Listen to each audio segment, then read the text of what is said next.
Backing up. Billy Bunter, by Frank Richards, illustrated by C.H. Chapman, Cussell and Company Limited, London. Chapter 1. Bat for Bunter. Bunter. No reply. Bunter. Still no reply. The door of no. 7 study. In the removed passage at Greyfriars was half open. Billy Bunter was in his study. Undoubtedly, he heard Harry Wharton's voice calling in the passage, but if he heard, he heeded not. Bunter was busy. Billy Bunter had lines on hand for Mr. Quelch, his foremaster, but he was not busy on those lines. He had a translation to do for Monsieur Charpentier, the French master, but he was not busy on that translation. Such things as these Billy Bunter was wont to put off till the last minute, or even a little later. But he was busy, much too busy to heed a calling voice in the passage. He was eating, and the study table was a large cake, or, more accurately, what had been a large cake. It had been large when it arrived in No. 7 study, 10 minutes ago, under a fathom. Since then the work of demolition had been proceeding without pause, slice after slice, transferred to the most capacious mouth in the Greyfriars remove, had disappeared on the downward path, but much remained, and so long as a plum or a crumb remained, Billy Bunter was not likely to heed calling voices. What the captain of the remove wanted, he did not know, neither did he care. He concentrated on cake, from No. 7 study. A sound of steady munching floated out into the passage, and it went on, uninterrupted, as Harry Wharton called along the passage from the landing. Wharton's voice was heard again. Seen Bunter about, Smithy? Nugent said he came up to the studies. There was a chuckle, then Smithy's voice. I haven't seen him. Oh, bother. But I've heard him, unless there's a GG in now. 7 chumping corn. The fat ass. If he's in his study, why can't he answer? Tramping footsteps came up the passage to the door of No. 7. Still Billy Bunter did not heed. He was not interested in Harry Wharton or what he might happen to want. He did not even blink round through his big spectacles as the door was kicked wider open and the captain of the remove looked in. Munch, munch, munch. Bunter did not take the trouble to reply. Indeed, he would have found it a little difficult, at the moment, to become vocal through a barrage of cake. He went on munching. You wanted, fathead. Munch, munch, munch. Quelch wants you in his study, hooted Wharton. He's just told me to send you in. Oh.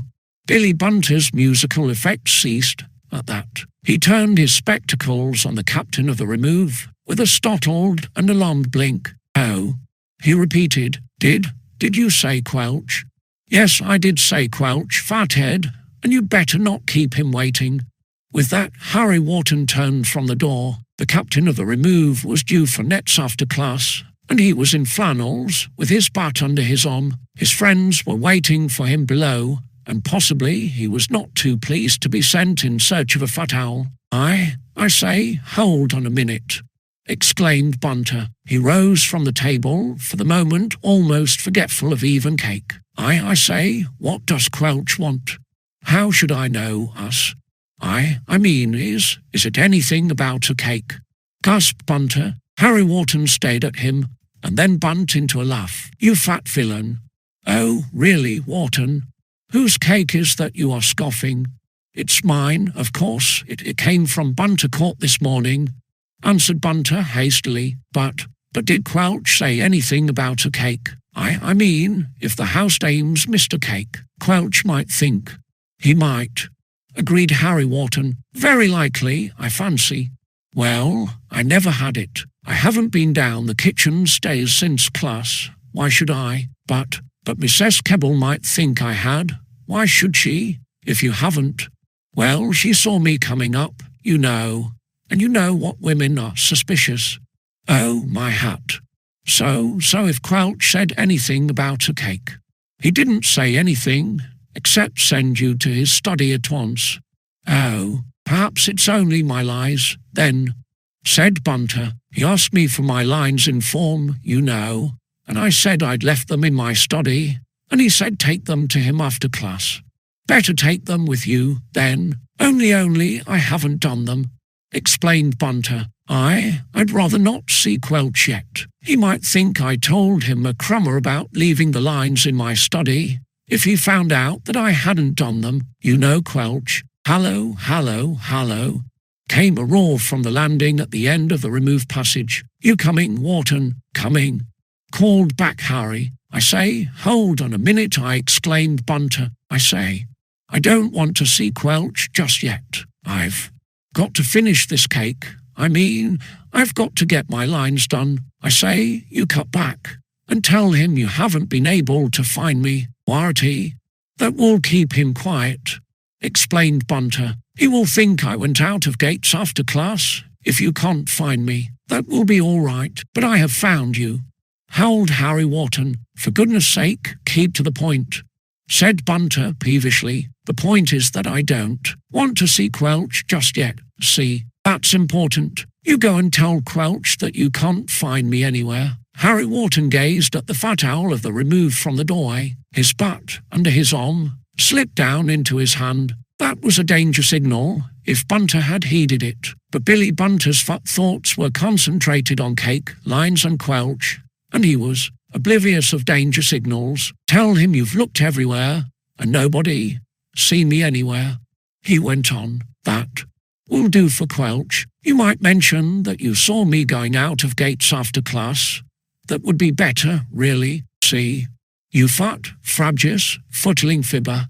Oh, really, Wharton? Get a move on. Harry Wharton came into the study, bat in hand. I tell you I don't want to see Quelch yet. You go to him and say, Yarrow, keep that bat away, you beast. Whoop. Harry Wharton did not keep the bat away. Having prodded the business end of the bat at the plumpest ribs in Greyfriars School, he prodded again, and yet again. Billy Bunter, with a series of breathless squeaks, dodged round the table. Wow. Beast, will you keep that bat away? He roared. I say, old chap, have some of the cake. Have a slice of yo-oh-oh-oh. Wow. If you don't stop prodding that bat at me, I'll jolly well. Whoop. Are you going? No, I mean yes. Wow.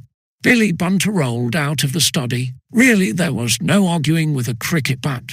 In an energetic hand, prodding at his plump ribs, he rolled down the remove passage to the landing, the captain of the remove following him, still prodding. A surprised stare from Bob Cherry greeted them as they arrived on the landing. Hallo, hallo, hallo, what's this game? Inquired Bob. Yarrow. Quelch wants Bunter, explained Wharton, and Bunter wants me to tell Quelch that he's gone out of gates. I'm going to prod him as far as master studies. Good egg, exclaimed Bob Cherry heartily. I'll help. You whoop. Billy Bunter did the staircase in record time. Chapter 2. Not a row. Mr. Quelch glanced up from his writing table as a tap came at his study door. Come in, he rapped. The door opened, disclosing the fattest figure at Greyfriars School. That fat figure hesitated at the doorway. Billy Bunter did not want to see Quelch, but he realized that he had to see Quelch, as Harry Wharton, for reasons incomprehensible to Bunter, had refused to tell Quelch that the fat owl was out of gates when he was in his study. There was no choice about that, but with an unwritten imposition and a purloin cake on his fat conscience, Quelch's study was rather like a lion's den to Bunter just then, and Bunter was not the fellow, if he could help it, to dare to be a Daniel. He paused in the doorway, really as if his fat little legs refused to carry him in. Come in, Bunter, rapped Mr. Quelch sharply. Oh, yes, sir, gasped Bunter, and he came in slowly and reluctantly. If you please, sir, it wasn't me. What? It wasn't really, sir, said Bunter earnestly. I never knew that Mrs. Kebble had been baking cakes at all. Cakes, repeated Mr. Quelch blankly. I haven't been below stairs at all, sir. If Mrs. Kebble thought she saw me coming up, sir, I expect she mistook some other fellow for me. I was in the quad, sir, when she saw me on the stairs. I mean, when she didn't saw me. Upon my word, ejaculated Mr. Quelch. Bunter, I shall inquire of Mrs. Kebble whether anything of an edible nature is missing below stairs. I have heard nothing of it so far. Oh, law, gasped Bunter. Evidently, he had been a little too early with his protestations of innocence. It was not on account of the cake that his foremaster had sent for him. "I shall certainly inquire into the matter," said Mr. Quelch, sternly. "However, that is not why I asked Wharton to send you here, Bunter. If it's the lines, sir, I can't find them. I've been looking and over my study, but Toddy or Dutton must have moved them, sir. I was looking for them when Wharton came up, sir. I wasn't eating anything. Nothing at all, sir. Especially cake. I was hunting for those lines. I was going to write them over again, sir, as I couldn't find them. May I go and write them now, sir? You have not written your lines, Bunter. Your imposition is doubled." "Oh, crikey. However, it was not in reference to your lines that I sent for you, Bunter." Billy Bunter breathed hard through his fat little nose. Again he had been a little too previous, as it were. It was not the cake, and it was not the lines. He wondered, dizzily, what other of his manifold sins of commission or omission might have come to his foremaster's knowledge. Could Quelch have heard anything about a bag of oranges that had mysteriously disappeared from Coker's study in the Fifth? Bunter, in too much of a hurry as usual, recommenced. "If it's the oranges, sir." "Oranges," repeated Mr. Quelch. I expect Coker ate them, sir, and forgot all about it. I never went near his study. Yesterday, Bunter," said Mr. Quelch in a deep voice, "you are a greedy and untruthful boy. I shall give you extra school tomorrow afternoon." "Oh," gasped Bunter. The morrow was Wednesday, and a half-holiday. Extra school was better, perhaps, than wops, but it was not attractive. "But," continued Mr. Quelch, "I have already told your father that you may have leave out of bounds tomorrow, Bunter. I sent for you, Bunter, because your father has telephoned and desires to speak to you." "Oh," stuttered Bunter. It was not a row after all. That was about the last thing he would have expected to hear.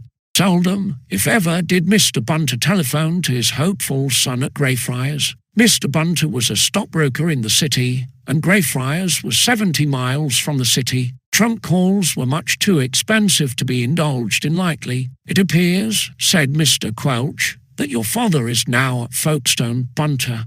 "Oh," said Bunter for the third time. That explained it. It was only a tall call from Folkestone, and as Mr. Bunter is still holding the line, you had better take the call at once. "Bunter," snapped Mr. Quelch. "Oh, yes, sir. Certainly, sir," gasped Bunter. Really, the fat owl of the remove could have kicked himself. It was not the cake, it was not the lines, it was not the oranges, it was not a row at all. Quelch had sent for him simply because his father was on the phone. The fat owl rolled across to the telephone, and Mr. Quelch, with a frowning brow, resumed his work at the table. Telephone calls from parents were not one of the joys of a schoolmaster's life, though not, of course, quite so bad as actual visits from parents. Billy Bunter took up the receiver, which was off the hooks, in a rather sticky and very grubby hand, and squeaked into the transmitter. "Is that you, father?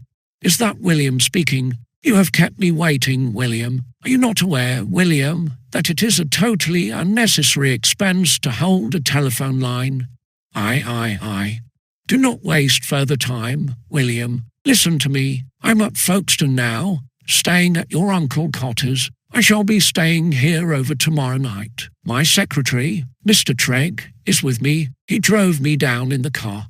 "Oh, yes," said Bunter. "Don't think you have ever met Mr. Trigg, William. No. You will see him tomorrow. Wednesday, I understand, is a half-holiday at your school." "Oh, yes. I shall not be using the car tomorrow, William, and it would be a treat for you if I sent Mr. Trigg across with it, to take you for a motor run and your half-holiday." "Oh, good," said Bunter. His fat face brightened. This really was a very happy thought on the part of Bunter, Senior. A motor run and a half-holiday was quite an attractive idea. Moreover, it would show the removed fellows that there really was a car in the Bunter family. True, it was not the magnificent Rolls that Bunter had often described to doubting formfellows. Still, it was a car. Bunter would have preferred it to arrive driven by a livery chauffeur rather than by some secretary or other from Mr. Bunter's city office. Nevertheless, a car was a car, and a motor run was a motor run. You can take your friends with you, if you wish, went on Mr. Bunter's plump voice over the wires. Treg will pick you up about 2 o'clock. He will drive you wherever you wish, bringing you here to tea at your Uncle Cotter's at 5:30. Good, said Bunter. You may make the potty up to 6 if you desire, William. Your Uncle Cotter would be quite pleased to see your friends whom he met one Christmas. I do not recall their names. Sherry, I think, was one. Cherry, said Bunter. Bob Cherry, and Wharton, and Ball, and Nugent, and... Yes, yes, yes, if you like this idea, William. Oh, yes, rather, squeaked Bunter. Jolly glad you thought of it, father. As a matter of fact, it was Treg who suggested it, said Mr. Bunter. I had not thought of it till he suggested it. However, that is no matter. I shall expect to see you and your friends at 5:30 here tomorrow, William. As I have said, Treg will pick you up in the car about 2 o'clock. That is all. Goodbye.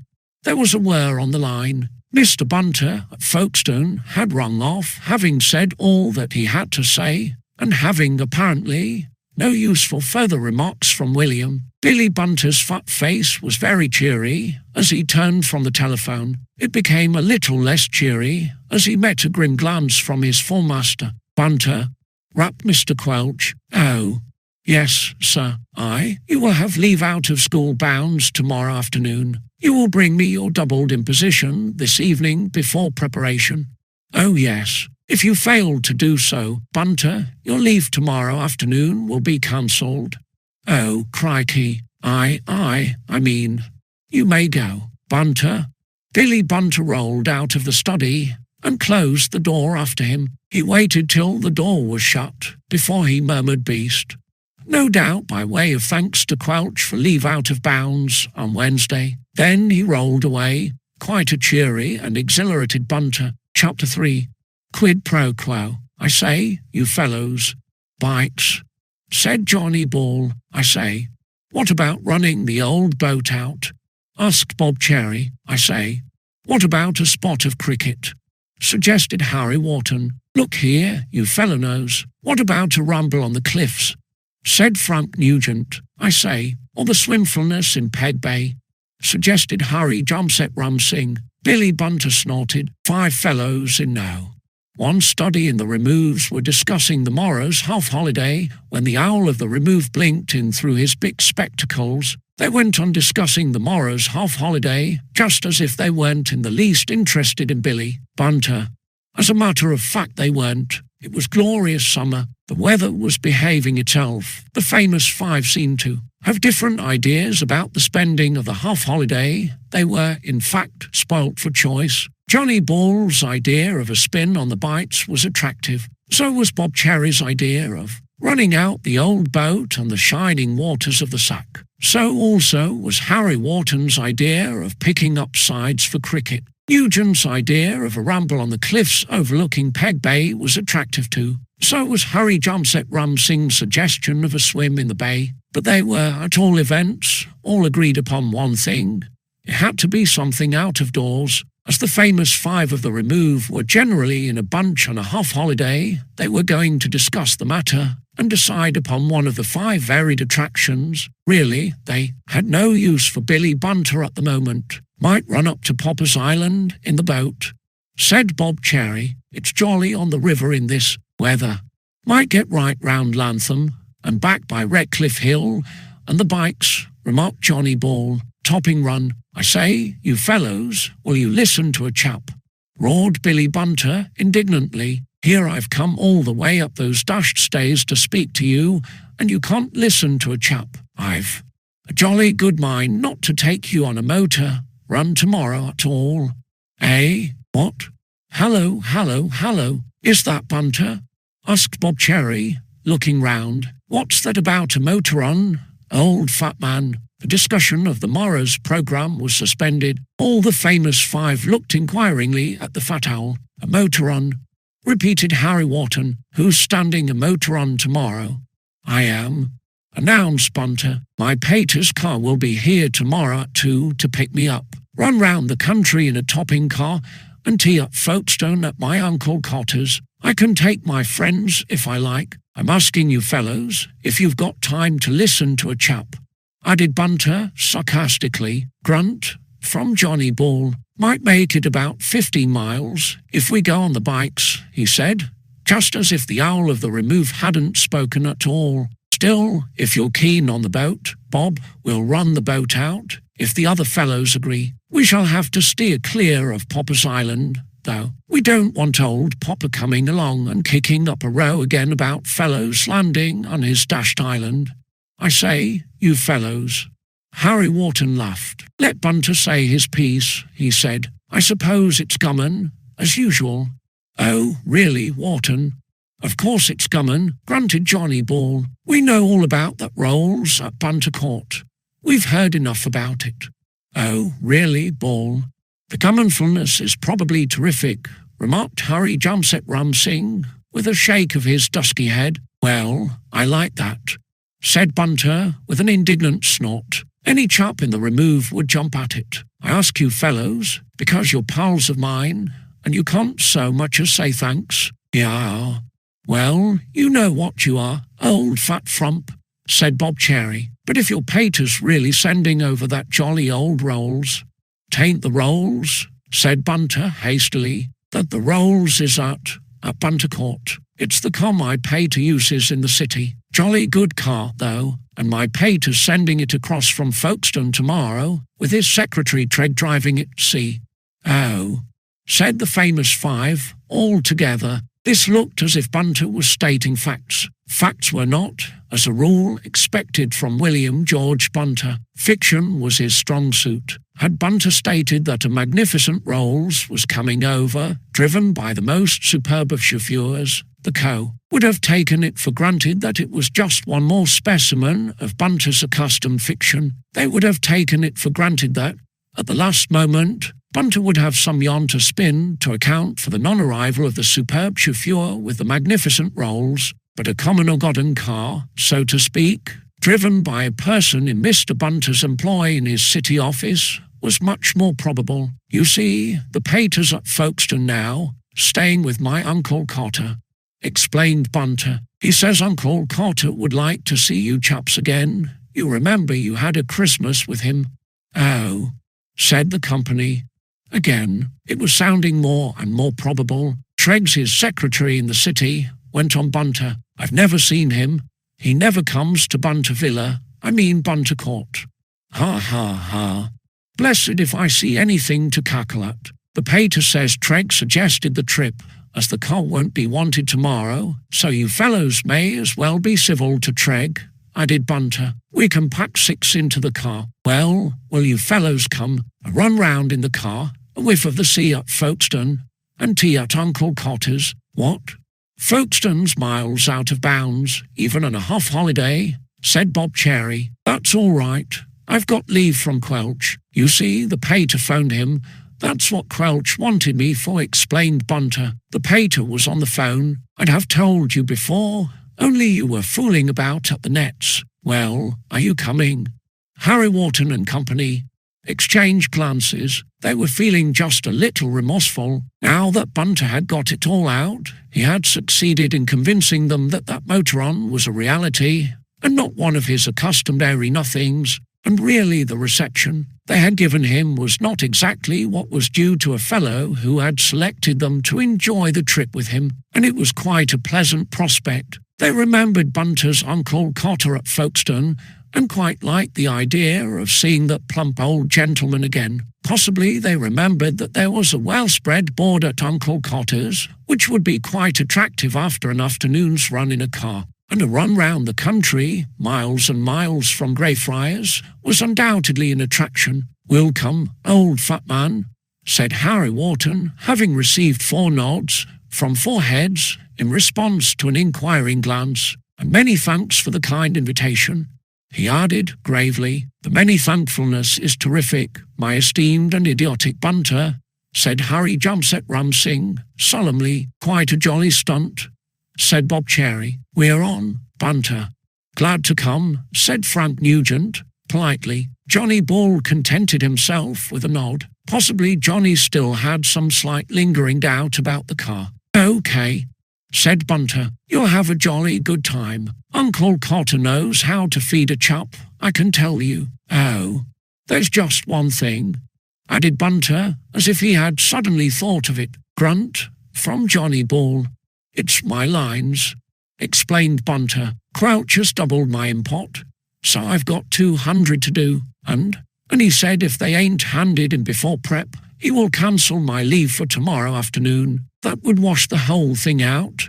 Better hand them in. Then, said Frank Nugent, well, you see, I haven't done them. I was going to, but I haven't. If you fellows would like to help.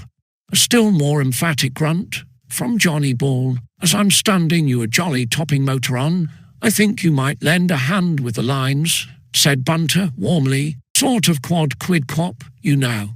Sort of water, ejaculated Bob Cherry. Quad quid quop, said Bunter. I suppose you know what that means.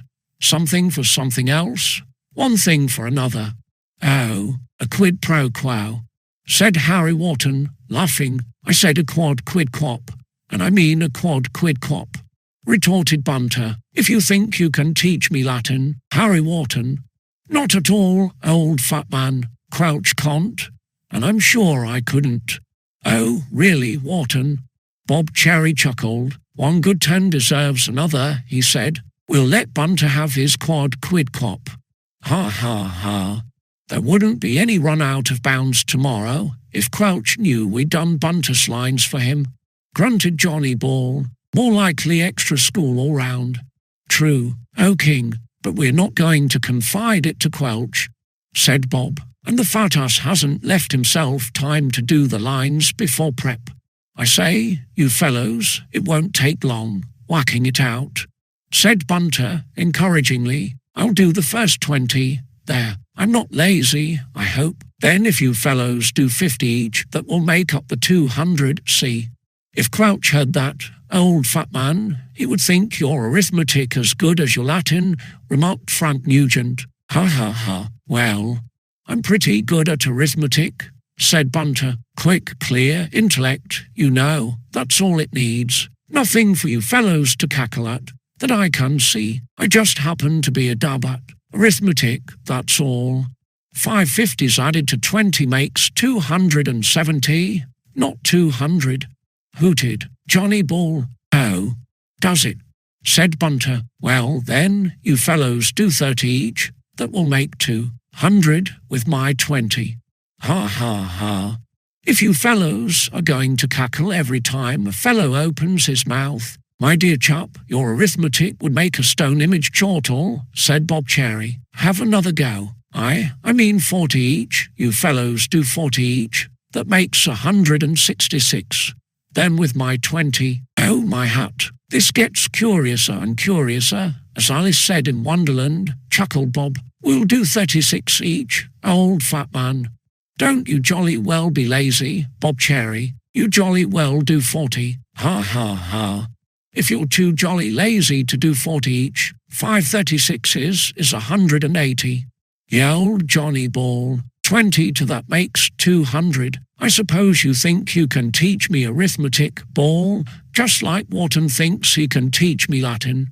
Ha ha ha. Well, it's got to be 200, said Bunter. Crouch always tots up the lines. Look here, the bell will be going for prep soon. All hands on deck, said Bob Cherry. Mind you make the lines look as if a spider had inked his legs and crawled over the paper, or Crouch will smell a rat. Go it.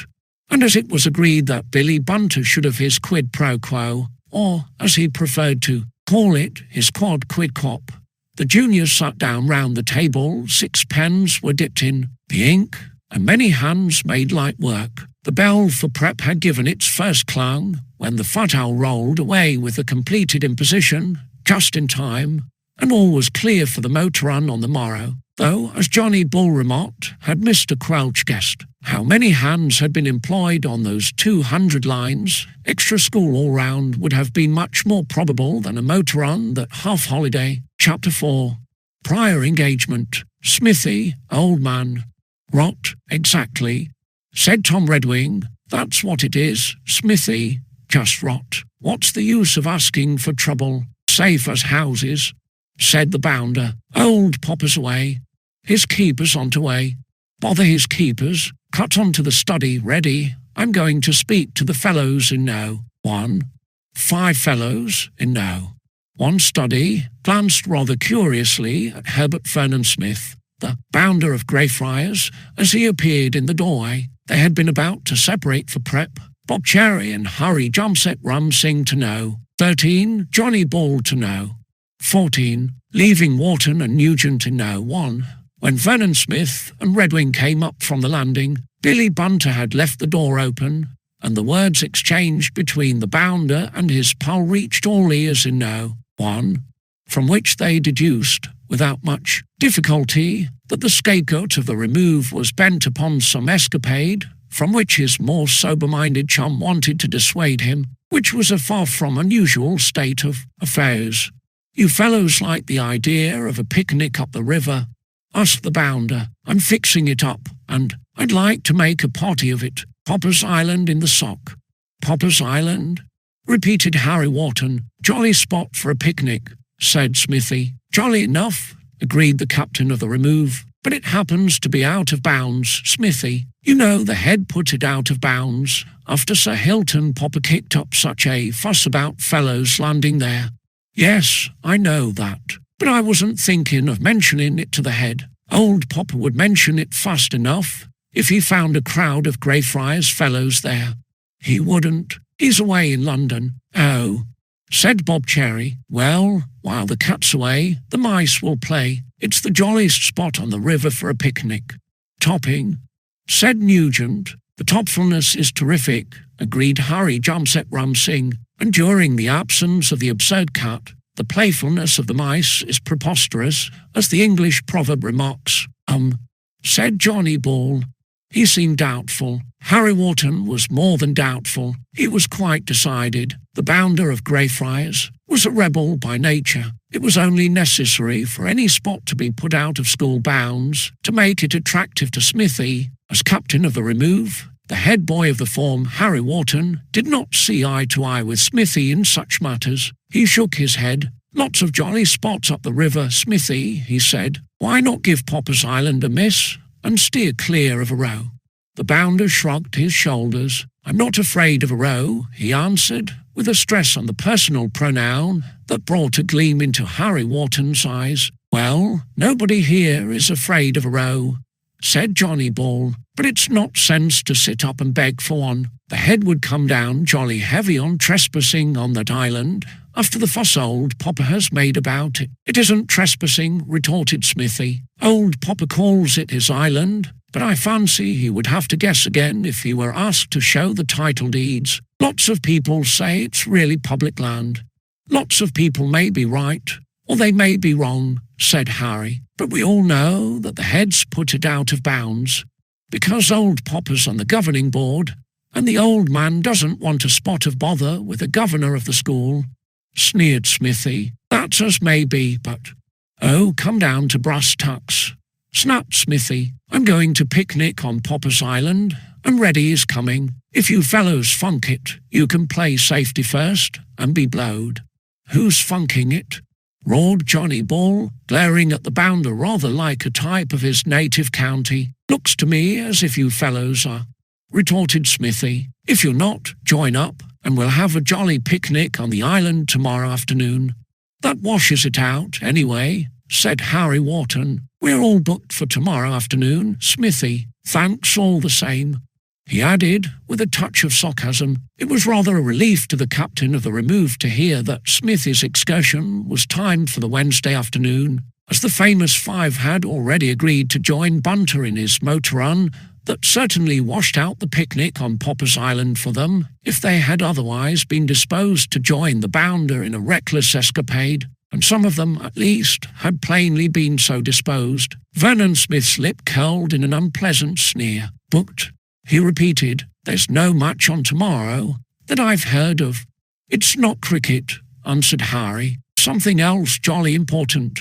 sneered Smithy. Quite convenient to have a prior engagement. Why not own up that you funk it? The captain of the Remove breathed hard. We're going on a motor-on, he said curtly. Bunter asked us, not half an hour ago, and we agreed. Bunter? Repeated the bounder. He stayed blankly at the captain of the Remove. Bunter's asked you on a motor-on? Yes, what about it? Snapped Wharton. The bounder laughed. Bunter was trying to borrow a bob from me this afternoon, he said. Looks as if he can stand a motor-on. Talk sense. His father's car is coming over. The jolly old rolls from Bunter Court. Chuckled the bounder. Mean to say you've fallen for Bunter's gammon.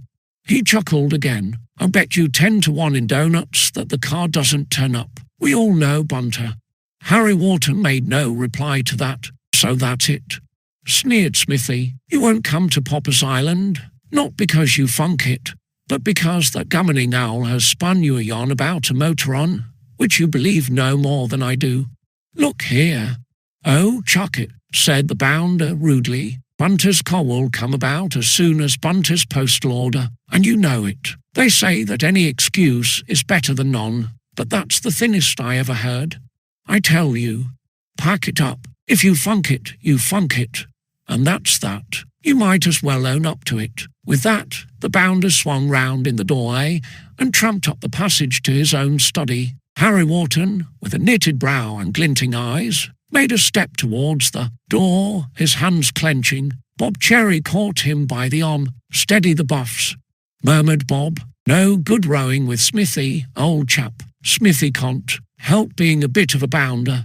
He thinks. Let him think what he likes. You won't change his views by punching his nose, said Bob, and he will look a pretty ass when that car turns up tomorrow. Never mind, Smith, prep. Harry Wharton nodded. Bob and Johnny and the nabob left now, one to go to their own studies for prep, and Wharton and Nugent sat down at the table with their books, but a frown lingered on the brow of the captain of the Remove. Smithy's sneers had left a sting behind, and he half regretted that he had let the bounder go without punching his head. Chapter 5.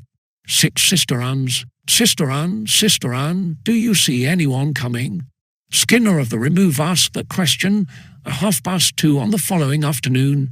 Several fellows chuckled as he asked it. Other fellows smiled. Harry Wharton and company.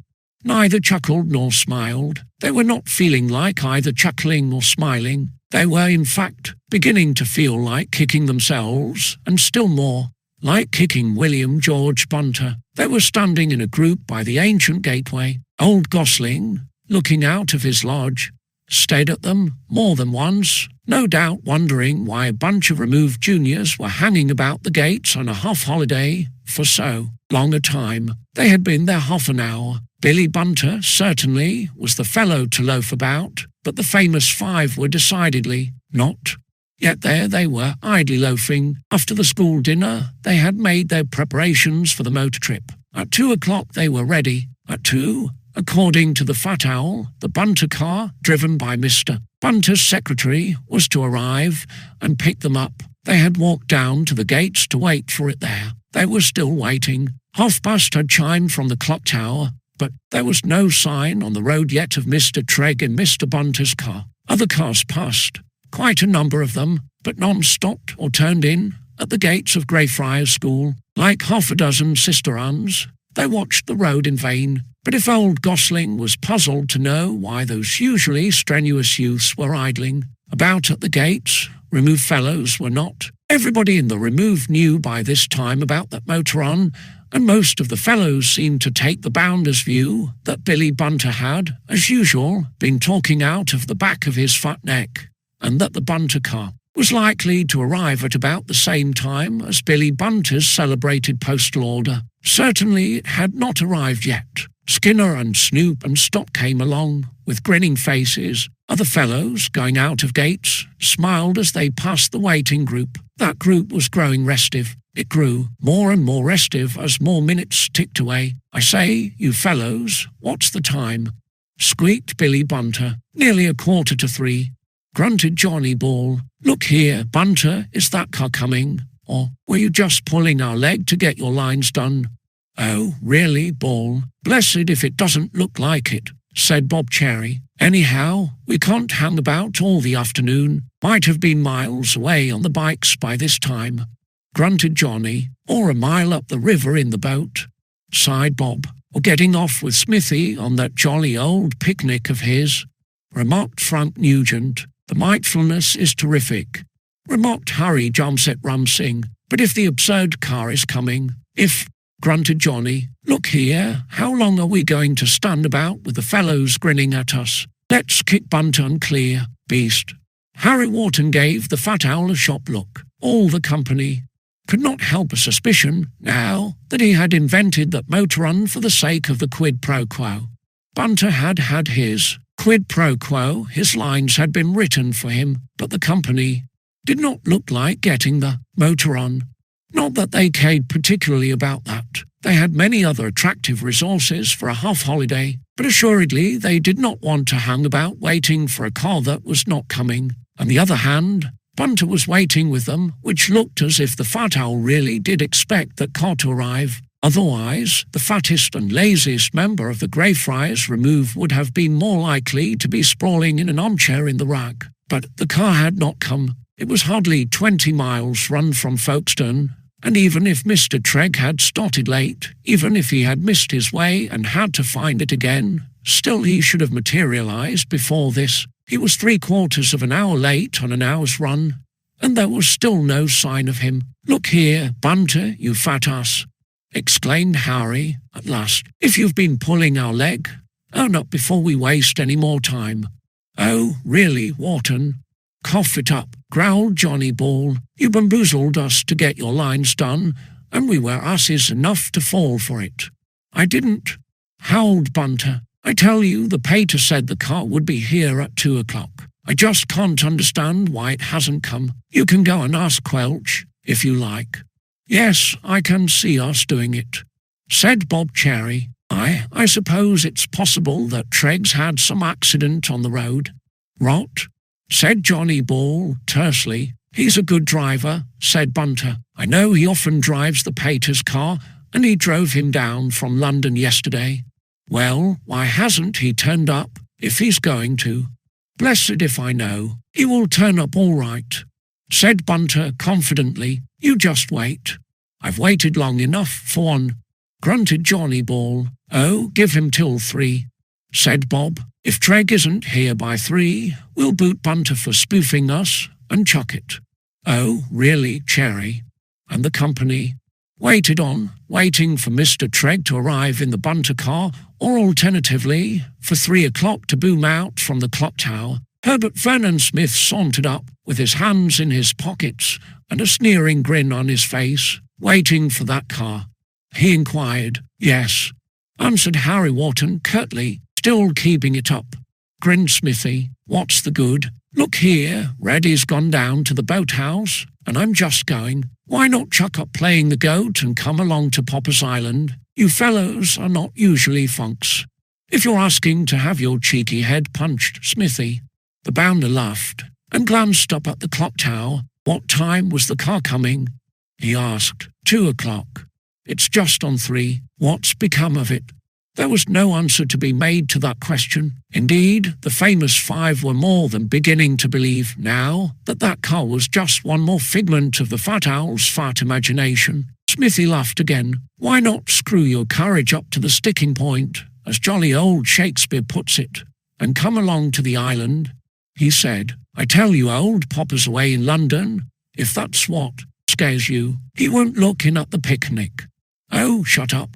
I have some hot water bottles shoved in the boat, if you like," said the bounder, chuckling. "What on earth for?" asked Bob Cherry, staring. "Cure for cold feet," explained Smithy, and with that he walked away laughing. He left the famous 5 with very expressive expressions on their faces. Smithy evidently thought, or chose to think, that it was funk, pure and simple, that kept them from joining in the excursion to the island up the river. He did not believe in the Bunter car, and did not believe that they believed in it. As a matter of fact, by this time their belief had worn very thin. "Hallo, hallo, hallo, there goes 3. exclaimed Bob Cherry as a chime came through the sunny air. Harry Wharton cast a last glance into the road. Not a ear was in sight. Treg, only two, clearly was not coming. He turned back with a knitted brow. "That does it," he said. "I suppose we might have known that fat ass was spoofing." "Oh, really, Wharton? Chuck it anyway," said Bob. "Look here, there's still time to join up with Smithy. I say, you fellows." "Shut up, Bunter. Beast, come on, and let's push the boat out," said Bob. "Let's," agreed Nugent. "Smithy makes out that we funk it," growled Johnny Ball, "and it jolly well looks like it, too. He jolly well knew that car wasn't coming, and we were asses to let Bunter pull our leg." "Oh, really, Ball?" "Shut up," roared Johnny. "Look here, you men, Smithy's not going to crow over me. He can keep his dash picnic, but I'm not going to let him crow."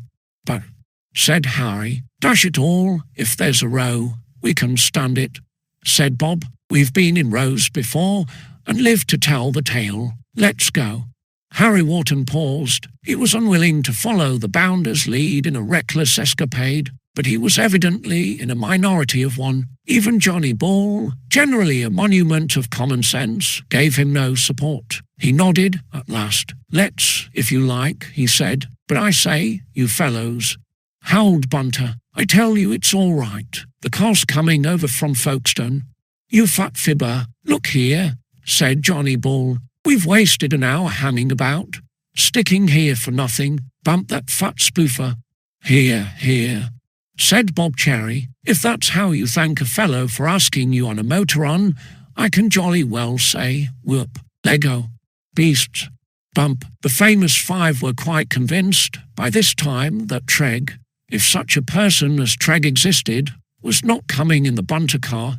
If the Bunter car existed, Billy Bunter's Gus, as they no longer had any doubt, had wasted a precious hour of a half-holiday, and if ever a fellow deserved to be bumped for his sins, William George Bunter did. So they bumped him. Billy Bunter sat down in the old gateway, with a bump that almost shook the county of Kent. He roared as he sat, and the famous five walked away to the school boathouse and left him to roar. Chapter 6.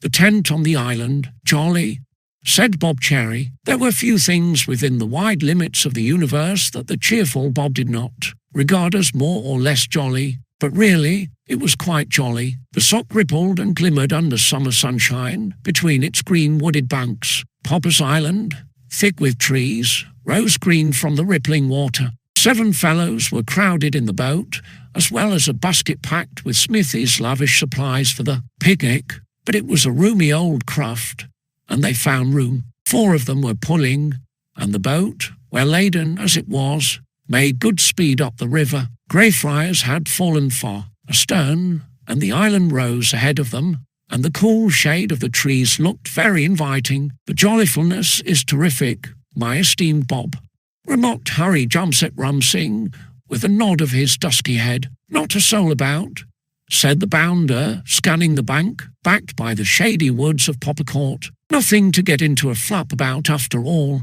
"Who's getting into a flap?" inquired Johnny Ball, in a voice rather resembling that of the great huge bear. "The flapfulness is not terrific, Smithy, but it would be a boot on the other leg if a keeper came out of the wood and spotted us landing on the esteemed old Popper's Island," said Harry Jumset Rumsing. The bounder shrugged his shoulders. "Who cares?" he answered. "I do for one, Smithy," said Tom Redwing quietly, "and the sooner we get out of sight from the bank, the better. I'm not keen on a row with Quelch, if you are." "Put it on," said Bob. The bounder gave another shrug. As a matter of fact, he did not care very much if the excursion out of bounds ended in a row. The scapegoat of Greyfriars seemed to thrive on rows, but the other fellows, at all events, had no desire to stand before a sternly inquiring gimlet eye in Mr. Quelch's study at Greyfriars. 4 oars pulled harder as the boat approached the forbidden island, and it shot into the wide channel between the island and the bank. Harry Wharton stood up and scanned the bank. Luckily, there was no one to be seen. Smithy, probably, had nerve enough to step ashore. On the island, if old Joyce, the head keeper of Poppercourt, had been standing on the bank staring at him. Smithy liked displaying his nerve, but the other fellows, who had no use for swunk, and still less for lines from Quelch, would have pulled on up the river, past the island, had a keeper shown up. But there was no sign of one. Popper's Island seemed as solitary as Robinson Crusoe's. "Okay," said Harry, "pull in." And the boat shot into the landing place on the island. It bumped on a grassy margin. Under the shade of wide-spreading branches, the juniors landed, and the picnic basket was handed out. Then the boat was pulled and pushed into cover among thick bushes on the island's edge. Even the reckless bounder did not think of leaving it tied up in full view from the opposite bank. From the little landing place, a trodden path led into the interior of the island, winding among trees and thickets. The juniors knew their way about. Greyfriars fellows had often landed there before the fussy old baronet of Popper's Court had caused it to be placed outside school bounds. They tramped in single file up the path, Redwing carrying the basket, the bounder lounging last in the file with his hands in his pockets. Smithy was not going to display the slightest hurry in getting out of sight from the bank, but it was a relief to all the potty to reach the little open glade in the centre of the island, overtopped by a mighty oak that was a landmark for many miles. The glade was circled by trees and thickets that completely hid them from the view of anyone on the bank or on the river. "Hallo, hallo, hallo," ejaculated Bob Cherry, the first to emerge into the open glade. "Oh, my hat, somebody's here already." "What? Oh, crumbs." The whole potty stayed. They had expected to find Popper's Island as solitary as it looked. They stayed in surprise at a tent standing under the branches of the big oak. The tent flap was closed, and whether there was anyone inside it, they could not see, but they all stared blankly at the tent. "Somebody camping here," said Nugent with a whistle. "Looks like it," said Harry. "By gum, I wonder if old Popper knows," said Bob. "He makes fuss enough about a fellow setting foot on his island, but a camping potty." "He must know," said Harry, after a moment's thought. "A tent couldn't be put up here without everybody at Popper Court knowing. The old bean must have given them leave." "Friends of old Popper's, I suppose," said Bob, with a nod. "That rather washes out our picnicking here, Smithy." The bounder sneered. "Don't yell before you're hurt," he suggested. "Whoever's camping here, they're not on the island now. There's nobody in that tent. It's been put up for somebody, but that somebody hasn't turned up yet. I'll jolly soon see." And the bounder walked across to the tent. The other fellows watched him, feeling far from easy in their minds. It was not likely that a camper would be shut up in a closed tent on a hot summer's afternoon, but they could not be sure. Smithy coolly proceeded to make sure. He gave the tent flap a rough shake. "Anybody at home?" he called out. Harry Wharton compressed his lips. Had there been anybody at home, that anybody could not have failed to look out of the tent with the whole party of breakers of bounds under his eyes. But the captain of the remove said nothing. He had joined Smithy's party against his better judgment, and had to make the best of it. However, there was no answer to the bounder's call. It seemed that the tent was unoccupied, as Smithy had declared. Smithy, doubtless to make assurance doubly sure, unfastened the tent flap, threw it wide open, and looked into the tent. Then he glanced round at the waiting group with a sarcastic face, all serene. He called out, "Nobody here."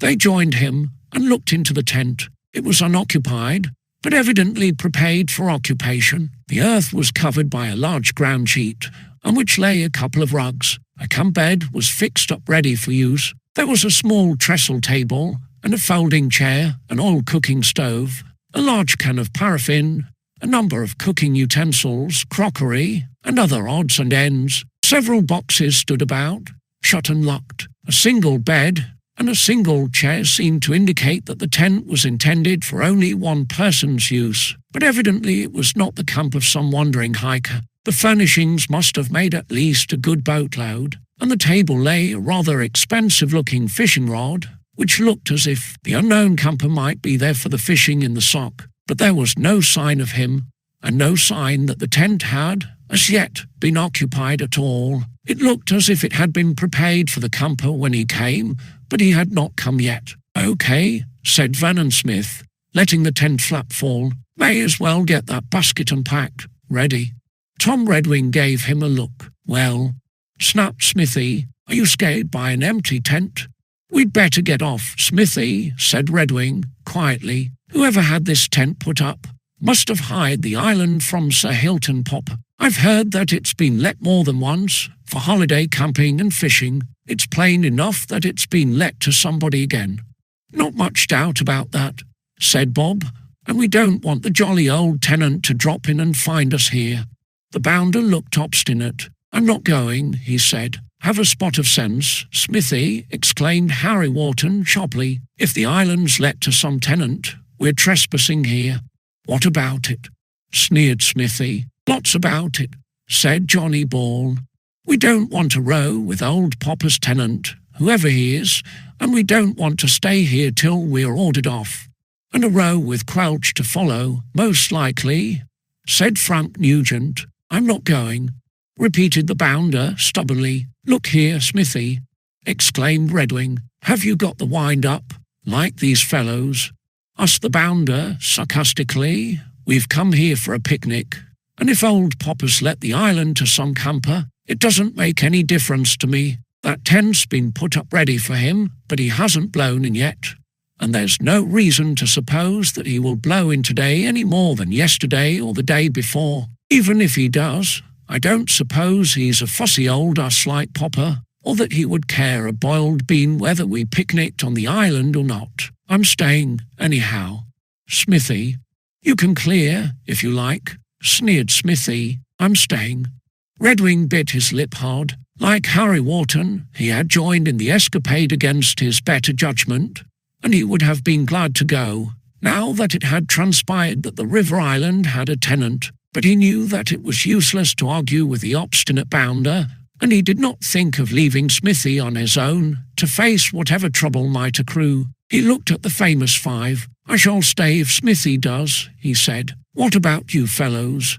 Harry Wharton's eyes glinted for a moment. He was feeling far more inclined to punch the bounder's head than to join in his picnic, but he was not going if the bounder stayed, and his friends, though equally disposed to punch Smithy's obstinate head, agreed with him in that. We're staying, if you fellows do, said Harry curtly. Chance it, said Bob Cherry, and that having been settled, no more was said, and the picnickers proceeded to unpack the basket. It was undoubtedly very pleasant, and the thick green grass, with the sunlight filtering through the mighty branches of the oak overhead, and the bounder's lavish supplies were welcome enough. After the pull up the river, it was quite a cheerful potty, though every member of it hoped that the unknown tenant of Popper's Island would not turn up while they were there, a hope that was to prove unfounded. Chapter 7.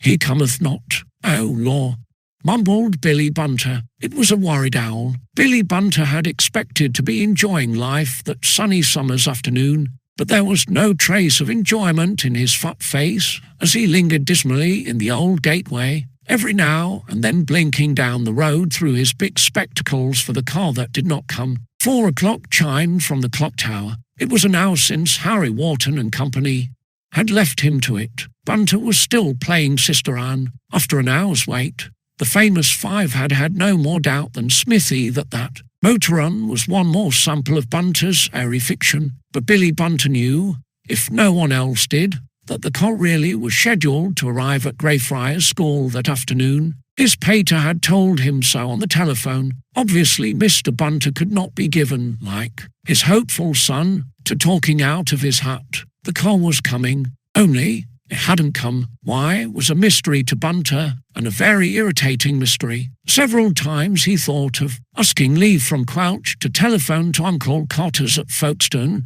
to inquire about that car, but any minute it might turn up. Only the minutes passed, and the car did not turn up. At 4 o'clock, Bunter was quite tired of playing Sister Anne at the gate. Indeed, he rather regretted that he had waited so long. It did not look much like a motor run and tea at Uncle Cotter's now, and there was a picnic on Popper's Island in which he might have joined if he had not waited for that wretched car. True, Smithy hadn't asked him to the picnic, but that was a trifle light as heir to Bunter he could have wedged in somehow. Now he made up his fat mind. If that wretched car was not coming, he was going after the picnickers before it was too late. He rolled off to the house at last. Skinner and Co., lounging on the steps, grinned at him. "Back from Folkestone already?" asked Skinner, and Snoop and Stott chuckled. Disdaining to answer that frivolous question, Billy Bunter rolled into the house and headed for Mr. Crouch's study. If Crouch was there, he would give him leave to phone. If he was not there, Bunter was prepared to phone without the formality of asking leave. He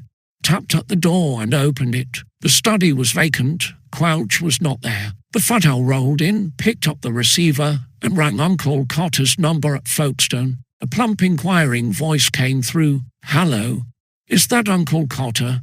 squeaked Bunter. What? Who is speaking?" "Billy speaking from Greyfriars. I say, the pater said the car would be here at 2, and it hasn't come." "Hold on, I will ask your father to come to the phone." Bunter held on. The voice of the paternal Bunter was heard a few moments later. "Is that William?" "Yes, I. What does this mean, William? Why are you not in the car and on your way here? Explain yourself. The car hasn't come, father." "Nonsense."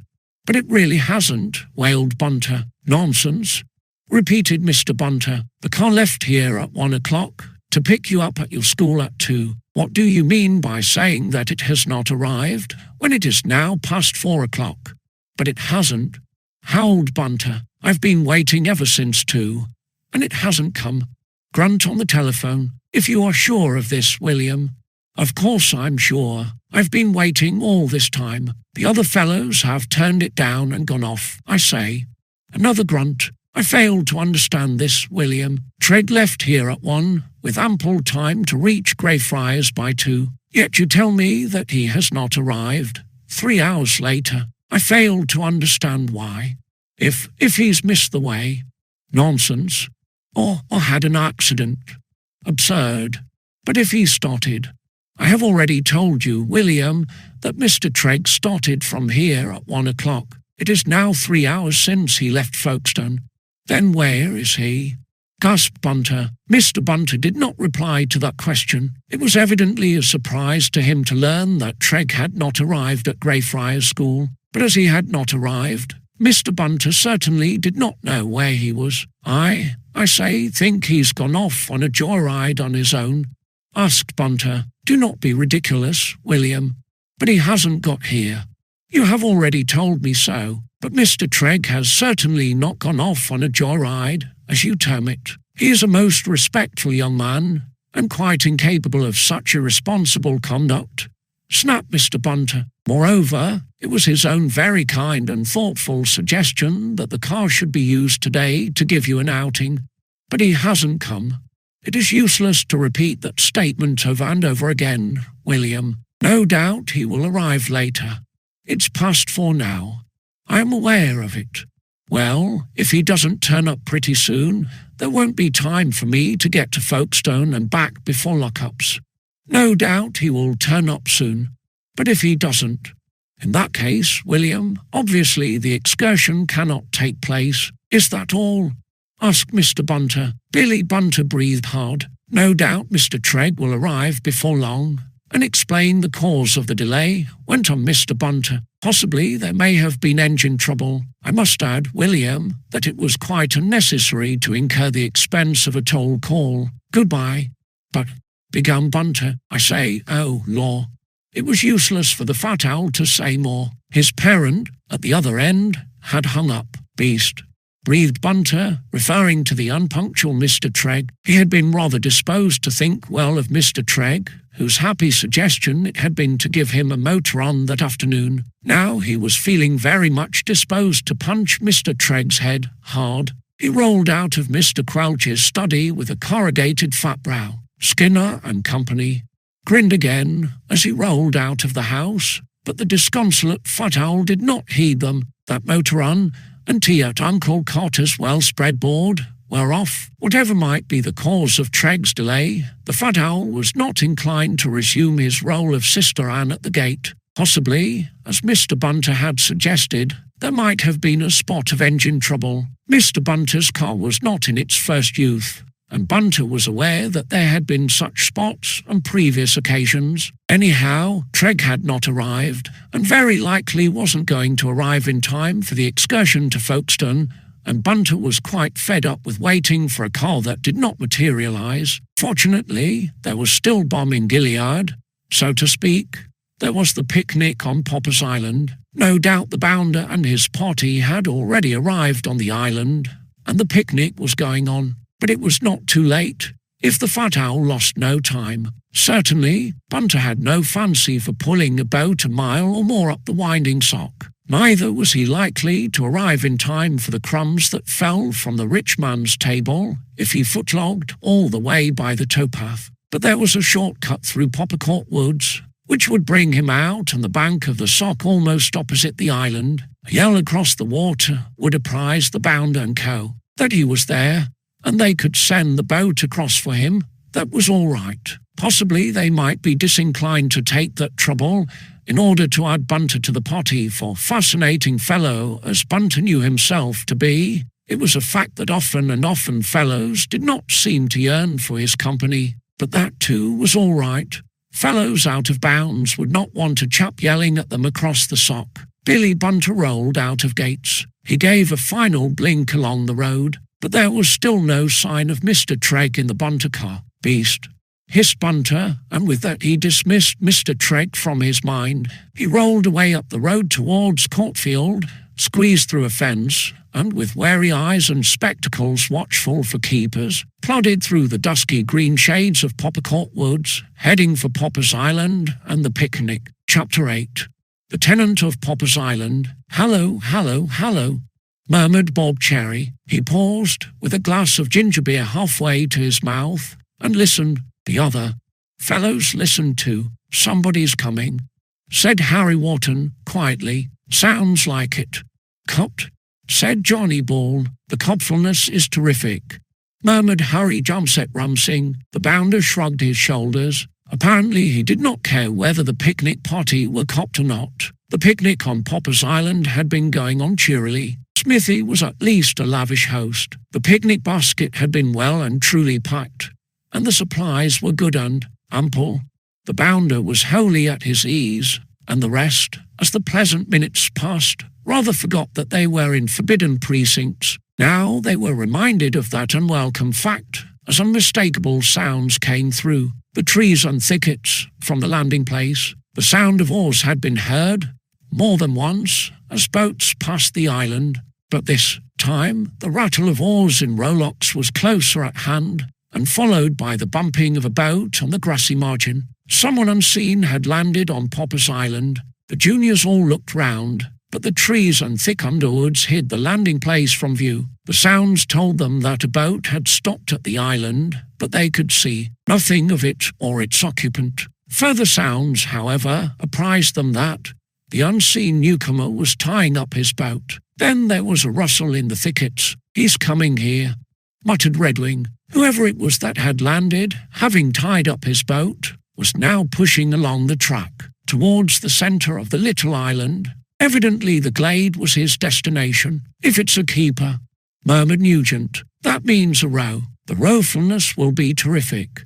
Maybe only that jolly old tenant, the chap who had that tent put up," said Bob. "If it is, let's hope he's a nice, good-tempered man who likes to see nice schoolboys about." "What?" Vernon Smith, with ostentatious nonchalance, poured out a glass of ginger beer. Smithy was not going to display any sign of alarm or uneasiness, but all the party kept their eyes fixed on the spot where, in a minute or two, the newcomer would emerge from the trees into the glade. They could only wait for him to appear, and hope that he was not one of Sir Hilton Popper's keepers. The owner of the tent, who had apparently rented the island from the Lord of Poppercourt, might perhaps take a good-tempered view of the situation, but discovery by a keeper inevitably meant a report at the school with trouble to follow. "Here he is," muttered Johnny Ball. A figure appeared among the trees. "Not a keeper," remarked Vernon Smith. "No need to get the wind up," he added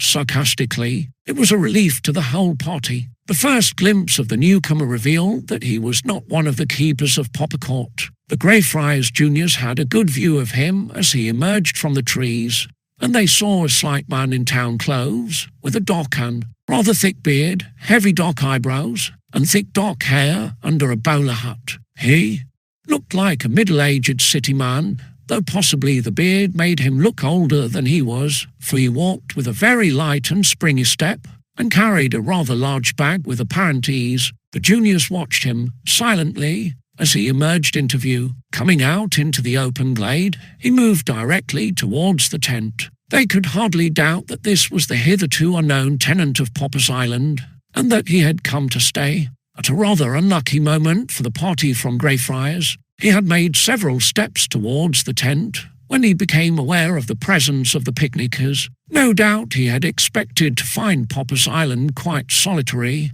and the sight of a little crowd of schoolboys there surprised him. He spun round towards them, staring at them blankly. If they had hoped that the tenant of Popper's Island was, as Bob had expressed it, a nice, good-tempered man who liked to see schoolboys about, they were undeceived on the spot. For one moment he stared at them blankly, and then the anger that flashed into his bearded face was quite startling. Anger, indeed, was a mild word for it. It was something like fury that blazed from the bearded face. He threw the bag down by the tent and came striding towards them, with knitted brows and glinting eyes. The whole party rose rather hurriedly to their feet. "Oh, my hat," murmured Bob Cherry. "There's going to be a row, my beloved earers."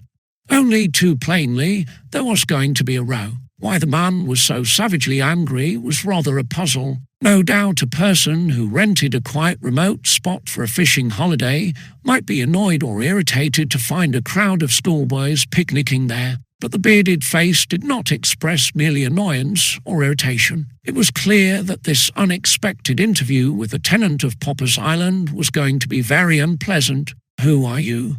The bearded man rasped out the words as he came up. "What are you doing here?" 6 abashed schoolboys were in no hurry to reply, but the bounder, not at all abashed, or at any rate determined not to be abashed, answered in a cool drawl, "Who are you, if you come to that?" What? "I'm the tenant of this island. I have rented it from Sir Hilton Popper, the proprietor, for the fishing this summer. What are you doing on this island?" "Picnicking," answered Vernon Smith. "I should think you could see that for yourself." "Smithy," muttered Redwing. "How dare you come here?" exclaimed the bearded man. "No one is allowed to land on this island. You are trespassing here."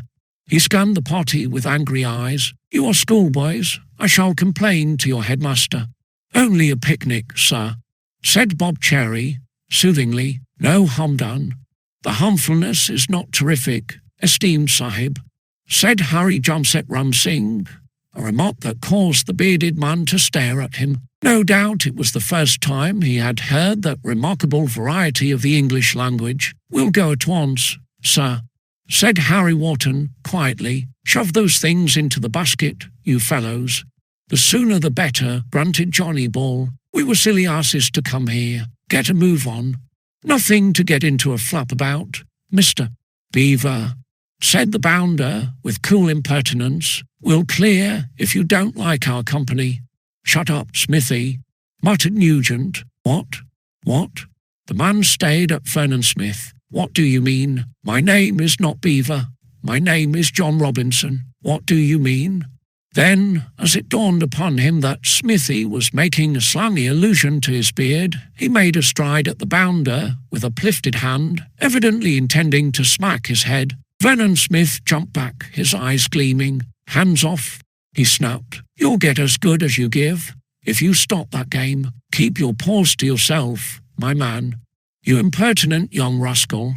You impertinent old rascal," retorted the bounder. "For goodness sake, shut up, Smithy," exclaimed Harry Wharton. "We're trespassing here, as the man says, and he has a right to order us off. Let's get out of it." "Where is your boat?" "You must have come here in a boat." "I did not see it when I landed," exclaimed the tenant of Popper's Island. "We left it in the bushes by the landing place," answered Harry. "It won't take us long to get off, Mr. Robinson, and we're sorry we came. You belong to a school somewhere near here." "Yes." "What is it called?" "Find out."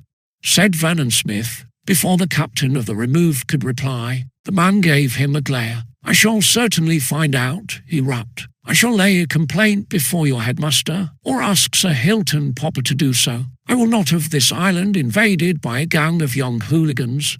"Oh, chuck it," exclaimed Johnny Ball. "That's enough from you. Mr. Robinson, keep a civil tongue in your head. Politeness is the procrastination of princes, as the English proverb remarks. Esteemed Mr. Robinson," said Harry Jamset Ramsing. "Back up with that basket," said Bob. "Keep your temper, sir. We'll be gone in 2 shakes of a lamb's tail." The half-finished picnic was hurriedly packed into the basket. Every member of the party was anxious to get off Popper's Island, excepting, apparently, the bounder. Smithy lounged with his hands in his pockets, as if desiring to make it quite clear that he was not at all disconcerted by Mr. Robinson's outburst of bad temper. But if Smithy was willing to prolong that extremely uncomfortable scene, the other fellows were not, and they lost no time. Under the bearded man's angry glare, the basket was quickly packed, and Bob Cherry picked it up and started. The rest followed him, the bounder last, and Mr. Robinson followed onto the landing place, evidently intending to see the party off the island. "Heave out the boat, you men," said Bob. "Lend a hand, Smithy, if your paws aren't glued in your trousers pockets." "What's the hurry?" drawled the bounder. "Oh, don't be an ass," exclaimed Harry Wharton. "Get that boat, you fellows." The bounder shrugged his shoulders, but 6 pairs of hands heaved the boat out of its cover in the bushes, and the juniors crowded in. Harry Wharton picked up an oar to shove off. Smithy loitered on the bank. Smithy was going to display his nerve and his contemptuous disregard of the angry tenant of Popper's Island up to the latest moment. "Jump in, Smithy," exclaimed Bob. "For goodness sake, come on, Smithy," said Tom Redwing impatiently. "I don't see why a fellow shouldn't take his time," drawled Smithy. In quite a leisurely way, he put his foot on the gunwale. But if Smithy did not see why a fellow should not take his time, Mr. Robinson apparently did, for he came up behind the bounder and gave him a violent shove in the back, which pitched him headlong into the boat. "Oh," yelled the bounder as he sprawled among many legs. "Oh, my hat," gasped Bob. The boat rocked wildly. Harry Wharton shoved the oar at the bank, and the boat slid out into the sock as Vernon Smith, red with rage, scrambled to his feet. He spun round towards the island, his fists clenched and his eyes blazing, evidently intending to leap back to the shore. Luckily, the water had already widened too far for a leap. Tom Redwing caught his chum by the arm. "Don't be a mad ass, Smithy," he muttered. "By gad, I'll—" The bounder panted. "Get back to the island. Get back, do you hear? And we'll give that hairy rat what he's asked for."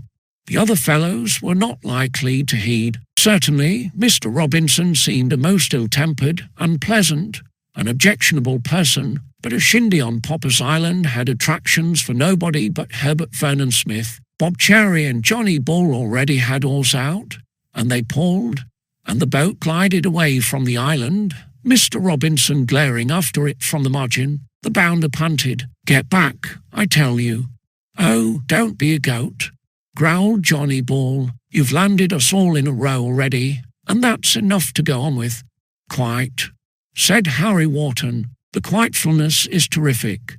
Vernon Smith gave them an angry stare. Then, stooping, he clutched out an apple from the picnic basket. Before the other fellows could intervene, or even realise his intention, he sent the apple whizzing back at the bearded face staring from the landing place on the island. His aim was hurried, but it was accurate. The apple landed fair and square on the bearded face, and Mr. Robinson, taken quite by surprise, went backwards and sat down suddenly and heavily in the grass. "Oh, crumbs," gasped Bob.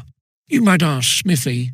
"Paul, for goodness sake," exclaimed Harry Wharton. The boat shot away from the island. The juniors, looking back, had a glimpse, under the shady trees, of Mr. Robinson scrambling up and shaking an infuriated fist. Then the island and its tenant dropped astern, and the Greyfriars fellows pulled on down the river, not in the happiest of moods. The bounder's last reckless act had, so to speak, put the lid on, and the most hopeful member of the party could hardly hope that they had heard the last from the tenant of Popper's Island. Chapter 9.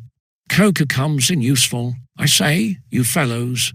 Billy Bunter shouted. In fact, he bawled. It was a hot, tired, and peevish Bunter. The fat owl had plodded on the footpath through Poppercourt Woods.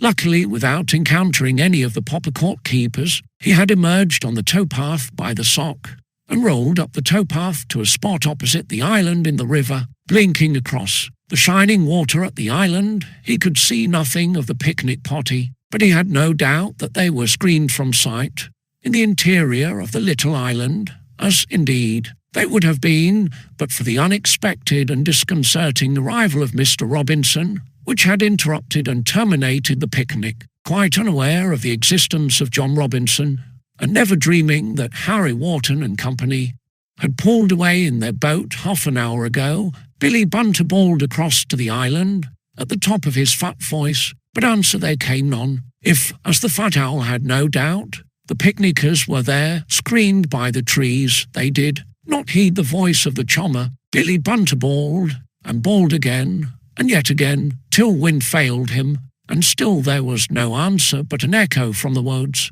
Beasts, breathed Bunter. He leaned his weight on a tree trunk, extracted from his pocket a handkerchief much in need of a wash, and mopped a perspiring forehead. It was hot that afternoon, and Bunter had been exerting himself. True, he had walked only half a mile, but in a half mile there were 4 furlongs more than Bunter liked on a hot summer's day. It was a warm, fatigued, and very irritated owl that mopped perspiration from a fat, shining face. Beasts, repeated Bunter. He had quite banked on this. Fellows out of bounds, in danger of being spotted by a keeper and reported at their school, would surely realize how injudicious it was to leave an exasperated fat owl yelling across to them from the bank. It was only too likely to draw attention to their presence on Sir Hilton Popper's property, but they did not seem to care. If they were there, they gave no sign. Billy Bunter expended all his available breath without result. Beasts,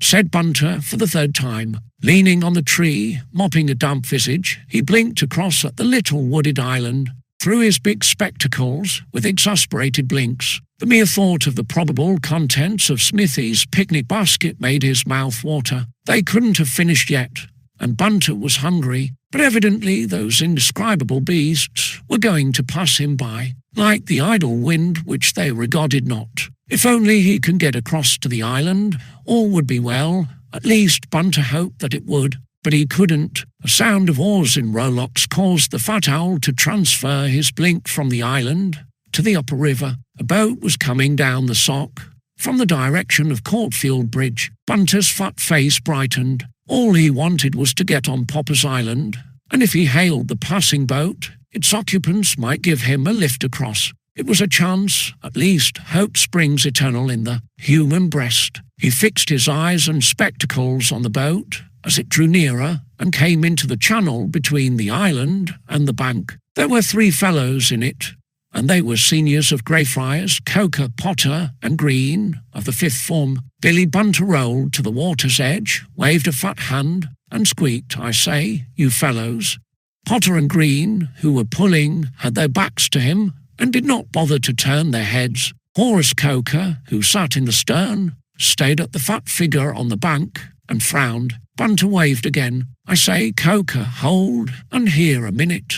He howled. Coker of the 5th continued to stare at him, frowning, but gave no other sign. Coker of the 5th was, in his own esteem at least, a somewhat important person. He was not pleased by a lower 4th junior waving and howling at him from the bank of the sock. He loftily ignored Bunter. As the boat surged on, Potter and Green glanced at the fat owl, but they did not cease to pawl. They were not interested in Bunter. That fat ass, Bunter, remarked Potter. I say, you fellows, stop. Howled Bunter. Pull in here, will you? Likely, said Potter. Pull on, Greenie. Fat ass, remarked Green, and he pulled on. Will you stop a minute?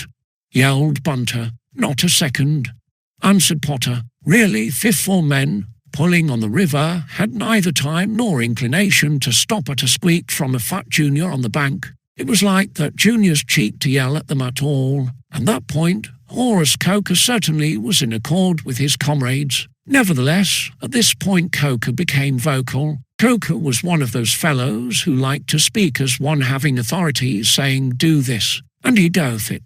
It was not for lesser mortals to decide the matter. "Hold on, you fellows," said Coker. "Look here, Coker," grunted Potter. "I said hold on," pointed out Coker. "If we're getting back in time for tea," said Green. "I said hold on."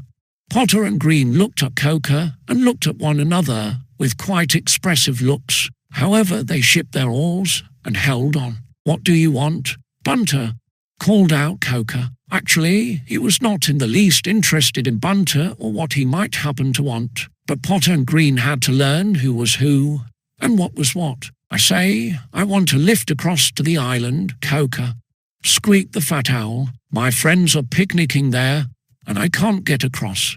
"Popper's Island?" exclaimed Potter. "Yes, you see. You young sweep, it's out of school bounds. Catch us giving you a lift across," hooted Potter. "No fear," said Green. Again Potter and Green were a little too previous. Coker, on his own, would no doubt have refused such a request, but it was only necessary for any fellow to express any opinion on any subject for Coker, automatically as it were, to take the opposite view. "Why shouldn't we give the kid a lift across?" demanded Coker. "If his friends are there, why not?" "Out of bounds," said Potter. "We're not prefects, that I know of," said Coker. "Shove the boat in and give the kid a lift across." "Look here, Coker," hooted Potter and Green together. "I said shove the boat in, but look here." "Rot," said Coker decisively, and he settled the matter by picking up a boathook, catching a branch on the bank, and pulling the boat in. "Hop in, Bunter." The fat owl gladly hopped in. "Now pull across, and don't waste any more time jawing," said Coker, and he sat down again, satisfied that he had made it clear to Potter and Green who was who and what was what. Potter and Green dipped their oars again, resisting a strong indignation to jab them at their great leader, and pulled across to the island. In 2 or 3 minutes the boat bumped on the grassy margin. Billy Bunter scrambled out at the landing place. The fifth form boat pulled on down the river, leaving the fat owl grinning with satisfaction on Popper's Island. He, chuckled Bunter. He was on Popper's Island at last. He was in time to wedge in at the picnic lots of time. Leaving the landing place, he rolled under the trees, following the track to the glade in the centre of the island, nothing doubting that he would find Harry Wharton and co. there, seated in the grass round the bounder's ample spread, that the Greyfriars party had long been gone, and that Popper's Island had a new and unexpected inhabitant. Bunter did not yet know. He was about to make that disconcerting discovery. Chapter 10. Beastly for Bunter. "Oh, crikey," ejaculated Billy Bunter. He blinked round the little shady glade in dismay. He had rolled out of the trees into the glade, expecting to find the picnic party gathered there. But the glade was quite deserted. There was no sign to be seen of the picnickers. All that met Bunter's view was the tent standing under the branches of the big oak in the middle of the glade. "Oh, crikey," repeated Bunter. It dawned upon his fat brain that Harry Wharton and co. were gone. Evidently, they had departed before Bunter's arrival. The tent under the oak looked as if the island was tenanted, as Bunter now remembered that it sometimes was in the summer. No doubt that accounted for the absence of the picnic party, but whatever the reason, they certainly were not on Popper's Island. Billy Bunter was landed and stranded. Coker had given him a lift across to the island, but Coker was not available to give him a lift back to the bank. He had succeeded in getting on the island, but how he was to get off, again, was rather a problem. "Oh, law," said Bunter dismally. It was a crushing blow. Bunter was hungry. He had banked on wedging into the picnic, and there was no picnic. There was still time to get back to Greyfriars for the school tea. Had a boat been available? No doubt the unknown tenant had a boat, as Popper's Island was inaccessible without one. But there had been no boat tied up at the landing place when Bunter landed. The tenant, evidently, was not at home. Billy Bunter, for the present at least, was stranded like Robinson Crusoe. "Oh, Jiminy," moaned Bunter. It had been a luckless day. First of all, that beast Treg had let him down, and Uncle Cotter's well-spread board at Folkestone had faded out. Now the picnic was gone from his gaze like a beautiful dream, and even the doorsteps and dishwater in Hall at Greyfriars were out of his reach. The hapless Fuddowl felt rather like the raven's unhappy master, whom unmerciful disaster followed fast and followed faster. "Oh, law," mumbled Bunter. It was an unhappy owl that stood blinking round the deserted glade, finally his eyes and spectacles fixed on the tent. Obviously, that tent had been put up for a camper on the island. Somebody must have rented the island for a fishing holiday. Whoever he was not there. But one thing was certain. Anyone who camped in a remote spot like Popper's Island would have to lay in a supply of food. It seemed clear to Bunter that there must be food in that tent. Whoever had got that camp ready for the camper couldn't possibly have overlooked so very important an item. Billy Bunter was hungry, and he felt assured that there must be food in the tent. He rolled across to it. The tent flap was fastened. In a moment it was unfastened, and Bunter was blinking in the tent.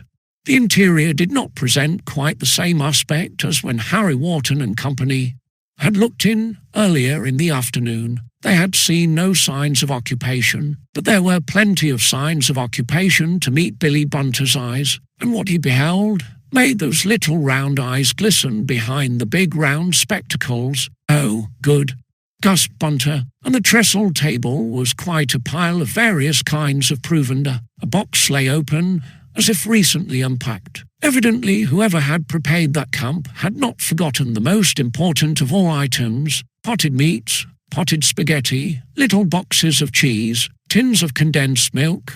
All sorts of pots and tins were piled there, eatables and drinkables of all kinds. Either the unknown camper had an appetite like Billy Bunter's, or he had laid in supplies for a long stay and had no need to go shopping during his sojourn on Popper's Island. There were indications that a meal had lately been eaten at the table. The camper had been there, though he was not present now. Billy Bunter made a step into the tent. Then he paused and blinked round him at the glade with a watchful and cautious blink. The lure of food was quite irresistible. At Greyfriars, no fellow's study cupboard was quite safe from Bunter, but even the hungry Fuddowl realised that it would be awkward, to say the least, if the tenant of Popper's Island came back suddenly and found him there, devouring the foodstuffs. But all was silent and still, save for the twittering of the birds in the branches. There was no sound or sign of the man to whom the tent and the foodstuffs belonged. The man, whoever he was, had been there, that was plain.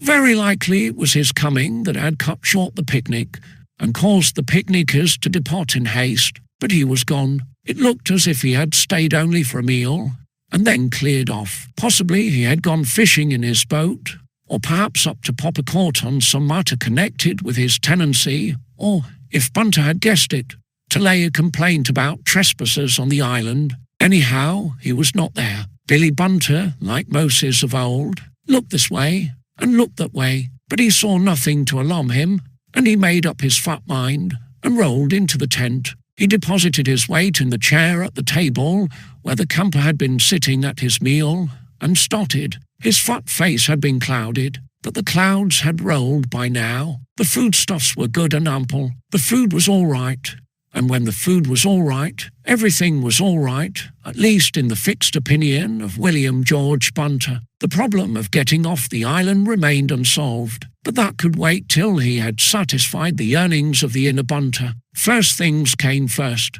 A quite cheery fat face beamed over that ample supply of provender, which, under Billy Bunter's vigorous onslaught, grew smaller by degrees and beautifully less. The Fuddowl had intended to keep an eye and an ear for the unknown camper. The man was gone, but he might, of course, return at any time. In fact, was certain to return sooner or later. Billy Bunter did not want to be caught in the tent, in the very act of devouring the provisions. But when Billy Bunter was eating, he was accustomed to concentrate on it and forget lesser things. He forgot the camper. He was suddenly reminded of him. After a quarter of an hour of uninterrupted munching and crunching, the keen edge was taken off Bunter's appetite. He slowed down, but he was still busy when a shadow fell across the opening of the tent. "Oh," gasped Bunter. He jumped and blinked round. He was dealing with a pineapple he had extracted from a tin. Bunter liked pineapples, but he forgot even the attractions of a juicy pineapple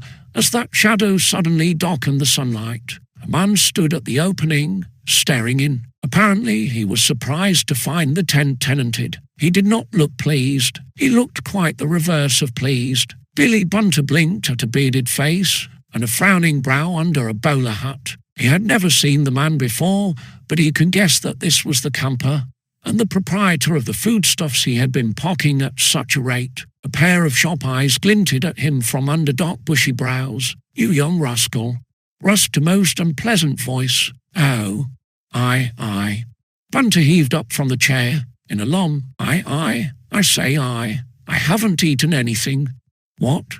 I mean I, stuttered Bunter. He backed away, his eyes and spectacles fixed on the angry bearded face that stared at him. The man looked as if he was about to rush in and smack Billy Bunter's fat head right and left. But if that was his intention, he changed it. The angry expression on his face changed as he stayed harder at the fat features of the Owl of Greyfriars. It was as if he saw something familiar in those fat features, something that he appeared to recognize. "Who are you?" he snapped. "What is your name?" "Bibbobub." "What?" "Bibbobub, Bunter," stuttered the alarmed fat owl. "Bunter? Your name is Bunter?" The man stayed harder, as if those shop eyes would pierce the fat face. "Oh, yes, I. You belong to Greyfriars School?" "Oh, yes." "Gus Bunter, why are you here?" I came to join some pals of mine who were picnicking here," gasped Bunter. But they were gone, and I couldn't get off the island. A fellow gave me a lift across from the bank, but he's gone, and I couldn't get off, and I see you are trespassing on this island, like the other young rascals, and I find you looting my tent." Oh, Lego," yelled Bunter as the bearded man made a stride at him and grasped him by the collar. I say, oh, Lego." Mr. Robinson did not let go. With a grip of iron on the fat junior's collar, he swung him out of the tent, hooking him out rather like a fat winkle from a shell. He did not speak again. With his knuckles grinding into the back of a fat neck, he marched the hapless owl across the glade and along the path under the trees to the landing place. Billy Bunter stumbled along, gasping for breath, wriggling in that iron grasp. Middle-aged as he looked, Mr. Robinson seemed to have plenty of muscle. The fat owl was quite helpless in his grip. At the landing place, a small boat rocked on the water, tied up to a willow. This evidently was Mr. Robinson's own craft. "Get in," he snapped. He pitched Bunter towards the boat. The fat owl scrambled in. The camper followed him in, cast loose the painter, picked up the oars, and pushed off. Billy Bunter sat blinking at him, with his little round eyes almost popping through his big round spectacles as he pulled for the bank. In a few minutes the boat was bumping under the towpath. "Get out." Bunter scrambled out. A shove from an oar, in the middle of his fat back, assisted him, and he sprawled on the towpath with a howl. "Oh, beast wow." Without speaking again, the man dipped his oars and pulled back to the island. Billy Bunter scrambled to his feet and glared after him with a glare that might almost have cracked his spectacles. "Beast," he roared, and having delivered that valediction, the fat owl rolled away to tramp back to Greyfriars. Chapter 11. Sent up to the head. Popper. Oh, my hat. The esteemed and ridiculous Popper. "Gentlemen, chaps, and fat heads," said Bob Cherry, "there's going to be a spot of bother." No member of the famous five doubted that, as they gazed at the tall, bony figure of the Lord of Poppercourt, striding in at the gates of Greyfriars. It was the following day, after third school. Harry Wharton and company were not feeling quite at ease that morning. So far, nothing had been heard about the escapade of the day before. They hoped that nothing would be heard about it, but they could not help feeling that in all probability something would, and the sight of Sir Hilton Popper confirmed that uneasy foreboding. True, Sir Hilton was one of the governors of the school, and might have called on business, quite unconnected with fellows in the lower fourth, but that seemed rather too much to hope. He doesn't look too jolly good-tempered," remarked Johnny Ball. "That's nothing new," said Nugent. "Cap him," said Bob. "May as well let him see what nice-mannered, respectful chaps we are, what?" And the famous 5-cap Sir Hilton, as he passed. Sir Hilton did not even deign to acknowledge that respectful salute. He stalked on towards the house regardless. There was a frown on his brow, and a glint in his eyes, into one of which his eyeglass was screwed. Clearly, it was not in the best of tempers that the baronet was paying that visit to Greyfriars School. But though he took no notice whatever of the famous 5, he did give heed, as his eye and eyeglass fell on a fat figure in the quad. He stayed at Billy Bunter, who blinked back at him in alarm. "Ha!" grunted Sir Hilton. Having grunted, he stalked on and disappeared into the house. "If it's about that dashed island, he doesn't know it was us," remarked Bob. "He never even looked at us." The bounder came up to the group. Redwing, who was with him, was looking grave, but Smithy seemed quite at his ease. He smiled sarcastically as he glanced over 5 very thoughtful faces. "Getting the wind up already, because that old goat's blown in?" he asked. "Oh, shut up," growled Johnny Ball. "It looks like a row, and it's you that's landed us all in the soup." "We're not in the soup yet," said Vernon Smith. "That cross-grained old beaver on the island couldn't know that we're Greyfriars men. He's a stranger in these pots. He wouldn't know a Greyfriars Cup from a Highcliffe or St. Jude's or any other. How would he know we belong here?" "That's so," said Harry Wharton, slowly, "but if the beaver came here, he could pick us out," said Bob. "He hasn't come. Old Popper's come. He can't know a thing, and he's not going to know from me," said Smithy. "If I'm asked questions, I wasn't within a mile of Popper's Island yesterday afternoon." "Smithy," murmured Redwing. "Oh, don't be an ass," exclaimed the bounder. "If the beaver came here, the game would be up. But so far as old Popper's concerned, we've only got to tell the same story and stick to it." Harry Wharton's lip curled. "If that's good enough for you, Smithy, it's not good enough for this co," he said. "We were silly asses to let you jeer us into going to the island at all, and we've only got ourselves to blame. But we're not getting out of it by telling lies if we're asked questions." "No fear," said Bob emphatically. "The no fearfulness is terrific, my esteemed Smithy," said Harry Jumset Rumsing. "Great is truth, and it shall prevail upon the cracked pitcher that goes longest to the well, as the English proverb remarks." The bounder shrugged his shoulders. "If you choose to ask for trouble," he sneered, "one say, you fellows," squeaked a fat voice. The owl of the remove rolled up, with a worried fat face. "Hallo, hallo, hallo. Got any news of that jolly old car, Bunter?" asked Bob Cherry, asking us for another motor run after class. "Oh, really, Cherry, I say, you fellows, did you see old Popper come in?" "Sort of," answered Bob. I say, think he's after me," asked Bunter anxiously. "After you," repeated Bob. "Why should he be after you, old fat man? There can't be a pie or a cake missing from Poppercourt." "Ha, ha, ha. He jolly well stayed at me before he went in," mumbled Bunter. "Looks to me as if that beast on the island may have told him." "All the juniors stayed at the Fat Owl. You weren't on the island," said Harry Wharton. "What do you mean, you fat ass?" You see, that car never came after all," said Bunter. I waited till 4, and then chucked it, see, and I thought I'd join up with you fellows for the picnic, and Coker gave me a lift across to the island in his boat." "Oh, my hat, then you're in it too," exclaimed Bob. "Did the beaver catch you on his island?" Billy Bunter gave a wriggle, as if he could still feel the knuckles of the tenant of Popper Island grinding into his fat neck. I never found anybody there," he explained, and the beast came back suddenly and caught me in the tent." "In the tent?" exclaimed Harry Wharton. "What were you doing in his tent?" "Oh, nothing," said Bunter hastily. He may have thought that I was scoffing his grub, you know, as he saw me."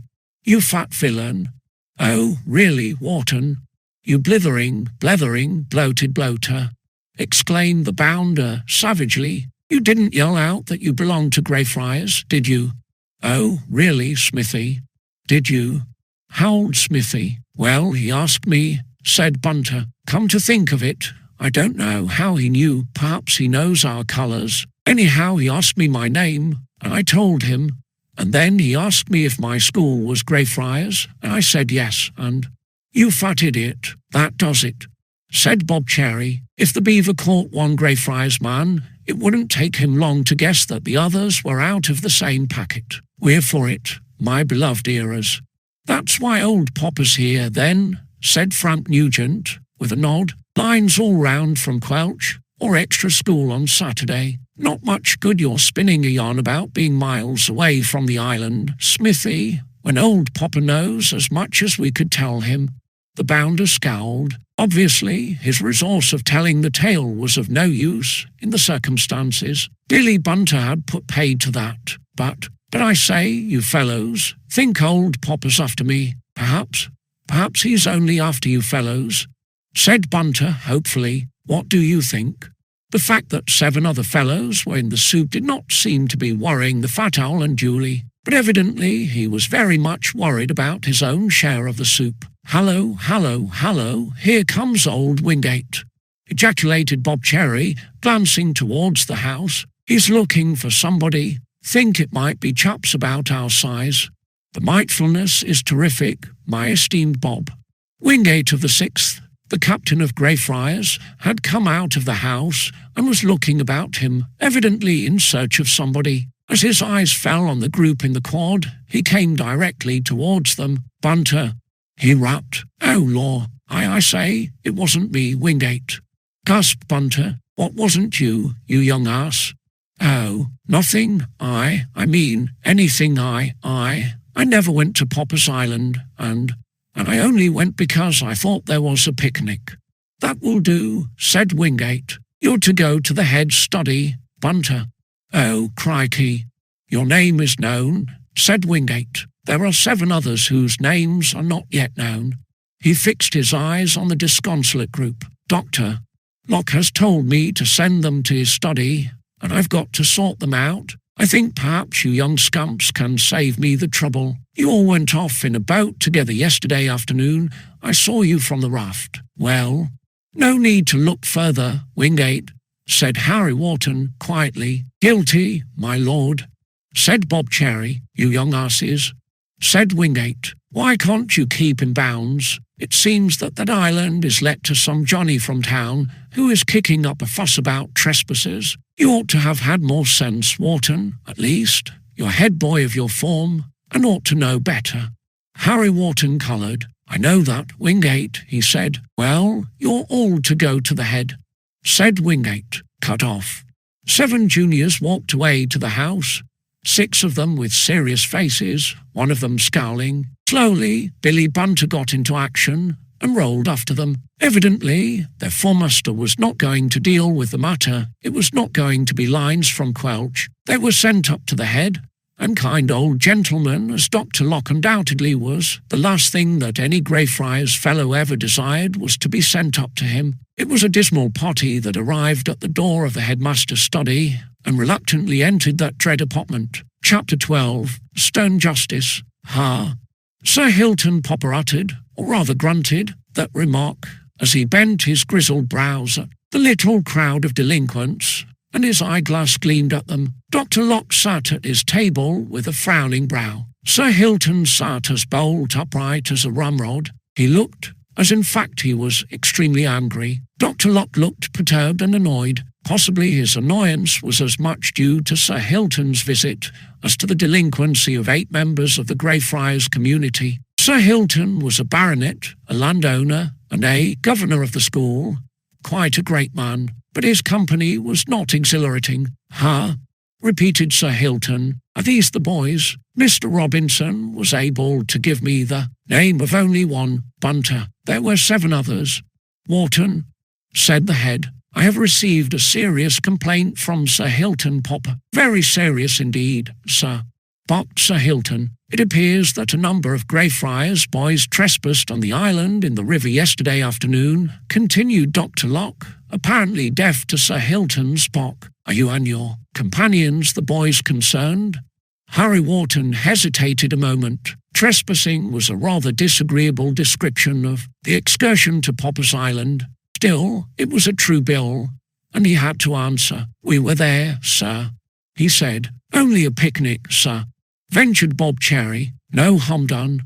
Snort from Sir Hilton Popper. "No harm done," he repeated. "Did you say no harm done, boy?" "Ha. Dr. Locke, I have told you that the island is let to a visitor, a Mr. Robinson, for the fishing. Mr. Robinson, sir, when he engaged to rent the island several weeks ago, made it a point, a very particular point, that he should be undisturbed there. He desired, sir, a quiet holiday, a rest, sir, in a quiet and remote spot, free from disturbance. This, sir, I guaranteed to him. I had reason to suppose, sir, that I could give such a guarantee with respect to a portion of my own property, sir. And what was the result? Really, Sir Hilton? What, sir, was the result?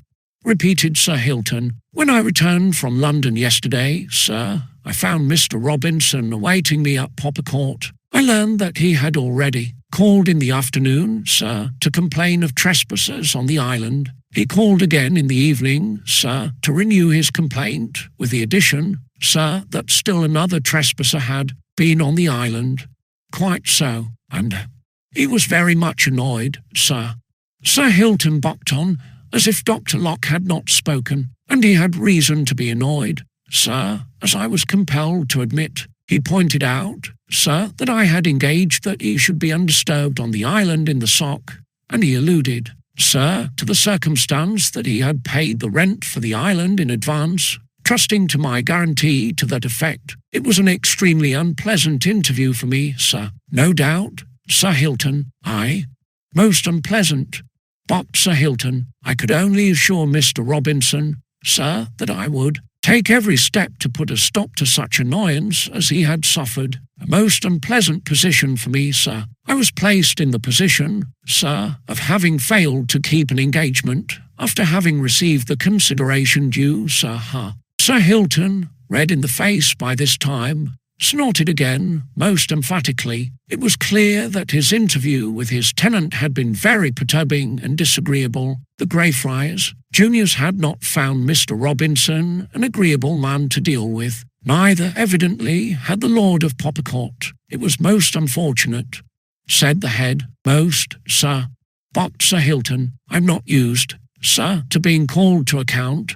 Practically called to account, sir, by a person from the city. But Mr. Robinson's complaint was just, sir, as I could not deny. He laid emphasis, sir, on the circumstance that he had paid his rent in advance and had expended a not inconsiderable amount, sir, on hiring the appurtenances of his camp from Chunkley's stores in Courtfield, paying their by no means moderate charges for fitting up his camp, sir, ready for his arrival. And when he did arrive, yesterday afternoon, he found that camp in possession of a mob of schoolboys who treated him, sir, with impertinence when he ordered them off. I trust not, Sir Hilton. I repeat, sir, that he was treated with impertinence, one of the boys actually throwing an apple at his head as they left in their boat. Bless my soul. And later, sir, when he returned from his call at Poppercourt in the afternoon, he found another boy, this boy Bunter, actually inside his tent, sir, actually engaged in devouring his provisions as if the place belonged to him. Bless my soul, repeated the head. Luckily, sir, he learned from Bunter where to look for the trespassers, went on Sir Hilton. That is why I'm here, sir. I demand the most condign punishment, sir, for all concerned. In this outrage, Mr. Robinson, sir, described it as an outrage, and I can only endorse his words. Sir Hilton paused at last, possibly because he was running short of breath. The hapless juniors had listened in silence to the tirade. In the circumstances, it was not surprising that the Lord of Poppercourt was angry. His tenant had certainly made matters very unpleasant for him, evidently as unpleasant as he could, with the object of making the trespassers suffer for their sins. He had practically set Sir Hilton on them like a bulldog. Sir Hilton having ceased to bark, Dr. Locke was able to speak at last. He fixed his eyes sternly on the juniors, Have you anything to say?" He rapped. "Only that we never knew the island was tenanted when we went there, sir," answered Harry Wharton. "You were aware that the island was out of school bounds?" "Oh, yes." "You have trespassed on private property," said Dr. Locke. "You have caused annoyance to a gentleman who came to this vicinity for a quiet holiday, and to Sir Hilton Popper. I cannot but take a very serious view of the matter." The head paused, frowning. Possibly, in his own mind, he regarded the tenant of Popper's Island as a cantankerous person who was making a mountain out of a molehill, and the whole affair as a storm in a teacup. But Sir Hilton's demand for stern justice could not be disregarded. "Every boy concerned in this thoughtless and reckless escapade will be severely caned by me," said the head, after pausing a moment or two. "Oh, crikey," came in a gasp from Billy Bunter. The others stood silent, the bounder scowling blackly. Sir Hilton Popper rose to his feet. "Very good, sir," he barked. "I trust it will be a warning to them to respect the rights of property, sir, if there should be further trespassing." Dr. Locke breathed rather hard. "There will be no further trespassing, Sir Hilton," he said icily. "In such an event, a flogging will be administered, but I am quite assured that these boys will be very careful not to offend again." "I trust so, sir," barked Sir Hilton. "Good morning, sir." Sir Hilton Popper marched out, stiff as a ramrod, apparently satisfied with the punishment awarded to the offenders. He was the only person who was satisfied. Dr. Locke was left with an unwelcome task, still more unwelcome to 8 members of the remove. The headmaster took a cane from his desk. What followed was painful. When it was over, 7 fellows trailed out of the head study in grim silence, but looking as if they found life hardly worth living even at Greyfriars. One rolled out, uttering sounds of woe. Smithy and Redwing and the famous 5 could bear what had come to them in silence, if they liked. But Billy Bunter had no use for silence. Billy Bunter mumbled and moaned, and gurgled and groaned, and like Rachel of old mourned and could not be comforted, till at length the clang of the dinner bell brought him a ray of consolation. Chapter 13. Bumps for the bounder. "Shut that thing off," snapped the bounder. 6 fellows looked at him rather expressively. It was after tea, and now. One study in the remove. Tom Brown, the New Zealand junior, had tea'd with the famous 5, and he had brought along his portable radio from now. 2 study. It was standing on the table, and at the moment was discussing sweet music, when Vernon Smith looked in at the door. Smithy did not look in a good temper. It was one of the bounder's ways, when his temper was irritable, to allow signs of the same to be seen. He had not, and would not have cared to have, a spot of the repose which stamps the cast of Vere de Vere. If Smithy was shirty, anybody at Greyfriars, or anywhere else, was welcome to observe the same, and Smithy had been decidedly and unmistakably shirty ever since the visit to the head study that morning. Nobody liked being sent up to the head. Still less did anybody like bending over under a cane. Billy Bunter seemed to find some solace in yelling, the bounder in scowling, while the famous 5 had taken it as philosophically as they could. Most of the pans having worn off by tea-time, they were feeling fairly cheerful, and they were quite interested to hear, on Tom Brown's radio, the county cricket news, which was almost due. Smithy, to judge by his look, was not taking the affair in the least philosophically, though really he had less of which to complain than the others, for it was in fact his own wilful recklessness and his malicious jeers that had landed the whole party in the soup. He had come to know. One study after tea, apparently to speak to the company, but the radio was, so to speak, an impediment in his speech. With his usual deplorable manners when he was shirty, he snapped to the juniors to shut it off. Tom Brown looked at him, looked at the other fellows, and twiddled a dial. The music ceased. He did not look pleased. Neither did Harry Wharton and company. They wanted to hear the news on the radio, and they did not want to hear anything from Herbert Vernon Smith. They had had enough of Smithy of late. "Want anything, Smithy?" asked Harry. "I want to speak to you fellows, if you can manage without that din for a minute or 2. Grunted Smithy. "If it's about the cricket." "It isn't." "What is it?"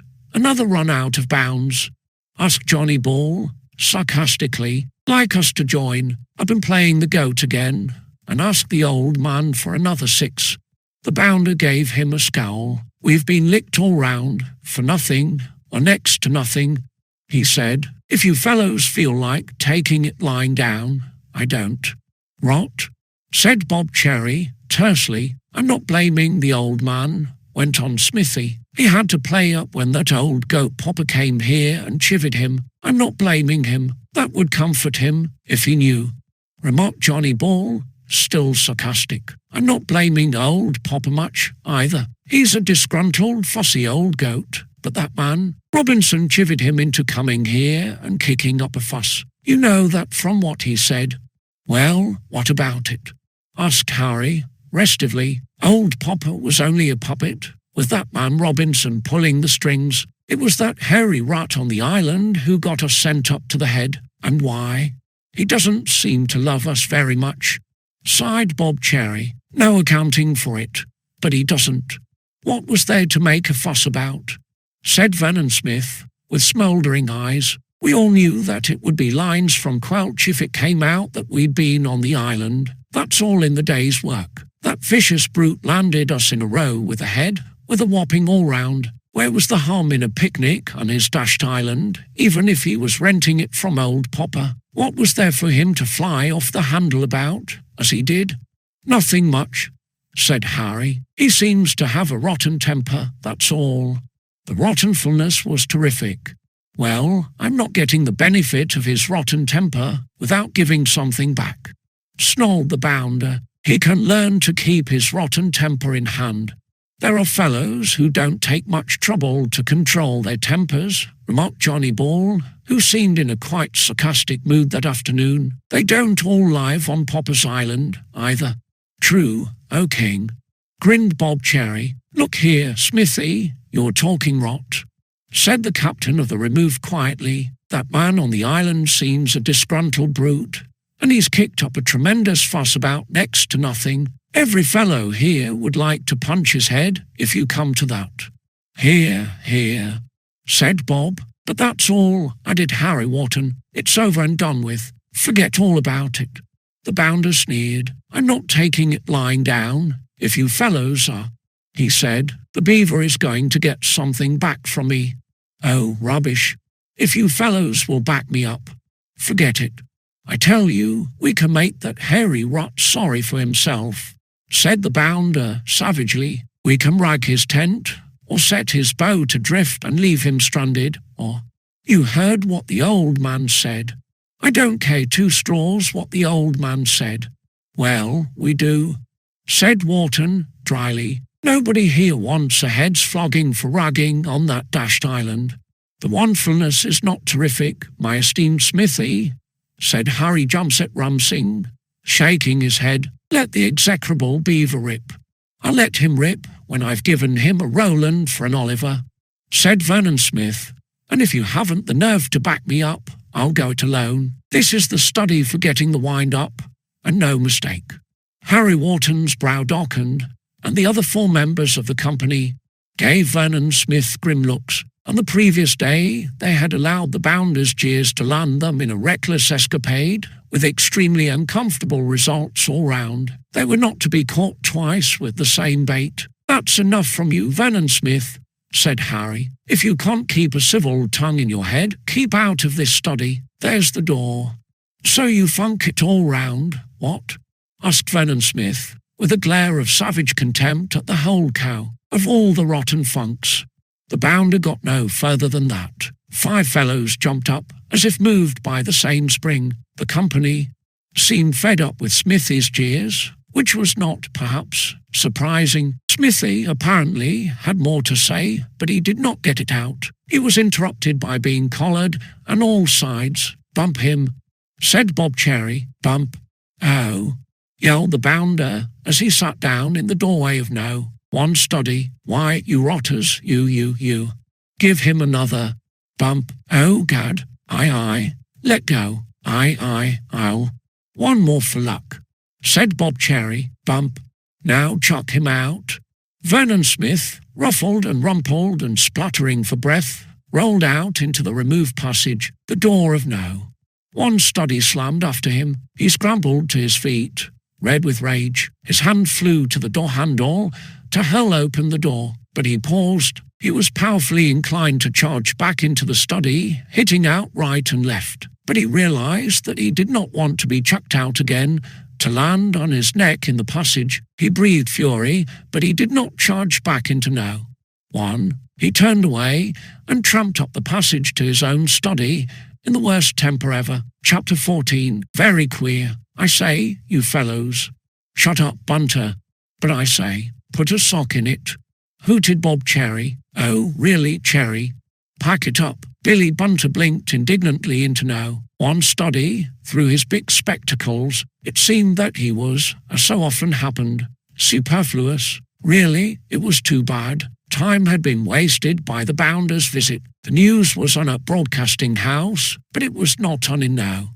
One study in the remove at Greyfriars. The Bounder had departed, on his neck, as it were. Probably the news was half over by that time. In the general news the juniors were not much interested, but they did want to hear about the cricket. And no sooner had they settled down after Smithy's drastic departure than Billy Bunter happened. The chums of Bunter's conversation, if any, had long since palled on his form fellows. They wanted to hear from the BBC, not from WGB. Shove it on, Brownie, said Johnny Ball. I want to know how Yorkshire are doing, if it's not too late. I'm sorry, said Harry Wharton. I say, you fellows, kick Bunter, somebody. Beast, I say, I'm in a row with Quelch, said Bunter dolefully. I say, I've had 6 from the old man today, and now Quelch has started. Miss S. Kebble makes out that somebody snooped a cake from below stairs, and of course they put it on me. You know the way it's always put on me, if any grub is missing. That's the sort of justice a fellow gets here. Ring off. I've got 200 lines. Good. Go and do them. Beast, I mean, look here, old chaps, suppose we whack them out, as we did yesterday, what? Asked Bunter, hopefully. As Brownie's here, he can help. And if the 6 of you do 20 each, that will be 190, and I'll do the other 10. Ha, ha, ha. Blessed if I see anything to cackle at, when a fellow's got lines after a licking from the old man, said Bunter warmly. Look here, you chaps, you help me with the lines, same as you did yesterday. You fat fibbing foozler, said Bob Cherry. You diddled us into doing your lines, with a yarn about a motor run. Got another motor run up your sleeve. Well, it wasn't my fault Treg never turned up, said Bunter. He was coming over from Folkestone all right. Gammon. I tell you, I got the pater on Quelch's phone, and he said that Treg started from Folkestone at 1 o'clock yesterday. Is he still on the road, then? Asked Johnny Ball, sarcastically. He hasn't hit Greyfriars yet. It's taking him a long time to do 20 miles. Shove it on, Brownie. Tom Brown turned the dial. I say, you fellows, don't stop that thing. Howled Bunter. A fellow can't hear his own voice with that beastly radio on. Anybody want to hear Bunter's voice? Asked Bob. Ha ha ha. Apparently nobody did. In fact, if the radio drowned Billy Bunter's voice, that circumstance probably added to its attractions in now. One study. Anyhow, Tom Brown turned it on, and out came the announcer's voice, loud and clear. And luckily, it came out only to make the more or less interesting announcement, and that is the end of the news.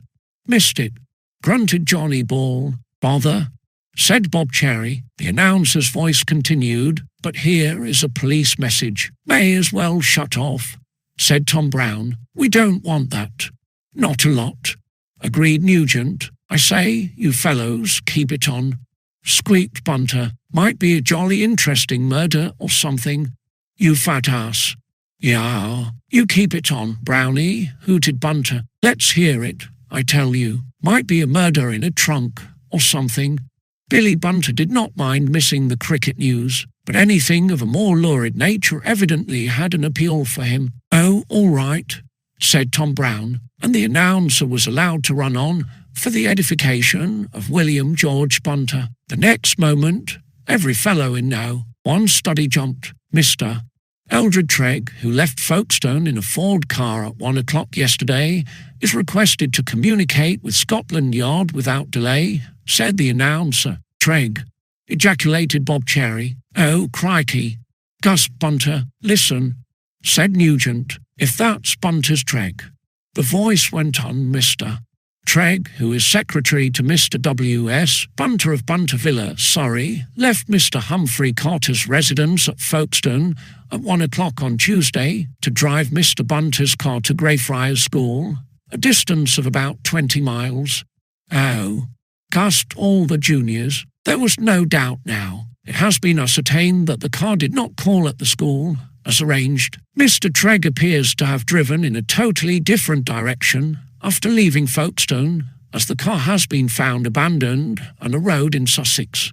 Oh, my hat. What the dickens?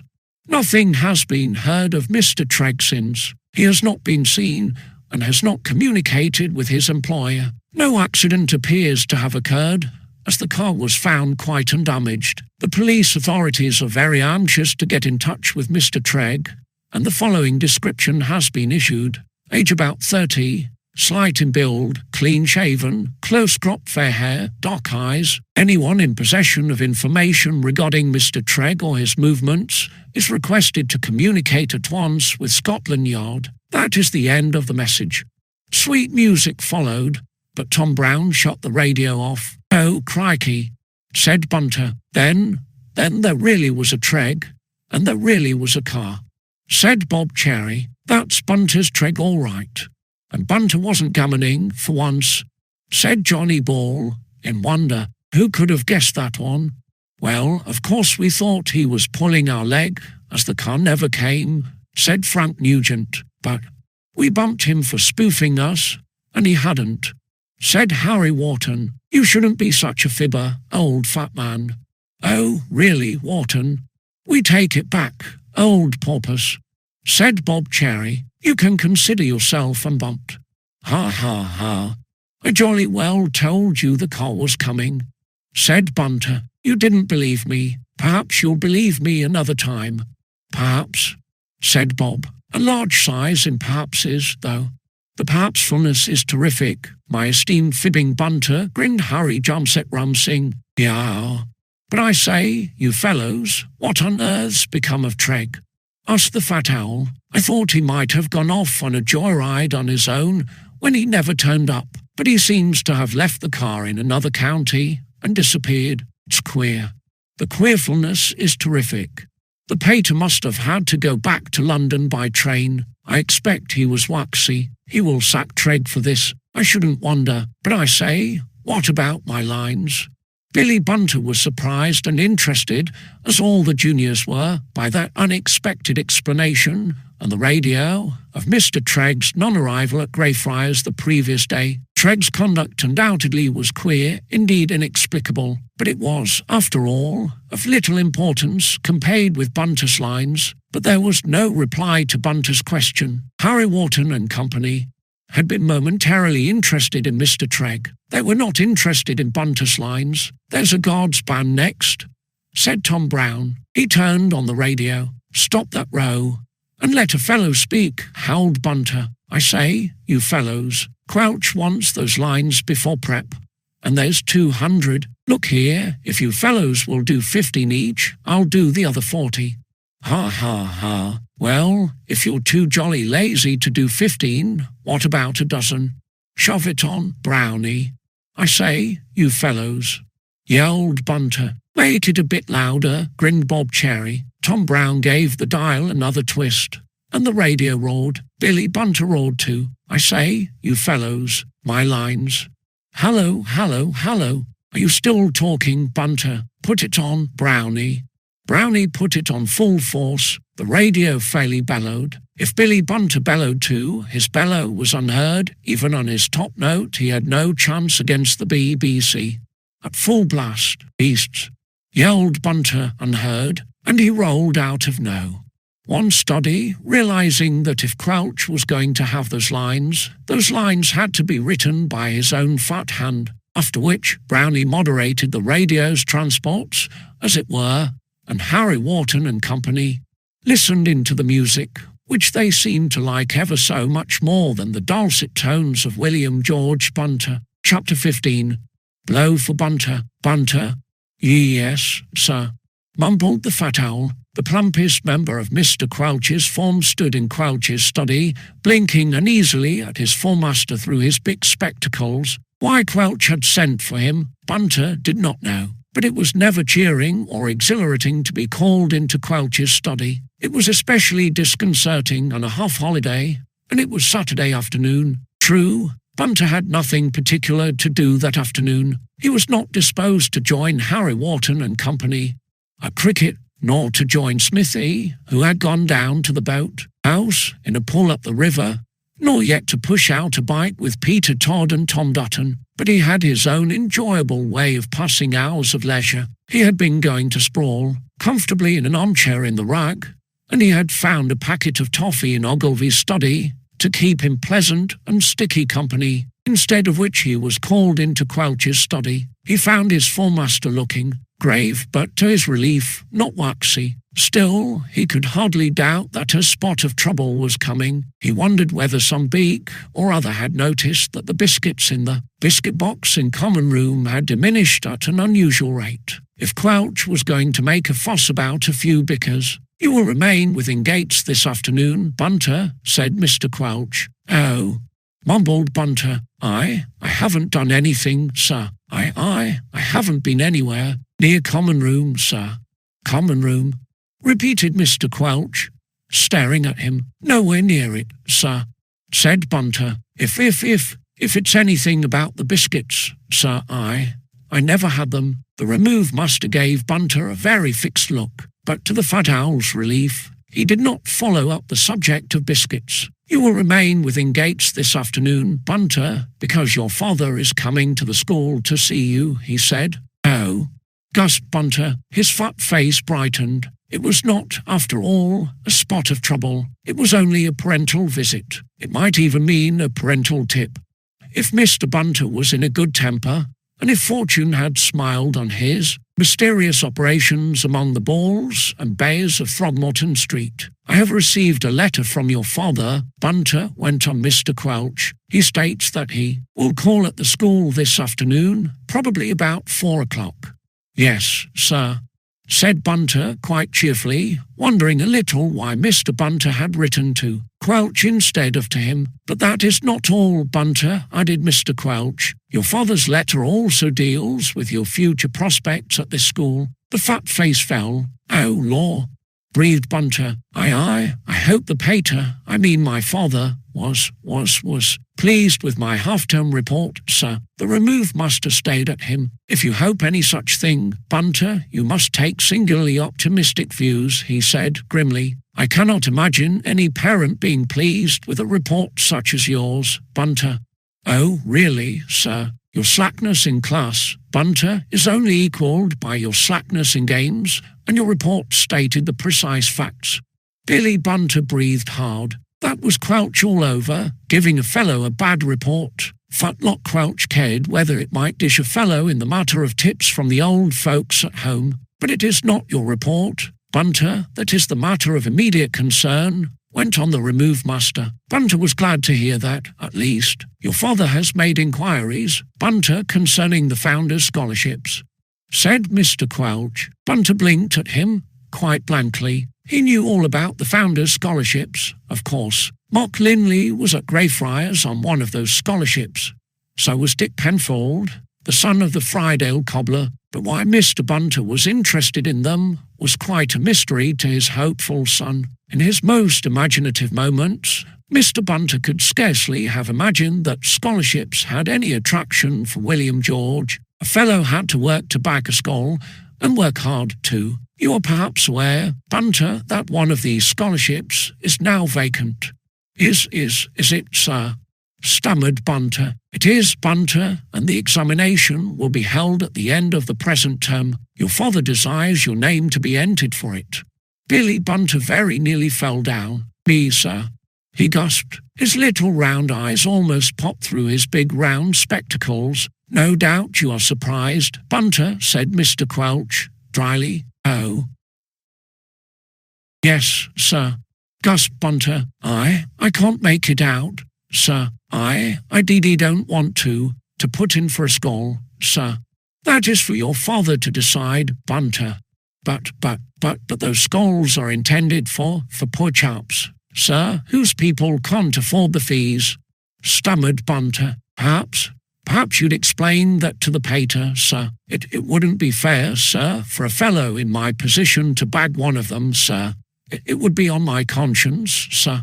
Billy Bunter's sudden concern for poor chaps, whose people could not afford to pay their fees, was really quite touching, but Mr. Quelch did not seem to be touched. Possibly he suspected that Bunter's concern was not so much for those poor chaps as for his fat and lazy self. What you say is quite correct, Bunter.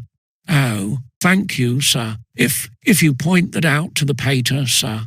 Kindly allow me to finish, Bunter. What you say is quite correct, but I gather from your father's letter that this step is absolutely necessary. Oh, crikey. Your father, at all events, seems very anxious that you should enter for the scholarship, Bunter, and do your best. I shall therefore give in your name. Oh, crumbs.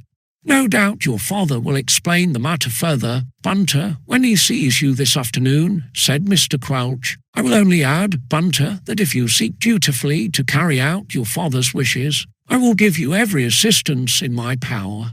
Oh, law!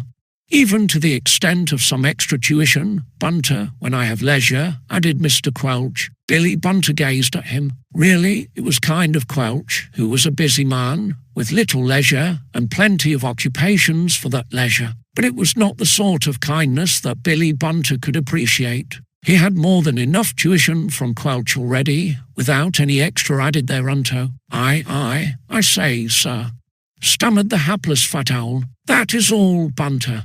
But, sir, you may leave my study, Bunter. A dismal and dolorous owl rolled out of Quelch's study. This was a blow. It was in fact a stunning blow. A detention, an imposition, even a whopping for snooping the biscuits in common room, would have been a mere nothing to it. Before Billy Bunter's dismayed eyes floated an awful vision of work.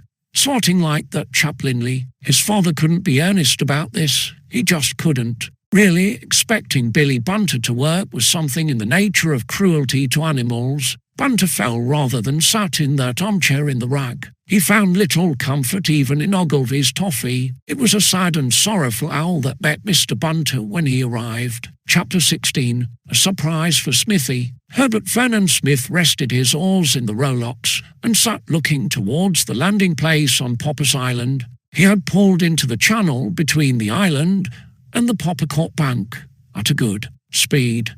Anyone observing him from the woods or the towpath would have supposed that he had set out on a vigorous pull up the river to Courtfield, and if a keeper had appeared from Poppercourt Woods, or the beaver had looked out from the greenery of the island, Smithy would have pulled on, as if interested in nothing but rowing that sunny afternoon. But there was no sign of a keeper to be seen along the bank. Neither was anything to be seen of the beaver. If he was on the island, no doubt he was at his camp in the glade, under the big oak, out of sight from the river. Very likely, the bounder thought, he was not there. Popper's Island was a pleasant spot for camping, quite a good spot for fishing, but the man was alone, and surely would not want to stick on the island all the time, with no company but his own. Anyway, the bounder had no doubt about ascertaining whether he was there or not. If he was away, his boat would be away with him, for obviously Mr. Robinson could not leave the island without it.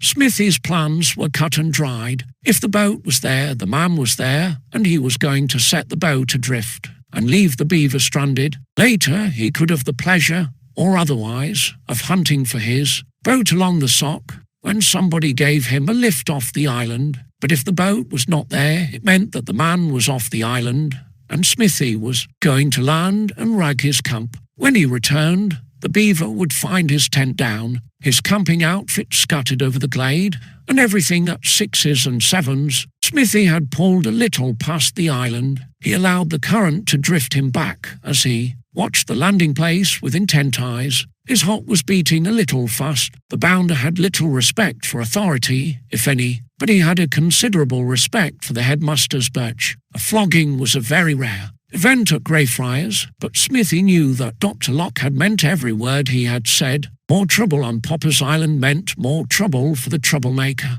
And now that he was on the spot, it dawned on Smithy, much more clearly than before, that he did not want to bend over any more than the other fellows did under his headmaster's birch. Another row on the island, another visit by Sir Hilton Popper to Greyfriars, and Smithy would have reason to wish that he had played cricket that afternoon instead of pulling up the river and vengeance spent. But he set his lips doggedly. He was going through with it, and he was going to give the beaver a Roland for an Oliver. The man was a disgruntled brute, who had made himself quite unnecessarily unpleasant, and Smithy rather prided himself on giving back as good as he got. But as he dipped an oar and edged his little skiff closer in, he was very cautious. He knew that he was asking for more trouble than he wanted, and with all his cool nerve he was very anxious not to be spotted. He could see nothing of the tenant's boat. Edging nearer and nearer, he scanned the landing place with searching eyes, but there was no sign of a boat. It was a relief to Smithy. Had the boat been there, he would have cut it adrift, at the risk of being seen from the island. But it was not there, and if the tenant was absent, the coast was clear. He had to take the risk of the man returning, but he was not going to linger and be caught like Billy Bunter. He did not need more than 10 minutes to route the camp right and left, and then he would be gone. The beaver, when he came back, could try to guess who had been there. There would be no clue to Smithy, satisfied that the boat was gone, and the tenant, necessarily, in it. Vernon Smith pushed him briskly under the overhanging branches that spread over the landing place and the rippling water. He jumped out, hooked his painter to a willow, and after a last keen glance over the shining river, plunged into the trees to follow the track to the glade in the centre of the island. The underwoods rustled as he pushed rapidly through, but that mattered nothing, as he was assured that there were no ears to hear. But suddenly he gave a violent start, as a rustle came in the thick underwoods that was not made by his own movements. "Oh," breathed the bounder. He caught his breath. He was sure, absolutely sure, that he was alone on the island. The boat was gone and the tenant must be gone. But his heart thumped unpleasantly all the same. The man could hardly have concealed his boat, as the Greyfriars juniors had done on their visit. Why should he? But if he was, after all, on the island. The next moment Smithy knew, as a sudden grasp was laid on his collar from behind. He uttered a startled cry. Never had a fellow been so taken by surprise. He twisted round in that angry grasp and stayed blankly at a dark, angry, bearded face. It was the tenant of Popper's Island. The beaver, after all, was at home. Whatever he had done with his boat, he was there, and the dismayed bounder was in his angry grasp. "You young rascal." The man's voice came rasping, and his eyes glinted under the bushy brows. The bounder panted. "Let go." I have seen you before, you young rascal." The man, grasping the bounder's collar with his left, raised his right to smack his head. Evidently he recognized Vernon Smith as one of the visitors of Wednesday, and as the fellow who had pitched the apple at him and caused him to sit down so suddenly. Possibly he was pleased to get his hands on that cheeky schoolboy. At all events, he smacked his head with a smack that made it ring. The bounder wrenched desperately to free himself. "Let go," he yelled. "By gum, if you touch me again, I'll hack you shins." Smack. The beaver touched him again before the words were quite out of his mouth, and he touched him hard. That smack rang over Popper's Island almost like a pistol shot. Smithy was as good as his word. He had been caught, and he had to face the music at Greyfriars, but he was not going to be manhandled if he could help it. He kicked out, and it was the beaver's turn to yell. A crash on his shin was as painful as the smacks on Smithy's luckless head, but he did not let go. That hack seemed to give the final touch to his extremely bad temper, and he smacked and smacked again. In sheer desperation, the bounder grappled with him, hooked his leg, and they stumbled over together in the thickets. The tenant's hat was brushed from his head, and, to the bounder's utter amazement, his thick dark hair, along with it. That thick dark hair evidently did not grow on Mr. Robinson's head. It was a wig. That utterly unexpected occurrence was a stroke of luck for Smithy. The tenant of Popper's Island released his grasp and clutched after the dark wig entangled in the thicket. That was enough for the bounder. He did not give the man a chance to grasp him again. He leaped out of reach and ran. Whether the man pursued him or not, he did not know. In a matter of seconds he reached the landing place, tore the painter loose, and leaped into his skiff. It shot out on the river under the impetus of his leap, spinning across towards the bank, rocking wildly. The bounder grasped the oars, jammed them into the rowlocks, and pulled breathlessly. Looking back as he pulled, he saw nothing of the man on the island. Chapter 17. Brace up, Bunter. William. Yes, father, mumbled Bunter. No. 7 Study, in the Greyfriars Remove, had 2 occupants. One was Mr. William Samuel Bunter, stockbroker of Bunter Villa, Reigate, Surrey. The other was his hopeful son, William George Bunter of the Remove. Mr. Bunter's plump form filled Peter Todd's armchair. Billy Bunter's plump form leaned on the study table. Mr. Bunter's plump face looked very serious and very grave. Billy Bunter's plumper visage was almost woebegone. He stood before his parent like a fellow awaiting a sentence of doom. Mr. Bunter's grave aspect certainly looked as if his letter to Quelch had been written in deadly earnest. Bunter knew that after his arrival, Mr. Bunter had had a talk with the remove master. Now he was going to have a talk with William George. Bunter had no hope of enjoying the parental conversation. He could not help feeling that it looked as if Mr. Bunter meant business about that scholarship. It was almost too awful to contemplate, but it had to be contemplated. Seldom had Bunter's spirits been lower. William, matters are very serious, said Mr. Bunter. Are they?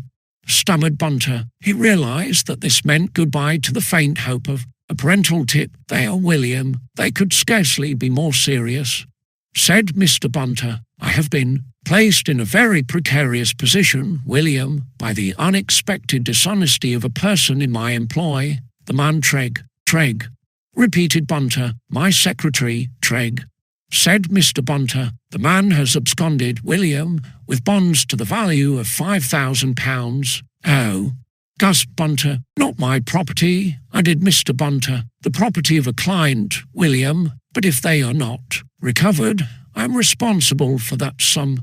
Oh, repeated Bunter in another gasp. They are bearer bonds, William, which pass from hand to hand, and very difficult to trace, continued Mr. Bunter. In fact, if the man succeeds in escaping with them, they must be written off as a dead loss. Oh, said Bunter for the 3rd time. You will remember, William, that the man Treg was to drive over here on Wednesday to take you for a motor run. Instead of doing so, he drove a great distance into the next county, abandoned the car, and disappeared. Oh, said Bunter, his 4th oh. It has transpired, went on the portly gentleman in the armchair, that before driving down to Folkestone that day, Treg, who had a key to my office safe, removed the bonds. They must have been concealed about his person while he was driving me down, William. His plans were very carefully laid. What he had done could not become known till I returned to London.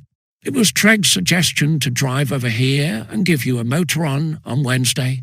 One had no suspicion. By this trick, he was enabled to get a very long stop. The car has been found in Sussex, but no trace of Treg has been discovered. The man has vanished with the bonds.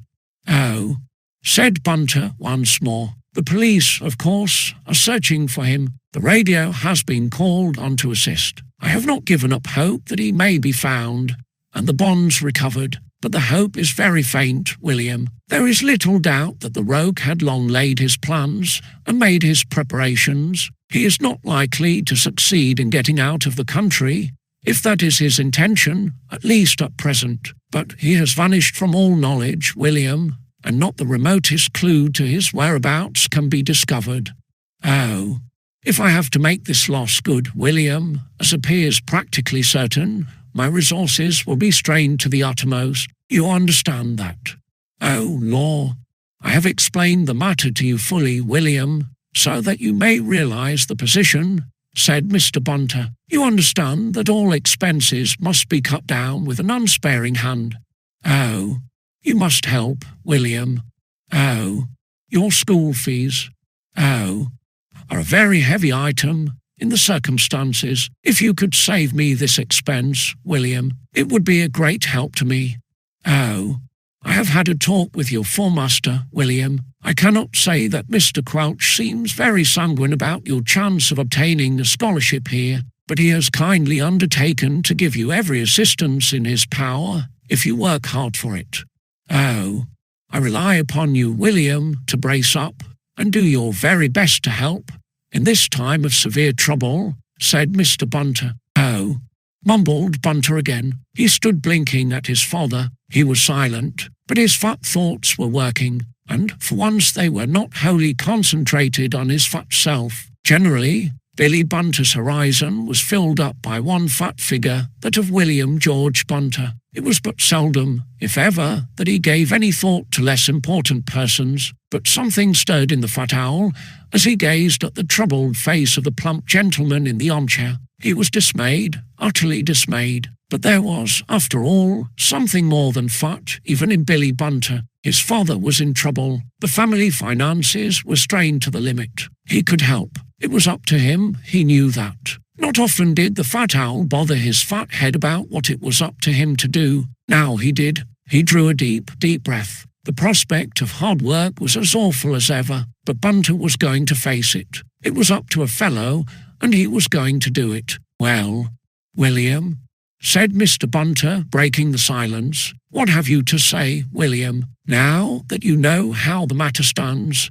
"I'm jolly well going to help, father," said Bunter heroically. "You rely on me. I'm going in for that school, and I'll jolly well pull it off, if I can. I'll work like Billy-o."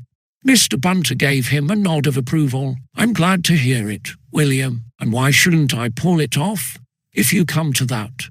went on Bunter. "There's a chap here named Linley who pulled it off, and I hope I've got more brains than he has. It just means a spot of jolly hard work. Well, I can work. That is the right spirit, William," said Mr. Bunter. "Leave it to me, father," said the fat owl. "I jolly well won't let you down. I'll simply slog at it, getting ready to do that paper. It's mainly classical stuff, and after all, I'm a dab at Latin. Are you, William?" "Well, Crouch doesn't think so," admitted William, "but schoolmasters don't know everything. I dare say Crouch will be surprised if I pull it off. Well, I'm jolly well going to surprise him." Billy Bunter spoke with great firmness. He had made up his fat mind. He was quite resolute. It was the right thing, and he was going to do it. He was jolly well going to show Quelch, and everybody else, what he could do. It meant hard work. Well, he was going to work. In fact, to slog. His fat mind was firmly made up. His resolution was fixed. It was barely possible that later, when the hard work came along, that fixed resolution might come unstuck, as it were. But for the moment, at least, Billy Bunter was as firm as a rock. "Don't you worry, father," he said, reassuringly. "I'm jolly well going to play up. I'm going to swat like that chap Linley. I'll begin this very day, and you'll see." Mr. Bunter's plump face registered approval and satisfaction. He rose from the armchair. "Do your best, William," he said. "If you succeed, you will help your father in a time of very severe strain. Do your very best, William. Rely on me," said Bunter valiantly. When Mr. Bunter departed, the fat owl stood blinking after the taxi till it disappeared, with a very thoughtful face. That fat face grew more and more thoughtful, but Bunter's fat mind was made up. He had screwed up his courage to the sticking point, as it were, and it was still sticking. For quite a long time he stood, looking very thoughtful indeed, but when he moved at last, he did not roll out into the cord to sit under a shady tree. He did not roll into the rack to sprawl in his favourite armchair. Slowly, very slowly, but still resolutely, he tramped up the stairs to the removed studies. If he was going to have even a dog's chance in that examination in a few weeks' time, he had to swat Latin. Well, he was going to swat Latin. He shuddered at the prospect, but he was going to do it. And when Peter Todd and Tom Dutton later came up to know 7 study to tea, they had the surprise of their lives. Nothing less than Billy Bunter sitting at the study table, surrounded by books with a pen in his hand, ink on his fingers, and a distinctly tired look on his fat face. Swatting Latin, Chapter 18, back up, I say, you fellows. Too late, said Bob Cherry, as jolly old Shakespeare remarks. Continued Bob, one day too late, I fear, my noble lord, hath clouded all your happy days on earth. Oh, really, Cherry, in the present case, exactly 10 minutes too late, said Bob. What do you mean, you ass? I mean that we finished tea 10 minutes ago. Ha ha ha. Billy Bunter blinked through his big spectacles at 5 grinning faces, and no, one study, and frowned. Harry Wharton and company had tea'd rather late, after cricket, but late as they were, Billy Bunter was later, and the table in no. One study was cleared. If the fat owl had, as usual, arrived in the role of a lion seeking what he might devour, there was nothing doing. Better give Smithy a look in, old fat man, added Bob kindly. Better not, said Johnny Ball. I saw Smithy come in, and he didn't look in a good temper. Looked like biting. I haven't come here to tea, hooted Bunter indignantly. I've been working, gasped Bob Cherry. Yes, working, and jolly hard too, said Bunter. I didn't leave off for tea either. I had just a mouthful to go on with. There's a food shortage ahead, if Bunter had a mouthful, remarked Bob Cherry. Where on earth did you get all the stuff, Bunter? Ha ha ha. Billy Bunter gave the humorous Bob a devastating blink through his big spectacles. It was true that Bunter's mouth was extensive, but really and truly it was not so extensive as all that. I've been hard at work, while you fellows have been loafing about at cricket, he said, scornfully. Well, cricket isn't exactly loafing about, old fat man, said Harry Wharton. But what have you been working at? Lines for Quelch. Swatting, said Bunter. Draw it mild. Tell us an easier one. I tell you I've been swatting, hooted Bunter. I'm going in for the Founders' Scholarship at the end of the term. Gammon. The gammonfulness is terrific. You can ask Quelch, if you like, snorted Bunter. My pater's seen Quelch about it, and my name's down, so y'are.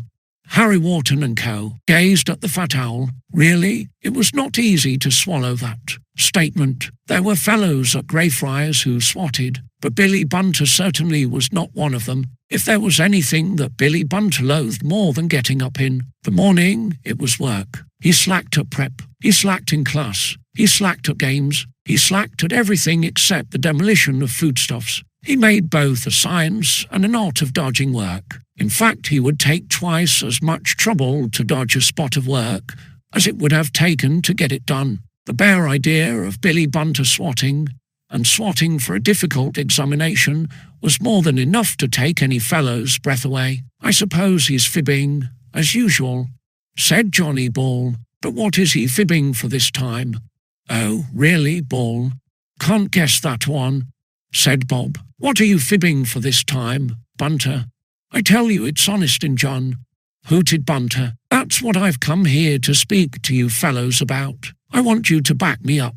Pile it on, said Johnny, if you fellows don't believe me.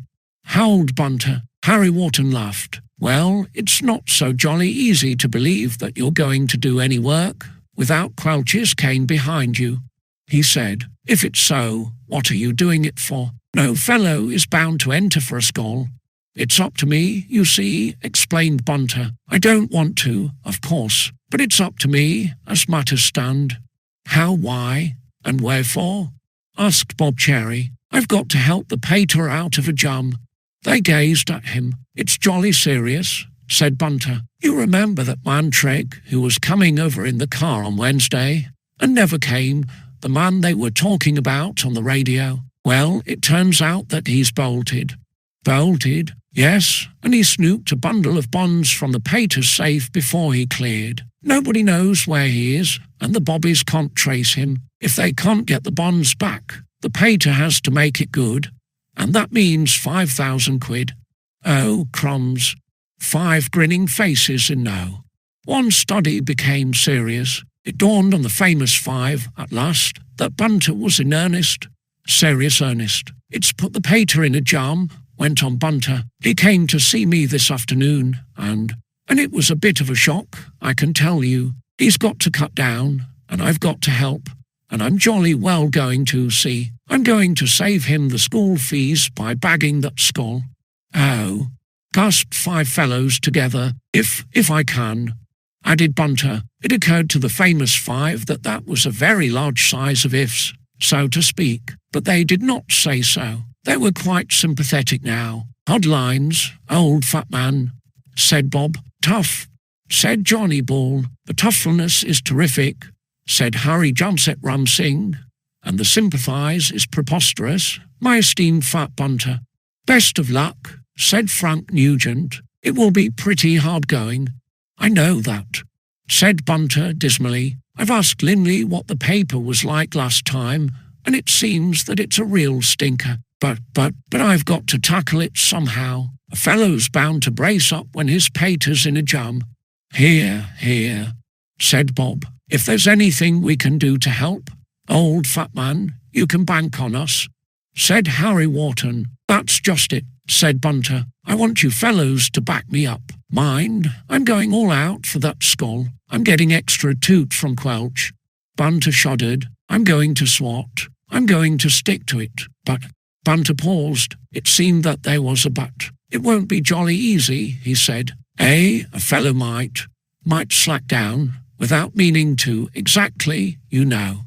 "The mindfulness is terrific," murmured Harry Jamset Ram Singh. I mean to say, I might have a paper to do for Quelch, and I might put it off." "Such things happen," said Bob Cherry, gravely. "I might let prep slide. I've let it slide sometimes, more often than sometimes," remarked Johnny Ball. I might forget to turn up for extra toot with Quelch," mumbled Bunter. Evidently, the fat owl had misgivings. "It's just possible," assented Harry Wharton. "You never know," mumbled Bunter. "Well, look here, you fellows back me up, see? I want you to keep me up to the mark. If I let things slide, jolly well make me stick to it."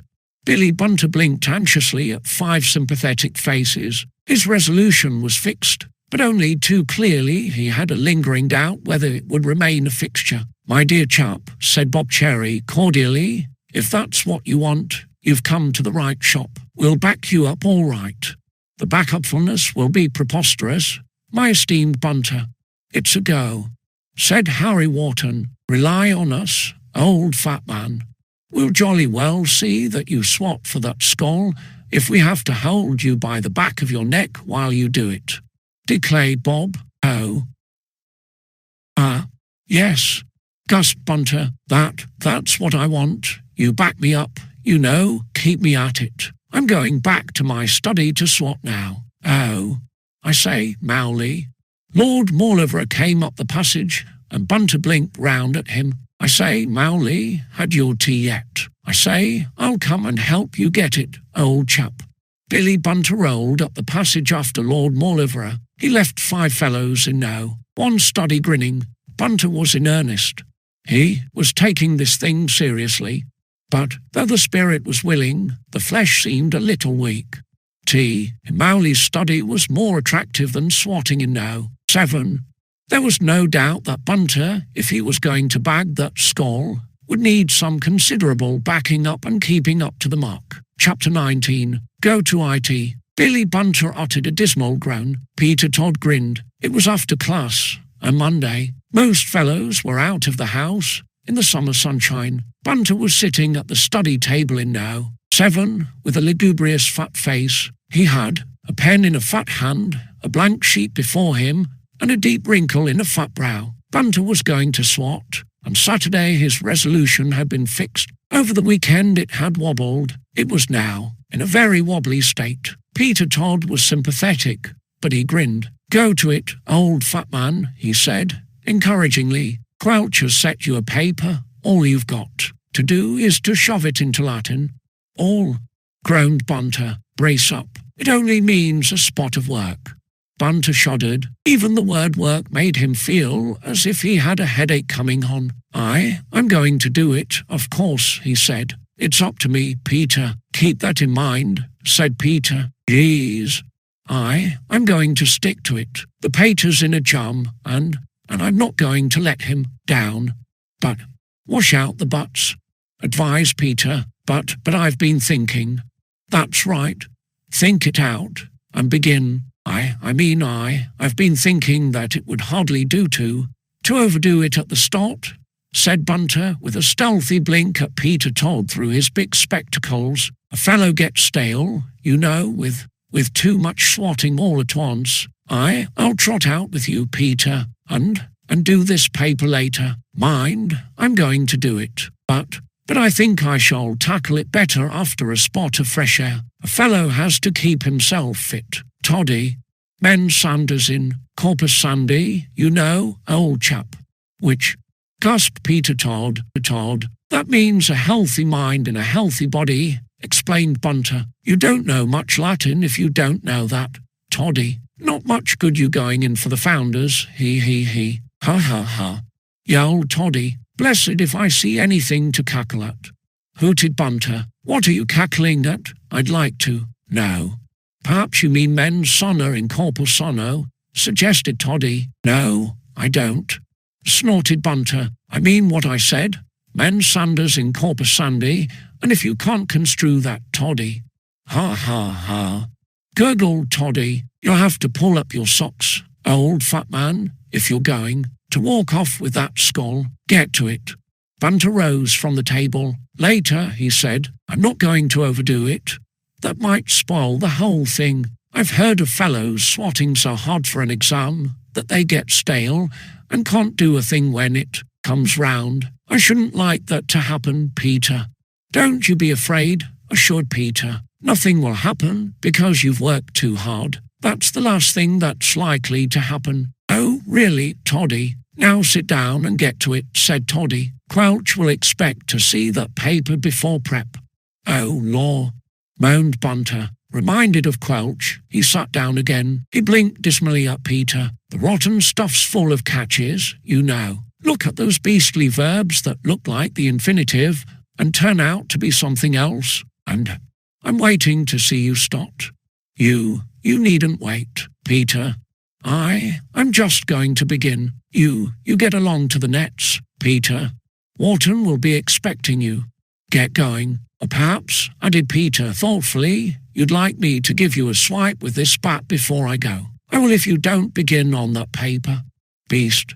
Billy Bunter dipped his pen in the ink. He blinked dismally at the paper Mr. Quelch had set him in English to be transcribed in Latin, and he started. Peter Todd left the study and shut the door after him. He had seen Bunter started on his task. Had he looked in a minute later, he would also have seen him leave off. Instead of getting on with it, Bunter sat and blinked at it. Having blinked at it for several minutes, he rose from the table. He was not going to slack. The fat owl was quite determined on that. He was going to do that paper, but after all, there was no hurry. Later on would do. Billy Bunter had considerable powers of self-deception. Later on he was going to slog at that paper. Just at present, he wasn't. He rolled out of the study. Hallo, hallo, hallo, came a cheery roar from up the passage. The fat owl blinked round. Bob Cherry was coming down the passage, and he hastened his steps as he beheld the fattest member of the remove emerge from now. 7 study. Done that paper for Quelch already? He asked. Oh, no, I, stammered Bunter. Then jolly well roll back into your study and get on with it. I've just finished it. Gasped Bunter. That's what I really meant to say. Quit work, if you have, grinned Bob. Well, I'm a pretty quick worker, you know. I just knocked it off. See? Good. Let's see it, said Bob, cheerily. Oh, I forget where I put it now. You'll have to find it for Quelch. Old fat man, I'll help you look for it, if you've forgotten where you put it. Come on. Oh, really, Cherry? You fat ass, said Bob. Is that how you're going to swap for a score? slacking over the very first paper Quelch has given you. Lucky for you, you've got fellows to back you up. Come on." "Oh, leg o' my neck," yelled Bunter. I'm going to do it later. No time like the present. Beast, Lego. Bob Cherry did not let go. With a firm grasp on the back of a fat neck, he propelled Billy Bunter into now. 7 study. The fat owl wriggled in his grasp. Bob glanced at the study table. On Bunter's blank sheet of paper was written the single word "sesame." That was as far as Bunter had got with his Latin prose. "You fat slacker," said Bob. "Beast, Lego, will you?" yelled Bunter. I'm going to swat over it later. Not just this minute. You jolly well mind your own business, see? Didn't you ask us to back you up?" demanded Bob. "Oh, yes, but didn't we say we would?" "Oh, yes, but, well, we're going to," said Bob. "Sit down in that chair." "Shan't," yelled Bunter. "Oh, crumbs, wow." Bump. With the help of Bob's vigorous hand, Bunter sat down in the chair, rather hard. He sat and spluttered. Oh, beast. "Now get going," said Bob, cheerily. "You let me catch you outside this study before you've done that paper, and I'll boot you all the way back. I'll keep an eye open, old chap. Rely on me."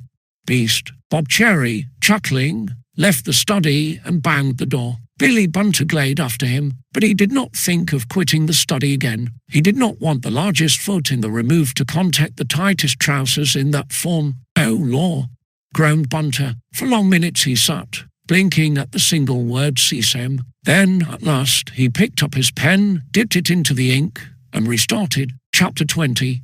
Friends in Need. Hallo, hallo, hallo. Billy Bunter certainly heard that cheery hail. Most ears at Greyfriars must have heard it, but if the owl of the remove heard, he did not heed. He was sitting on the old oaken bench under one of the shady elms, with a newspaper open on his fat knees, and as that stentorian roar impinged upon his fat ears, he hurriedly lifted the newspaper and held it up, as if to read, thus screening his fat face from the general view. Harry Wharton and Company, as they came along, had a view of an outspread newspaper. Behind that newspaper, the upper half of William George Bunter was invisible. Probably it did not occur to Bunter that his fat little legs remained on view below, and that those fat little legs could not possibly be mistaken for any others at Greyfriars School. Under cover of the newspaper, the fat owl breathed bod. It was Tuesday. Class was over. Mr. Quelch, in the kindness of his heart, had prepared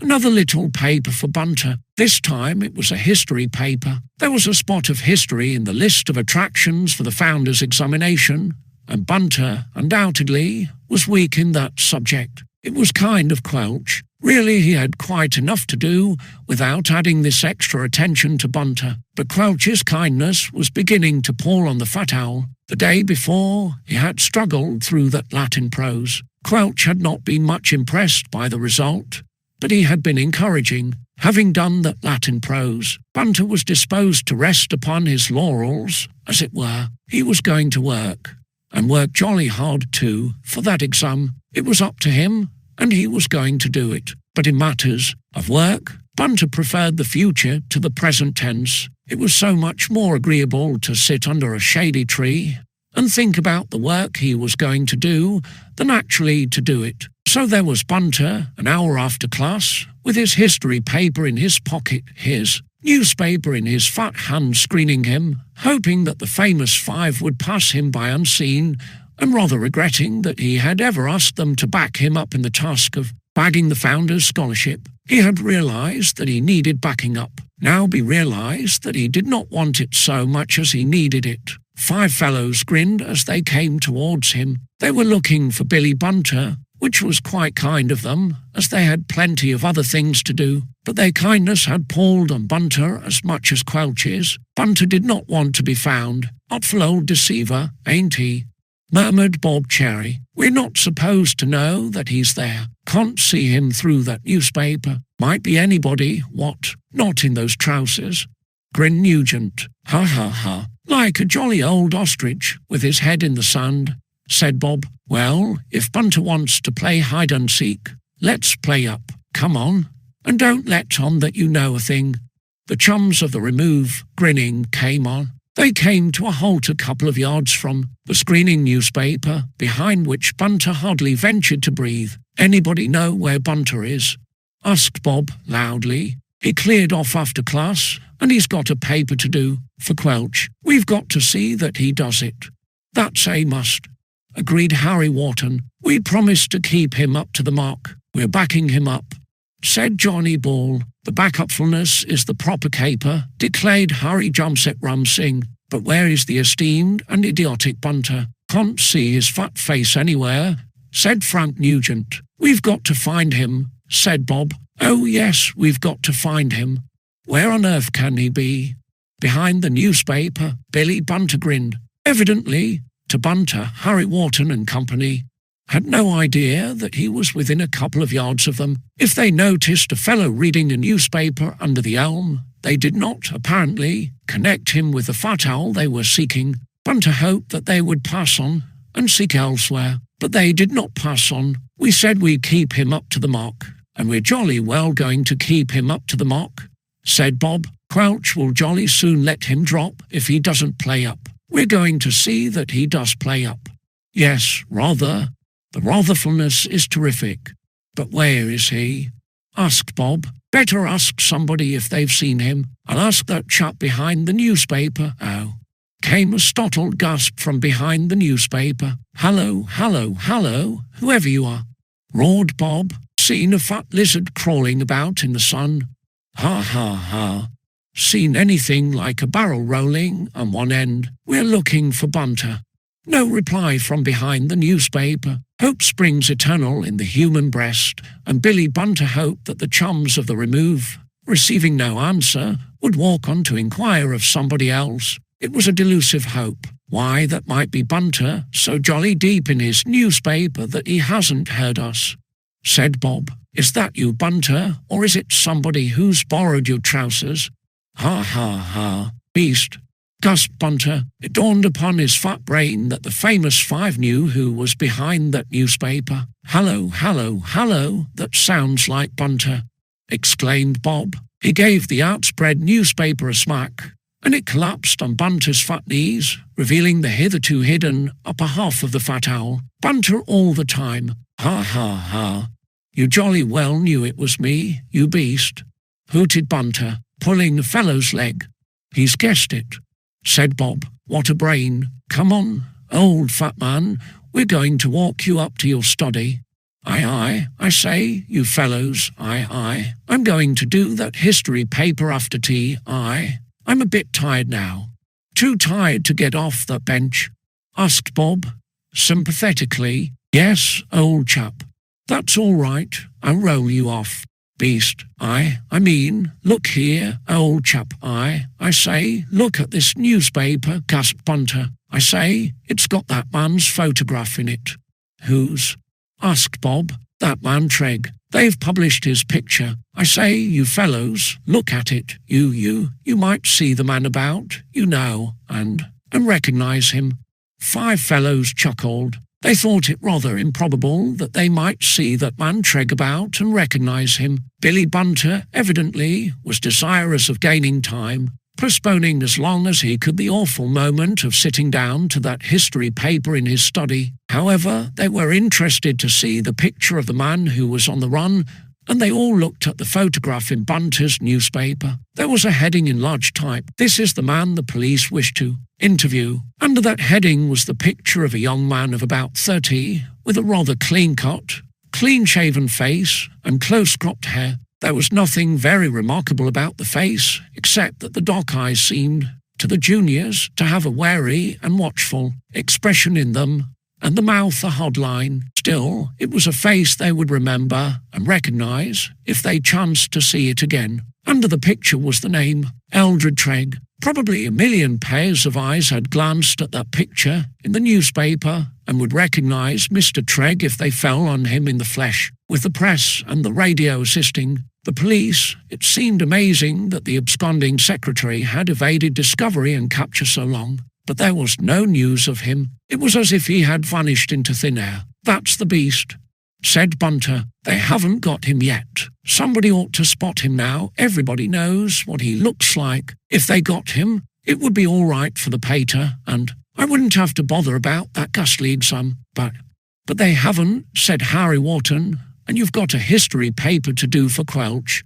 Oh, yes, but get going, said Frank Nugent. I just want to look at the cricket news first, stammered Bunter. I'm awfully keen on the test match. Ha ha ha. Hey, what are you cackling at? Demanded Bunter. If you fellows ain't interested in the test match, I jolly well am. I'll go up to the study later. No good looking in the paper for that, said Nugent, laughing. You see, there doesn't happen to be any test match going on. Oh, isn't there? I mean the county matches. I'm jolly keen to see how Surrey are getting on. My county, you know. Surrey aren't playing today, grinned Johnny Ball. I mean Yorkshire. You mean anything except swatting Quelch's paper, what? Chuckled Bob Cherry. You'll have lots of time to see the Yorkshire score later, as they aren't playing till next week. Ha ha ha. I meant to say Middleshire. I mean Somerset. Take his other ear, Johnny, and we'll help him off the bench. Yarrow. Billy Bunter rose from the bench quite quickly. He rubbed 2 fat ears and gave the famous 5 a devastating blink through his spectacles. Look here, you beasts, he hooted. That's how Bunter thanks fellows for backing him up, said Bob. How sharper than a serpent's tooth it is to have a thankless Bunter. Ha ha ha.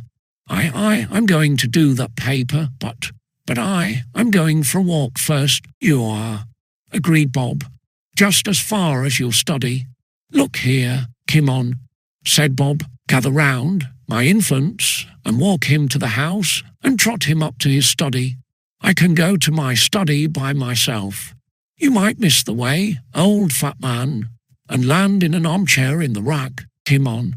5 fellows gathered round Billy Bunter and walked him to the house. He went slowly and sadly, but he went. They walked him up to the removed studies and into No. 7. Now where's that history paper? Asked Bob. Bunter groped in his pocket-o. I've lost it. Now isn't that just too bad? Sighed Bob. After all the trouble we've taken, he's lost Quelch's paper. Never mind, old fat man. I'll cut down and tell Quelch you've lost it, and ask him for another. You silly ass, yelled Bunter in alarm. Quelch would be as mad as a hatter if he thought I'd lost that paper. Can't be helped. Mad or sane, he will have to cough up another if you've lost that one. I found it, gasped Bunter. It's in my pocket all the time. I thought it might be. Trot it out. The history paper was trotted out. The hapless fat owl, at the end of his resources, sat down at the table with Quelch's paper before him. Now wire in, old fellow, said Bob encouragingly. We'll give you a look in later, and if you haven't done that paper, we'll bang your head on the table. Can't say fairer than that.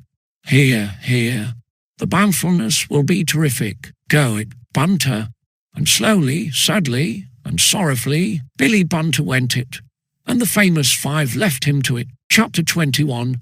The bounder means business. Coming on the river, ready. Yes, if you like, but, well, not to that island. The bounder laughed. Think I want to see the old man again? He asked. I had enough from him on Saturday, quite enough to go on with.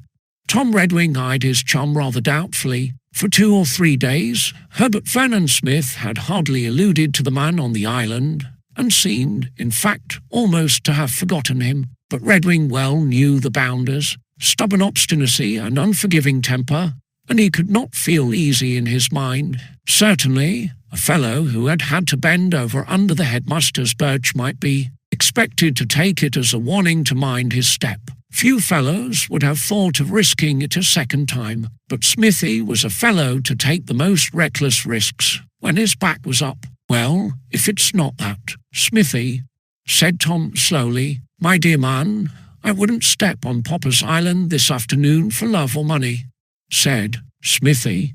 If I give the beaver another call, it won't be for the pleasure of walking into his clutches again. Come and get the boat out." "Oh, all right." Redwing was always ready for a pull on the river if it came to that. He was a sailor's son and loved the water, fresh or briny. His face was cheerful as they went down to the boathouse. "Might run down as far as Peg Bay." "What?" he asked. "We're going the other way." Redwing gave him a quick look. Peg was down the river. Popper's Island was up the river. If they were going the other way, they had to pass the island tenanted by the disgruntled beaver. Redwing's uneasiness revived. "Look here, Smithy, we're keeping clear of that man Robinson," he said. "There's been more than enough trouble with him." "Much more," agreed the bounder. "In fact, I think I would say, the mortalness is terrific." "Well, why not give him a wide berth? We have to pass his island going up to Courtfield Bridge. Can't keep off the river because there's a savage beaver on an island. If we pass it, all right," said Redwing. "But look here, Smithy, I can jolly well see that. You've got something in your mind, and if your idea is to stop at the island, I shall pull on, whether you like it or not." "Do," said Smithy, laughing. "Okay." Then they carried the bounder's light skiff out to the water. It was a very light craft, easy for the two to handle. It slid into the water, and they were about to push off when there came a call from the raft. It was Wingate of the 6th, and he came across towards them. "Here, Vernon Smith, where are you going?" he asked. "Courtfield Bridge," answered Smithy. "All right if you are," said the Greyfriars captain, giving the bounder a very searching look. "Is that so, Redwing?" "Yes, Wingate." "Well, I can trust you, at any rate," said Wingate. "We want no more trouble with Sir Hilton Popper over his dashed island, or his tenant there. Mind you steer clear of it." The two juniors pushed off, the bounder grinning sarcastically. Tom Redwing sat to the oars and pulled. "Might have stopped me if you hadn't been with me." "Ready," grinned the bounder. "The Prees don't seem to trust me as they do you, old sobersides. It's rather an advantage for a bad hat to have a respectable sort of pal. Sometimes you can see that the Prees have an eye on you. Smithy, if you've got anything up your sleeve, you'd better forget it. You'd be nailed to a certainty." "Don't I know it?" said Smithy, shrugging his shoulders. "Caution's my cue. Ready, they won't nail me again in a hurry."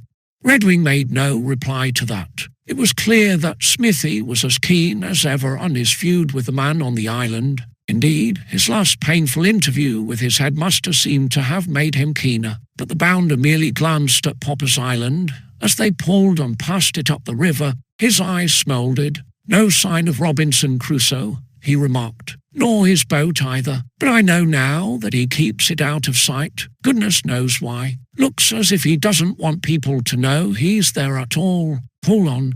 Redwing was glad to pull on and leave the island astern. A quarter of an hour later, the winding of the sock hid it from sight. As they looked back, pull into the bank. "Ready," said the bounder suddenly. "We stop here. Don't you want to go as far as the bridge?" "No, pull in, I tell you." Redwing, puzzled, did as the bounder asked. Vernon Smith jumped out, glanced quickly up and down the towpath, and called to his chum, "Get out." "Are we landing here, then?" asked Redwing. "We are, and for the love of Mike, get a move on, and don't hang about till somebody comes along the towpath," said Smithy, irritably. "Shift." Redwing stepped out, puzzled and vaguely uneasy. He was about to tie the painter to a projecting root in the bunk, when Smithy grabbed it from his hand. Then, to Tom's amazement, he grasped the light skiff and dragged it up the bank. Redwing stared at him in astonishment. "What's this game, Smithy?" he exclaimed. "Lend a hand with the boat, and don't jaw. Get it across the towpath into the wood and quick," snapped the bounder. In utter amazement, Redwing lent a hand, helping the bounder to carry the light skiff across the towpath into the wood a few yards back from the stream. A fence divided the wood from the towpath, but it was broken in many places, and there were ample gaps. With a rustling and crackling of thickets, the skiff was landed in the wood. "Smithy!" exclaimed Redwing. "What?" The bounder did not heed him. He stepped back to the gap in the fence, put out his head, and scanned the river bank. There was no one in sight, and he was satisfied that they had not been seen. He turned back to Redwing with a grin. "All serene," he said. "Now we've got to shove it out of sight in these hawthorns. I don't suppose anybody will come rooting about in this particular spot, but I don't want to run risks with it." "But why?" exclaimed Redwing. "Oh, guess," said the bounder jeeringly. "Or better still, lend a hand and don't jaw. I'll tell you as we walk back." "Are we walking back, then?" "Yes, unless you'd rather swim." Redwing compressed his lips, but he said no more. The little skiff was carefully and deeply concealed in the hawthorns. Then the bounder stepped out through the gap, and Tom Redwing followed him. Vernon Smith started at once, walking down the towpath. "Look here, Smithy, tell me what all this means," exclaimed Redwing. "It's got something to do with that man on the island. I know that. What have you hidden your boat a quarter of a mile above the island for? It's no use to you there that I can see." "Lots of things you can't see, Reddy. Could I come down to the boathouse for a craft after dark?" "After dark?" repeated Redwing blankly. "Could I knock up the boatkeeper and get a boat out?" Grinned the bounder. "He might mention it to Quelch, or to the head." "Of course he would, but—" Redwing was quite aghast. "Smithy, you can't be thinking of getting out after lights out." "Why not?" said the bounder coolly. "Smithy, you're thinking of going to that island at night, after dark." Redwing fairly stammered. "That's why I've hidden my skiff in Hoblin's Wood. I can get it when I want it, and no questions asked. It will be missed if you don't take it back to the boathouse." The bounder laughed. "Think I haven't thought of that one. It sprung a leak, and I've left it at the boat builders at Courtfield Bridge for repairs, if anybody wants to know. Undergoing repairs, dear man, which will last just as long as I want to keep the boat out." Evidently, the bounder had thought it all out carefully. Redwing walked on, in silence. He was utterly dismayed. That Smithy intended to carry on his feud with the cross-grained tenant of Popper's Island, he had had no doubt, but he had never dreamed of this. Of all the wildly reckless proceedings of the scapegoat of Greyfriars, this was the wildest. There was a long silence as they tramped on. Redwing's face dark with dismay, the bounders sardonically amused. Redwing spoke at last. "It's mud, Smithy, I tell you. Speech may be taken as read," drawled the bounder. "That hairy rat on Popper's Island is going to have his tent brought down on his head. Tit for tat. A Roland for an Oliver. I fancy he's pretty wary in the daytime, but he won't be expecting visitors at midnight. He will be fast asleep in his little bunk, old bean, and his tent will come down on him, wallop." The bounder laughed. "He won't hear me pulling out the pegs. Ready? He won't know a thing till the crash comes. I'm only sorry that I shan't be able to tell him who did it. I'd like him to know that it was the fellow whose head he smacked. But I've got to cover up my tracks." "What?" "It's mud, Smithy, after going up to the head, too, last time. If it comes out—" "How could it? It's too risky. Breaking out at night, too. Smithy, do have a spot of sense. It mayn't be a flogging next time. It may be the sack. Shouldn't wonder if they nail me," jeered the bounder. "But they're not going to, Reddy. I've thought this thing out, and it's as safe as houses. There won't be a clue, old man, but—" The bounder's hard face set grimly. "But if the risk was 10 times what you fancy it is, I'd carry on all the same. I'm the man to give back as good as I get. And that hairy rat's got it coming to him. Nobody's going to smack my head, and nothing done." "But," muttered Redwing. "No good talking," interrupted the bounder. "I've got it cut and dried. Fixed like the laws of the jolly old Medes and Persians. You can talk your head off, Reddy, and it won't make a spot of difference. I mean business this time." Redwing did not talk his head off. He knew only too well how futile it was to argue with his stubborn chum. They finished the walk back to Greyfriars in silence. Chapter 22. Bunter the Swat. "Harry, old chap." Harry Wharton smiled and shook his head. Wednesday afternoon was a half-holiday, but it was not always quite a holiday for fellows who had no taste for games. On certain dates there was compulsory games practice. On such dates, Fellows like Skinner and Snoop and Stott had to bid a temporary farewell to cigarettes in their study. Lazy fellows like Lord Mauleverer had to get a move on. Wibbly had to tear himself away from his property box and his dreams of playing Hamlet.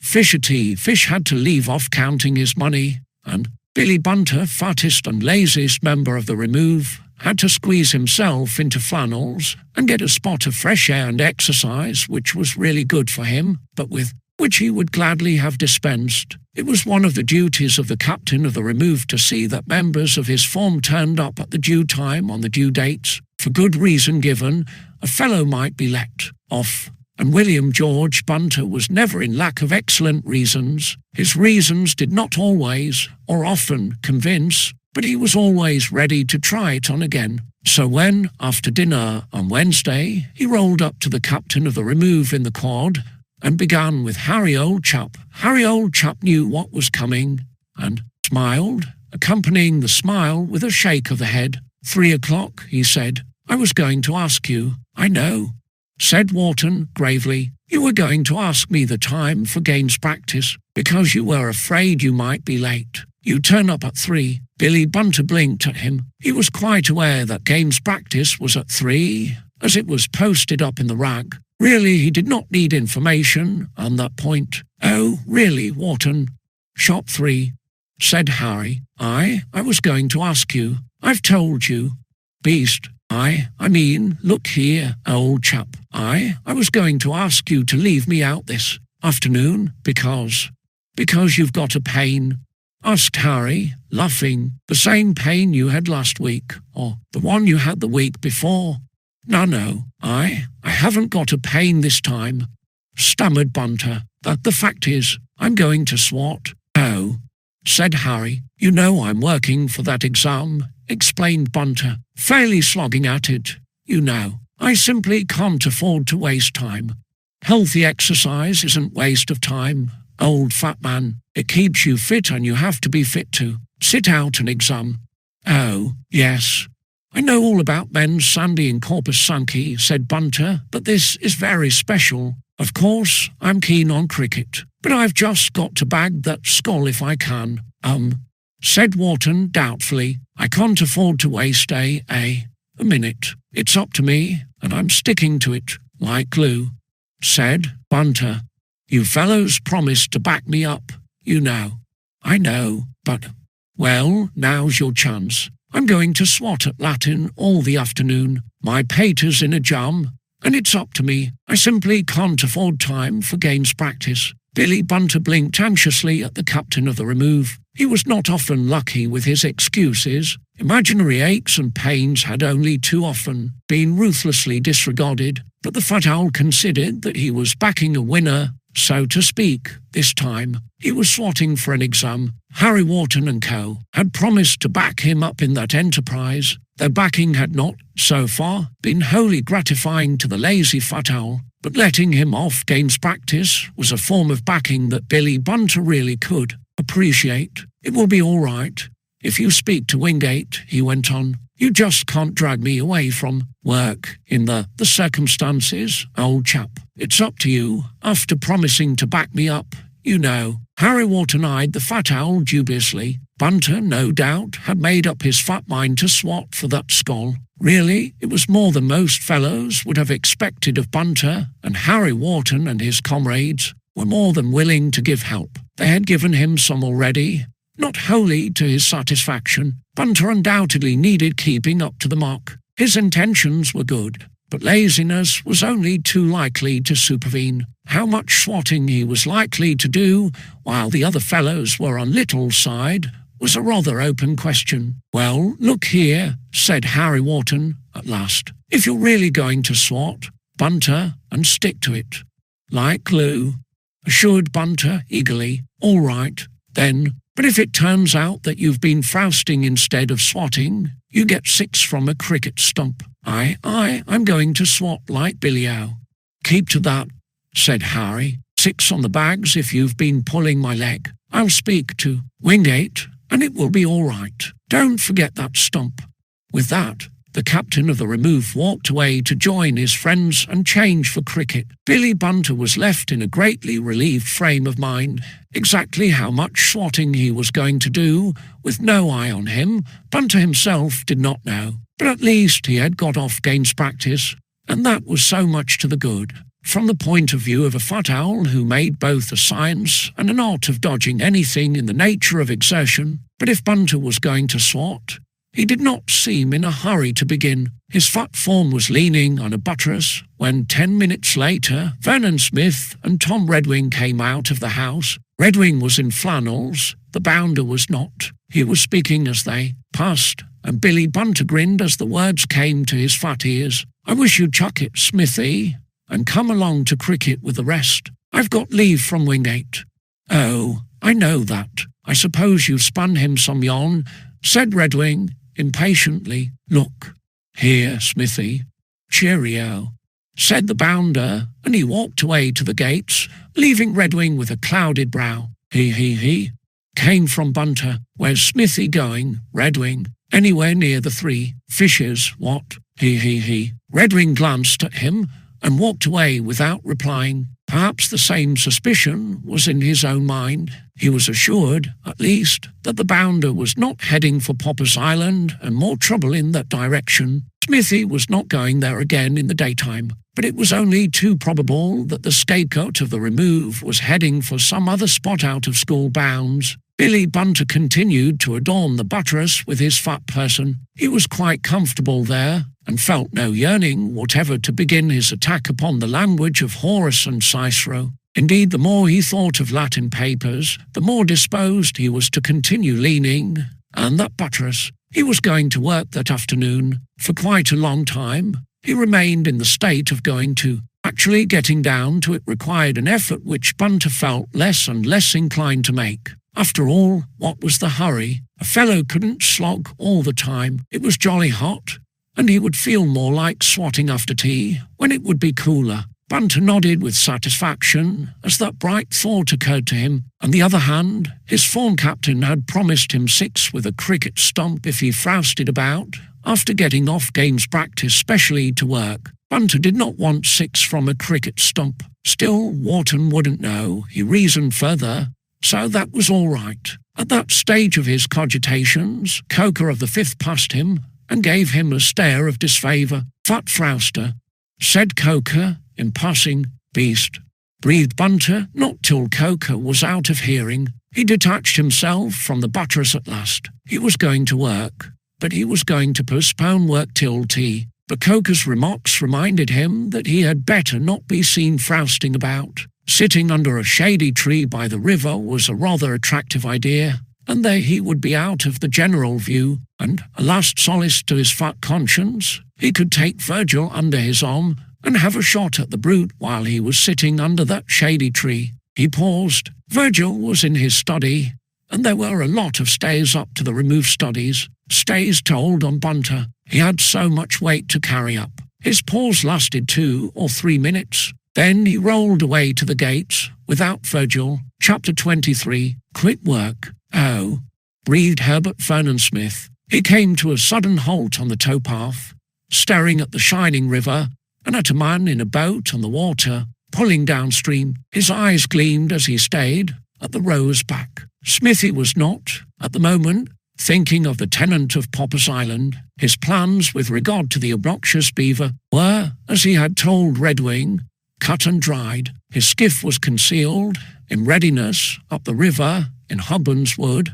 and his next call on the beaver was to be paid at a very late hour, exactly when he had not yet decided. Stubborn and reckless as he was, Smithy was well aware that another visit to the Forbidden Island, which included breaking out after lights out, was a very risky proceeding. He was accustomed to taking risks which no other fellow thought of taking, and to relying upon his luck to pull him through, but he was going to be very cautious all the same, and choose his time with care. He had, for the moment, dismissed the beaver from his mind, till he was now reminded of him. He was, as the fat owl had suspected, on his way up the sock to the 3 Fishes, a far from delectable establishment which was strictly out of bounds for Greyfriars fellows. Smithy had to see a man about a horse, a circumstance which would have earned him another painful interview with his headmaster had it become known. Luckily for him, Beaks and prefects were unaware of his interest in the 2:30 at Wapshot on Saturday, but he forgot about that horse, and backing his fancy as he stayed at the man in the boat and the sock. He was in sight of the gate of the Three Fishers and the towpath. The treetops of Popper's Island, further up the river, were just visible. The boat was coming down from the island, and though the rower's back was to him as he pulled, the bounder knew him at once. He knew that if the man in the boat had turned round, he would have seen a bearded face. It was the beaver. Smithy's eyes gleamed at him. He noted, with a sardonic grin, the thick dock hair that showed under the hat. The wig that had been torn off by the brambles in the tussle on the island was in place on the beaver's head. He stood still, watching the approaching boat. Mr. Robinson did not often leave the island. He knew that, but he was leaving it now, coming down the river. Smithy wondered whether he might be going to the village of Friedale for shopping, or perhaps as far as Peg, where there were seaside attractions. If so, it was a chance for the bounder to pay his visit to Popper's Island without the risk of breaking bounds after lights out to do so. With that thought in his mind, he backed behind a tree close to the fence, near the inn gateway, to keep out of view, and watched the man pass in his boat. If unseen, he watched him out of sight down the river.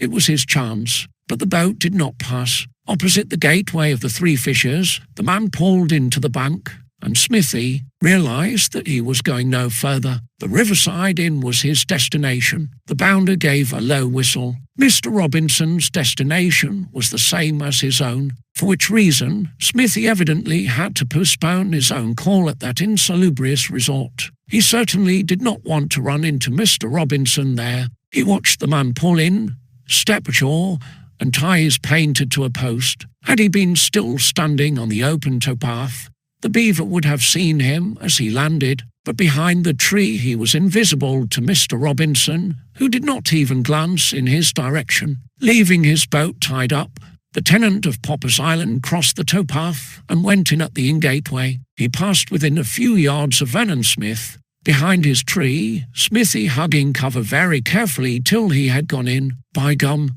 breathed the bounder. His eyes danced. The idea flashed into his mind of borrowing the beaver's own boat to pull up to the island, leaving Mr. Robinson to whistle for it when he came out. What time the bounder was ragging his camp on the island, that was a scheme after the reckless bounder's own hot. If the man stayed only 10 minutes at the inn, it would give him time to pull out of sight, even against the strong current of the Sock, and surely his stay would be longer than that, if he was seeking company as a change from the solitude of his camp. But even as that thought formed in Smithy's mind, a voice came to his ears, plainly audible over the fence, close to which he was standing under the tree. "Have the papers come?" It was the beaver's voice. He had not gone into the inn. He was speaking to someone just inside the gateway. The bounder caught his breath. It seemed that Mr. Robinson had not called at the Three Fishers for company, or for a game of billiards, or, as Smithy had intended to do, to see a man about a horse. He had merely called for newspapers. No doubt he had an arrangement with the innkeeper to take the newspapers for him. It sounded like it. That, probably, meant a very brief call, in which case a fellow pulling a boat against a strong current would be still in sight when he came out. "Yes, sir. They're ready for you in the bar," came another voice. "Thanks." The bounder stood still for a moment, thinking hard. The man might stay to look at the newspapers, but Smithy could not bank on that. Likely enough he had called for them to take them back to his camp. Smithy abandoned on the spot the idea of pulling up the Sock in the beaver's boat, but he did not abandon his designs on the boat. The man would be 2 or 3 minutes, at least, and that gave time for a swift spin downstream. He stepped out from behind the tree and gave a quick, cautious glance in at the gateway. The beaver had gone into the inn, and the man to whom he had spoken was not in sight. For the moment, at least, the coast was clear, and that was enough for Smithy. He ran down to the water. To cast loose the boat's painter was the work of a second. He leaped into the boat, stumbled over a thwart, and sprawled, but that sprawl sent the boat rocking out from the bank. He scrambled up breathlessly and grasped the oars, jammed them into the rowlocks, and pulled with all his strength. Aided by the strong current, the boat shot down the sock. Well knowing that it might be a matter of moments, the bounder pulled as if in a race. He stayed back as he rowed. The Three Fishers was falling rapidly astern. He was already too far off for recognition if the beaver came out, but he was only in time. Staring back, he saw a man come out at the inn-gateway and cross the towpath with a bundle under his arm. He was too far off for Smithy to make out his features or even his beard, but he easily guessed that it was the beaver. Evidently, Mr. Robinson had not stayed to read the newspapers. He was taking them back to his camp on the island to read them there. That, at least, was his intention, but he was not likely to get back to his camp so soon as he fancied. The bounder chuckled breathlessly. He was putting all his beef into pulling at the oars. The beaver could have followed the boat down the bank and recaptured it before long, had Smithy simply cut it adrift. But he had no chance of recapturing it now. It was almost whizzing. Smithy could see the man on the bank, staring about him for the missing boat, and then staring up and down the river. Then, it seemed to him, the man's eyes fixed in his direction. That did not perturb Smithy in the least, as the beaver was too far off for recognition by the bounder. Evidently the bounder was too far off for recognition by the beaver. He was not going to be nailed this time. Possibly, even at the distance, the man might pick out the Greyfriars cup, but assuredly he could not know upon whose head it was, and Smithy was already formulating in his mind an alibi if questions should be asked about his movements that afternoon. He pulled hard and fast, and the man on the bank and the red roofs and chimney pots of the Three Fishers disappeared from his view. But he did not think of pulling so far as the school. He did not want any Greyfriars eye to fall upon him in the beaver's boat. Far out of sight of the Three Fishers, he pulled into the bank,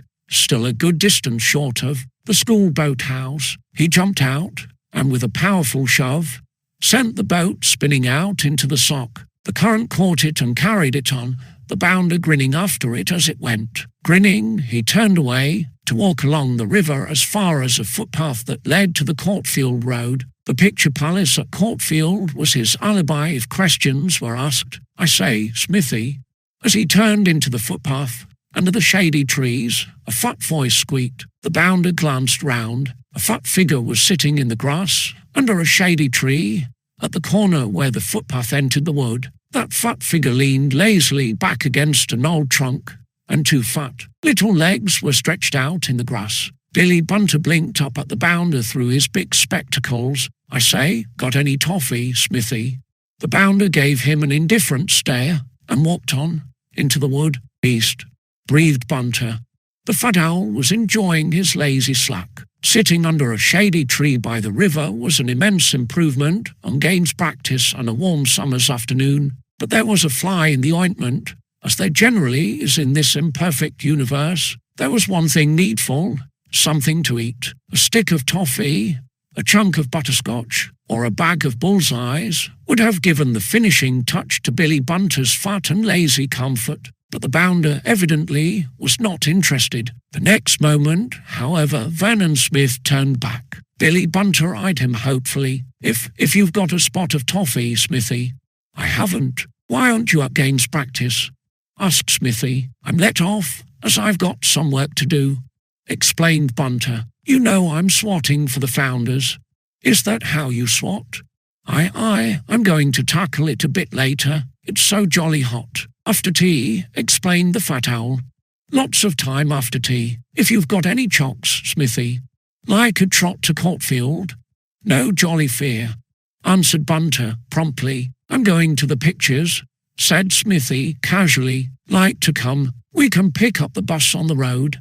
"Oh," said Bunter thoughtfully. He considered it carefully. Certainly he would have liked to go to the pictures if the bounder paid for the tickets. Neither did he object to sitting in a motor bus, but it was a walk of 1/4 of a mile through the wood to the Courtfield Road. Slowly, Bunter shook a fat head. "Tea at the arcade after the pictures," added Smithy. That did it. The arcade at Courtfield was a most attractive establishment where the food was magnificent and the prices still more so. Smithy could afford those prices. Billy Bunter couldn't. Tea at the arcade, with Smithy footing the bill, was irresistible. A moment ago, Billy Bunter had looked too lazy to move. Now he jumped up, as if he had a spring in his fat legs. "I'm on," he said. "Come on, then," said Smithy, and the fat owl rolled by his side as he walked on along the shady footpath. Why Smithy was standing him the pictures and tea at the arcade afterwards, Billy Bunter did not know. Certainly he did not dream of guessing that he was going to be a witness to Smithy's alibi if it transpired that Smithy needed one, but Bunter did not want to know why. That did not matter. What Bunter wanted was a feed at the arcade, and his fat mind dwelt in happy anticipation on that feed as he rolled on through the wood, and his plump face was as bright as the summer sunshine as he rolled. Chapter 24. Quelch wants to know. Wingate of the Sixth tapped at Mr. Quelch's door and entered the study. The remove master was seated at his table with a pen in his hand, but he was not using the pen. His face was grim and frowning, and he was evidently thinking of something other than the pile of form papers on the table before him. "Trotter says you wish to see me, sir," said Wingate. "Yes, Wingate. It is another complaint from Sir Hilton Popper, who has telephoned to Dr. Locke, an account of his tenant, Mr. Robinson. You remember the incident last week?" "I remember it, sir. The headmaster has asked me to make inquiries as a boy of my form may be concerned. This time, it seems, the man's boat has been taken away." "Indeed, sir. It appears that he had landed at the Riverside Inn, and when he came out, he missed his boat, which he had left tied up. He is positive that the person he saw rowing it away wore a Greyfriars cap, although he was already at too great a distance to be recognized." Mr. Quelch paused. "In this case," he went on, "I hope that no boys of my form are concerned, but in view of Vernon Smith's reckless conduct a few days ago." He paused again. "As head of the games, Wingate, you will know whether any removed boy was missing from games practice this afternoon." "Certainly, sir." "Two," said Wingate. "One was Bunter. Wharton asked for him to have leave off, as he is working for an examination." "And the other?" "Vernon Smith, sir," said Wingate. "He asked me for leave, as he had had a knock from a cricket ball. Vernon Smith is no slacker, sir. He is very keen on games, and I have no doubt that it was as he said." "No doubt, no doubt," said Mr. Quelch, "but as he was absent, he may have been the boy concerned in this foolish prank. If he has been out of gates, he has, sir, as I noticed him coming in half an hour ago." Mr. Quelch compressed his lips. "Then I must question him," he said. "Will you be good enough to send him here, Wingate?" "Certainly, sir." The Greyfriars captain left the study. Mr. Quelch dipped his pen in the ink, but it still remained unused in his hand. The frown deepened on his brow. There had been, in Quelch's opinion, quite enough trouble with that disgruntled tenant of Popper's Island, and more than enough communications from the irate baronet at Popper Court. True, this time it was not a trespass on that wretched island. It was a prank played with a boat, but it was disturbing, irritating, and exasperating. Dr. Locke had been a little taught on the subject. The very last person he ever desired to hear from was Sir Hilton Popper, and now he had had to hear from him, and indeed he seemed to take it for granted that one of Quelch's boys was the culprit again. Unfortunately, Quelch himself could not help coming to the same conclusion. If it proved so, the cane in his study was going to have some very strenuous exercise. There was a tap at the door, and Herbert Vernon Smith came in. Mr. Quelch's eyes fixed on him with gimlet-like sharpness. "You sent for me, sir," said Smithy meekly. There was often, in the bounder's manner, a kind of suppressed impertinence, even in dealing with his foremaster. But this time Smithy was very much on his guard. He was quiet and respectful, and looked, as much as he could, as if butter would not have melted in his mouth. "Yes, Vernon Smith," said Mr. Quelch, the gimlet eyes still fixed on the bounder's face. "It appears that you had leave from games practice this afternoon." "Yes, sir. I had a knock from a ball, and Wingate gave me leave off," answered Smithy meekly. "You were out of gates?" "Yes, sir."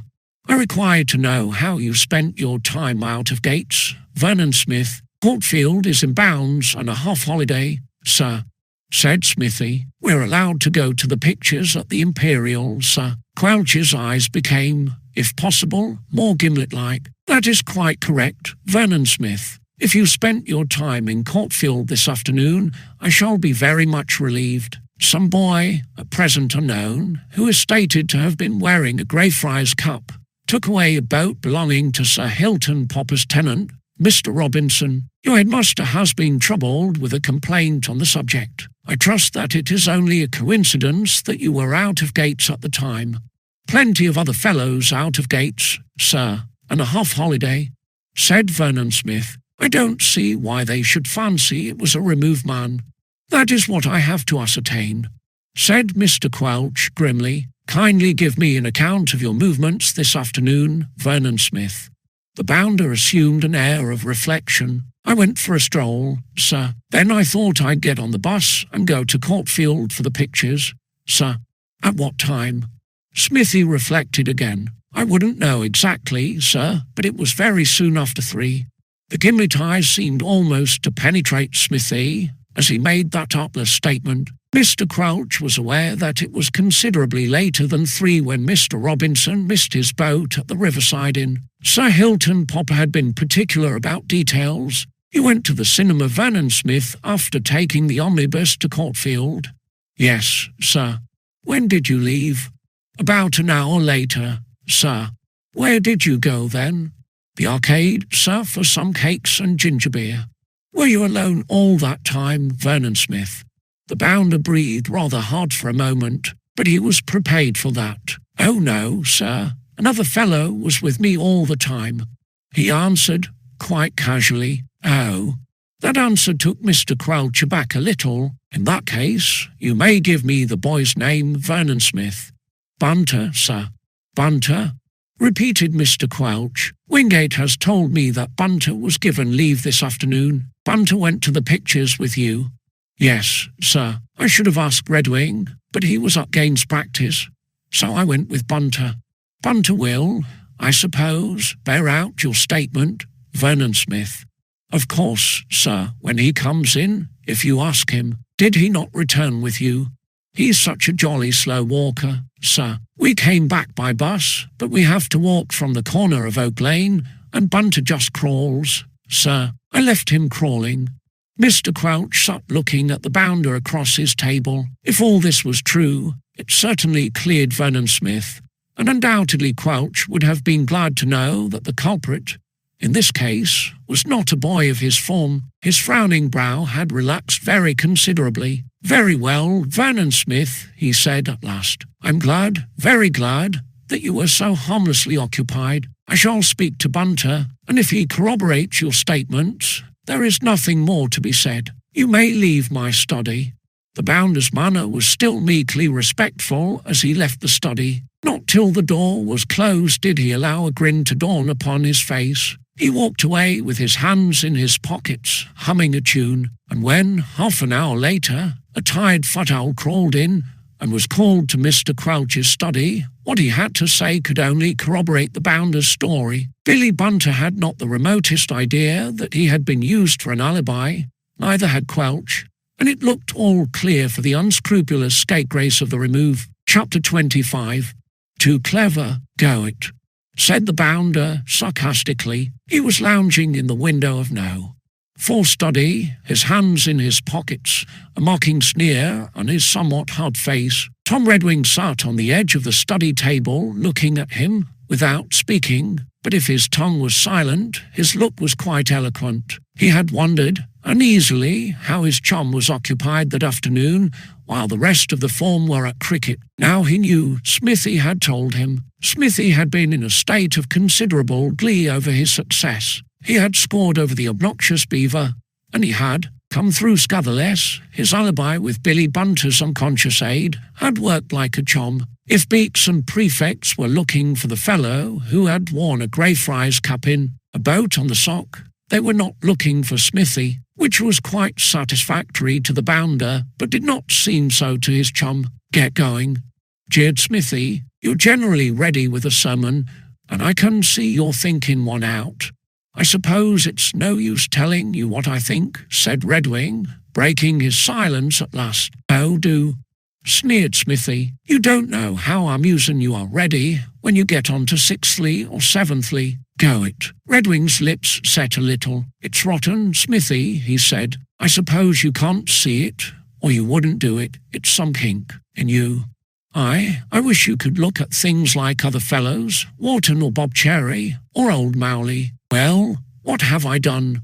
snapped the bounder. "I've set the beaver's boat drifting down to the sea. Didn't he smack my head? That isn't all that's coming to him, either. But is that a reason for pulling a face as long as a fiddle? I'm not thinking of that, and you know it," said Redwing quietly. "The man's a brute, and he's asked for a knockback, if you come to that. If you could have done it without telling a string of lies about it." Vernon Smith flushed. "That's not a nice word, Reddy," he said, a gleam coming into his eyes. "What do you call it, then?" "Oh, rot. We tell the tale to the beaks. It's up to them to spot us, if they can. That's understood." "I suppose you think so," said Redwing, with a sigh. "Or a decent chap, Smithy, and you wouldn't do anything you knew was mean." "I don't like that word, either." "Then I'd better say nothing at all. Lying is lying, whatever name you call it by, and it's one of the meanest things a fellow can do. Bob Cherry or Nugent or Squiff might have played a prank on the man's boat, but do you think they'd have got out of it as you did?" "Oh, rot," repeated the bounder. "It's not even sense," went on Redwing. "The truth always comes out, somehow, and lies come home to roost. If that's all, you needn't worry," sneered the bounder. "Quelch is properly stuffed. I knew that questions might be asked, as I'm a dog with a bad name, and I fixed up an alibi with a witness that sees me through. If it comes out, it will land that fat-ass Bunter in a row too." "Oh, don't be a goat," exclaimed the bounder sharply. "Bunter never had the least idea that I was making use of him. And do you think I shouldn't tell Quelch so, if I did get nailed after all?" "Yes, I'm sure you would, Smithy," agreed Redwing, in a more cordial tone. "You wouldn't let another fellow down, but it couldn't come out. Nothing to worry me but my jolly old conscience for stuffing Quelch," grinned the bounder. "There's that to answer for, as well as the prank with the beaver's boat, if it does all come out. By gum, Quelch would be shirty," said the bounder with a whistle. "But it won't come out. It's safe as houses. Don't be such a croaker, old man." "Well, I hope it won't come out," said Tom. But I wish you'd think differently about such things, Smithy. It's not good enough for a fellow like you." "Let's get off the subject, or we shall be rowing over it," snapped the bounder. "No other fellow could call me a liar without getting his head punched."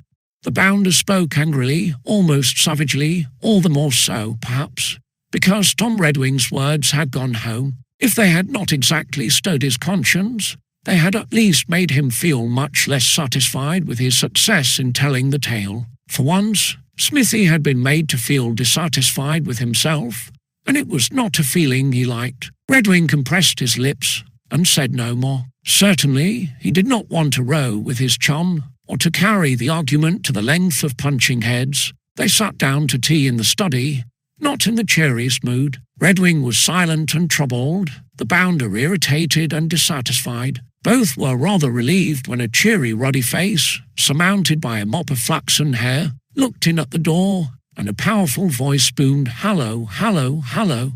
"Trot in," said the bounder, "just in time for tea, and Reddy and I are fed up to the teeth with one another's company." Bob Cherry laughed. "I'm Mercury," he explained, "messenger of the gods. If you don't remember who jolly old Mercurius was, Quelch wants you, Smithy." The bounder stuttered. "Quelch," he repeated, "just Quelch. He sent me to call you." Bob's cheery face became graver. "I hope you haven't been up to anything this afternoon, Smithy." Quelch was looking jolly grim. "Best of luck, old bean." Bob Cherry departed, and the bounder rose from the table, breathing rather quickly. Redwing looked at him in silence. "What does he want?" muttered the bounder between his teeth. "They can't connect me up with that rotten boat. That's all settled and done with. What has the old ass got into his noddle now?" Redwing made no reply, but his face was anxious. Without saying more, the bounder left the study and went down. He told himself, as he went, that it was all clear. His alibi had worked. He had told the tale with absolute success. Quelch had been satisfied. There was nothing more to come. Redwing had said that the truth always came out somehow, but that was only his pie-jaw. He was safe, perfectly safe. But all the same, he was feeling very uneasy as he presented himself in his foremaster's study. Bob Cherry had not exaggerated in stating that Quelch looked jolly grim. His face could not have been grimmer as he fixed his gimlet eyes on the scapegrace of his form, Vernon Smith.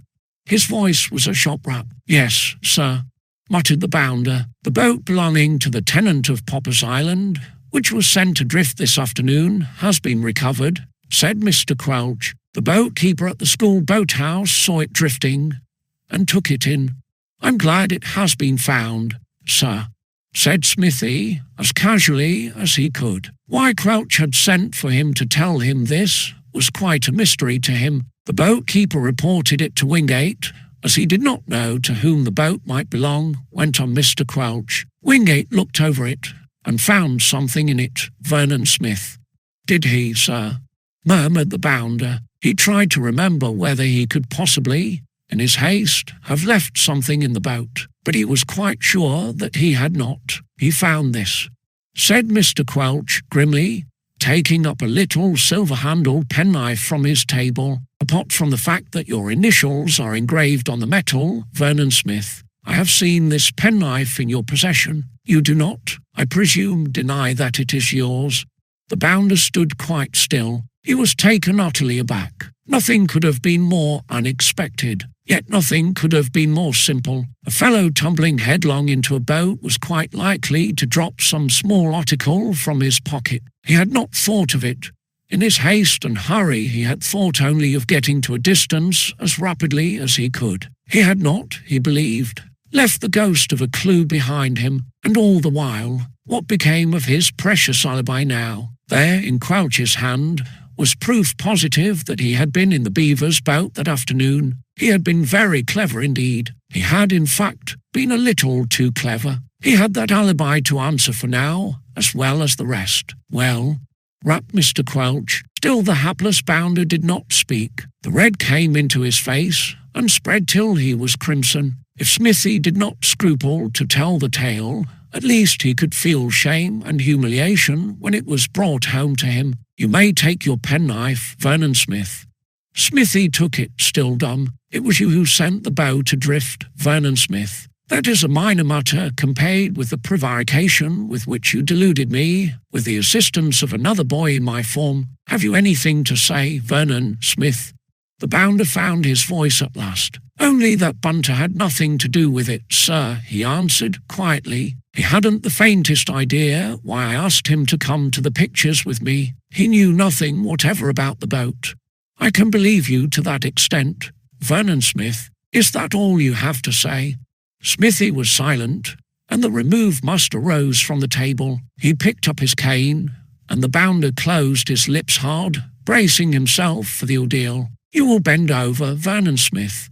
In silence the bounder obeyed. It was a severe 6. It was well known in the remove that Quelch could whop when occasion required. Evidently Quelch thought that the present occasion required severity. The bounder uttered no sound, but his face, which had been crimson, was pale when it was over. Mr. Quelch laid down the cane. "One word more, Vernon Smith," he said. "As you cannot be trusted to heed your foremaster's, or even your headmaster's commands, you will remain within gates on all half-holidays, so long as Sir Hilton Popper's tenant remains on the island in the Sock. You may now leave my study." The bounder went, without a word. On the removed landing, he came on Bob Cherry, who gave him a glance of sympathetic inquiry. "Had it bad?" asked Bob. Smithy nodded, without speaking, and went on to his own study. He went in and shut the door, and then stood leaning on the table, breathing hard. Tom Redwing stood looking at him in miserable silence. It was some minutes before the bounder spoke, and then, rather to Tom's surprise, it was not to break out into words of passionate anger and resentment. His voice was very quiet. "I've been through it, Reddy," he said. "I can see that, old chap," said Tom. 6, and gating so long as that hairy rot stays on the island. They don't mean to give me another chance at him." The bounder's eyes glittered for a moment. "We'll see about that," he said between his teeth. Then he went on, in the same quiet tone as before. "You were right, Reddy, old man. I thought I was jolly clever, and I was a fool for my pains. It's not the 6, I can stand that, but I felt such a rotten worm under Crouch's eyes when he knew I had been rigging up a string of lies to take him in. I'm done with that, Reddy. Stick to that, old fellow. I'm going to," said the bounder, and then, with his old sardonic grin, he added, perhaps, he gave himself a shake. "Let's finish tea. Sit down, Reddy. I'll feed standing up, like a horse. By gum, Quelch can whop." Chapter 26. Where is Bunter? Bunter, Bunty, Bunt. Voices were calling. Billy Bunter hardly breathed. The fat owl of the remove was ensconced in a deep armchair in the rack. The high back of the chair hid him from any fellow looking in at the door. A number of fellows were looking in and calling. Bunter hoped, from the bottom of his fat heart, that Harry, Wharton and company wouldn't guess that he was there. There was only one other fellow in the rag after class on Thursday. That was Herbert Vernon Smith. Smithy was seated in another armchair, quite near Bunter, who was under his full view. He had a newspaper in his hands, his interest being centred in the racing columns. At the moment, however, he was glancing at a photograph in the paper, that of Mr. Eldred Tregg, the man the police wanted to interview. That hard, clean-shaven face was familiar to all. The removed fellows, by this time, it had appeared many times in the papers, though always with the news that there was no news. As it were, Mr. Tregg had not been interviewed so far. Bunter, hello, Bunter.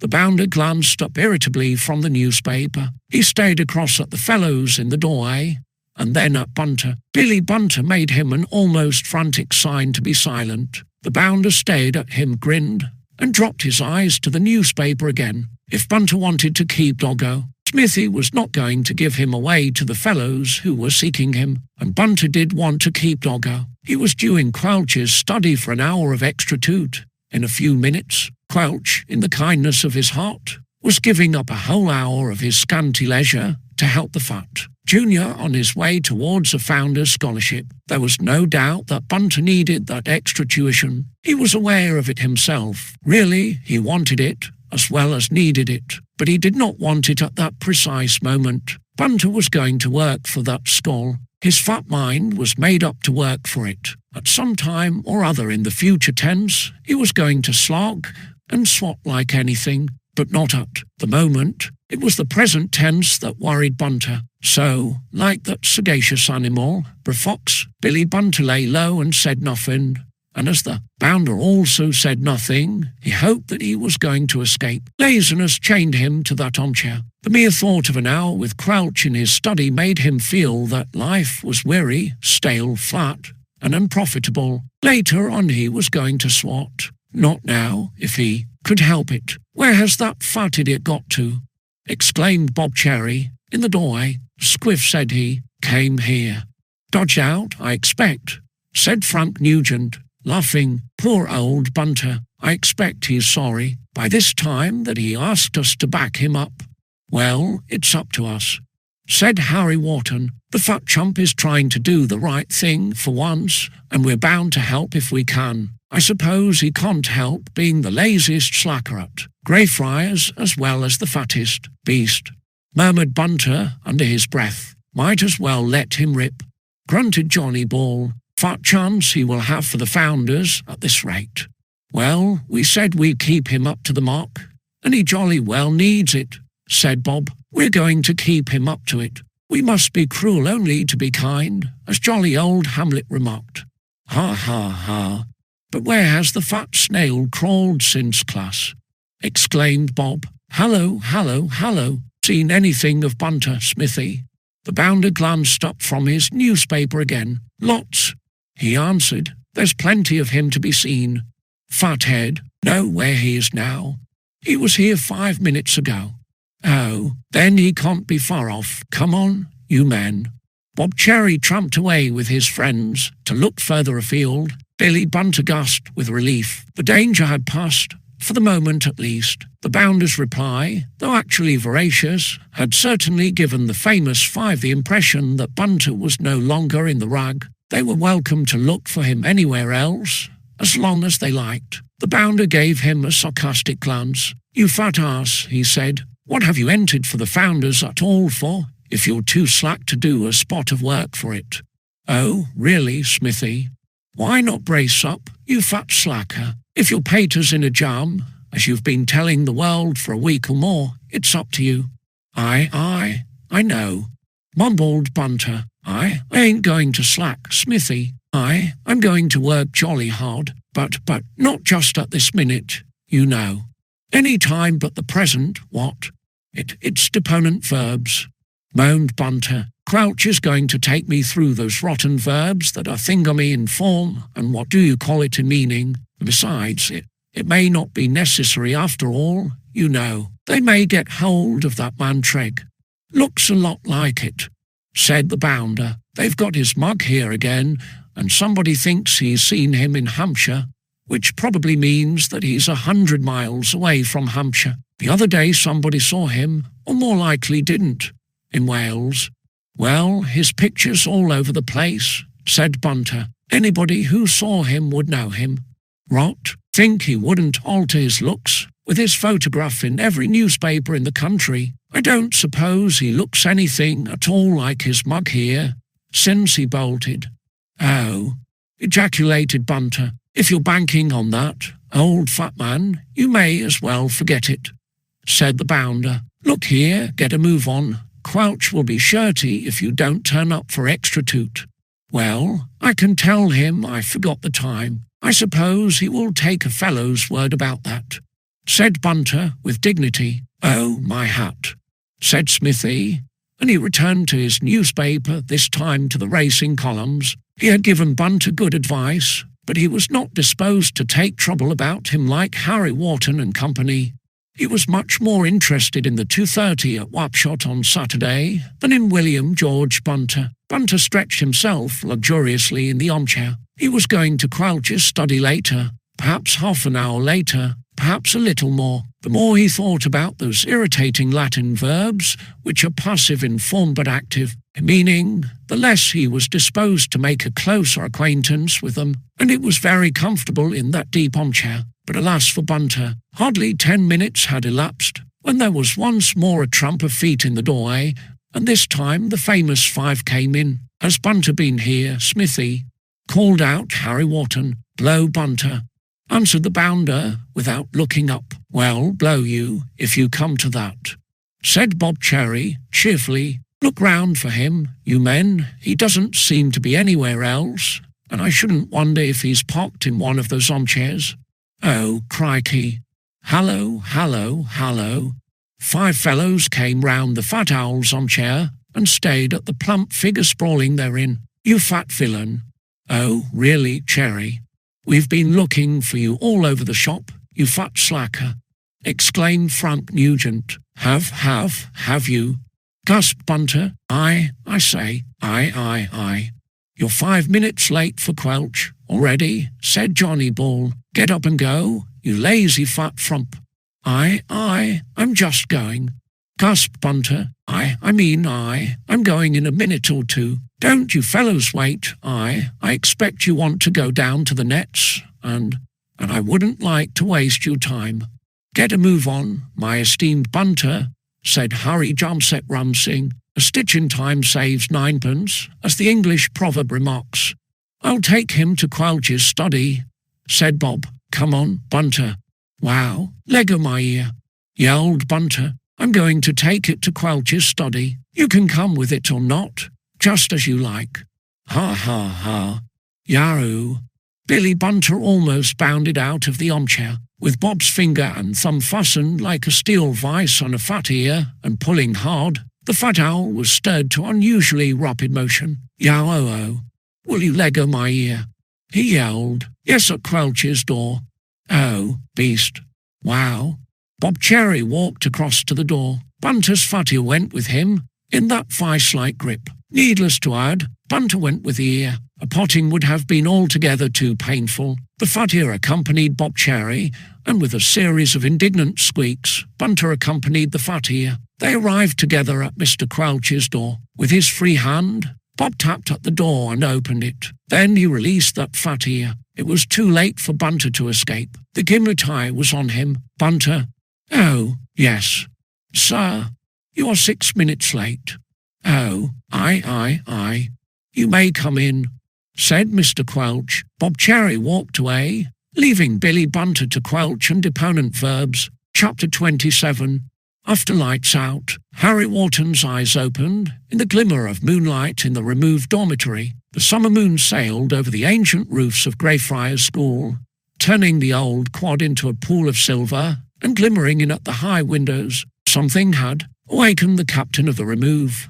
At that late hour, some faint sound close at hand in the shadowy dormitory. He lay half awake. From the shadows came a rumbling snore, indicating that Billy Bunter was fast asleep. Drowsily, Wharton wondered for a moment or two whether it was Bunter's resonant snore that had disturbed his slumber. Then another sound came to him, closer at hand, the sound of whispering voices. "Smithy, for goodness sake, that will do."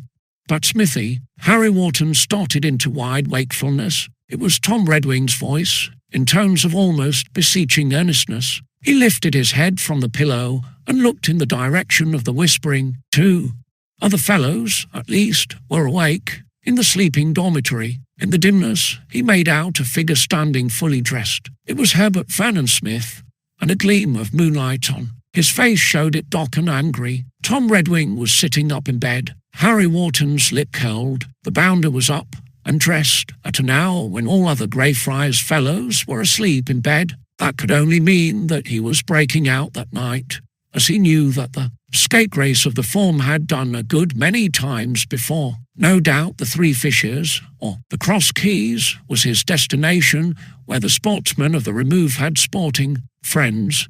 It was the bounder's reckless way to take such risks. Indeed, he seemed to enjoy the risk as much as anything else. Wharton, as he heard Redwing's anxious whisper, did not suppose that it would influence Vernon Smith in the least. The bounder had no use for wise counsel when he was bent on a reckless escapade, but Smithy mimicked the bounder. His voice was not as low as Redwing's. "Chuck it, Reddy. What's the good of jaw? I'm going." "Smithy, don't be so mad," muttered Redwing. "Think of the risk, breaking out at this hour. More risky than ever if you wake the worm," sneered Smithy. "Go to sleep, for goodness sake, and leave me alone. If you're missed, was I missed last time, or the time before that?" jeered the bounder. "Think Quelch is likely to be rambling about at midnight? You never know. Quelch has got a special eye on you now, and he may be suspicious. You've shown him pretty plainly that you're keeping up that feud, and now you're gated. You can't go anywhere near the island during the day. He may suspect." "Rubbish.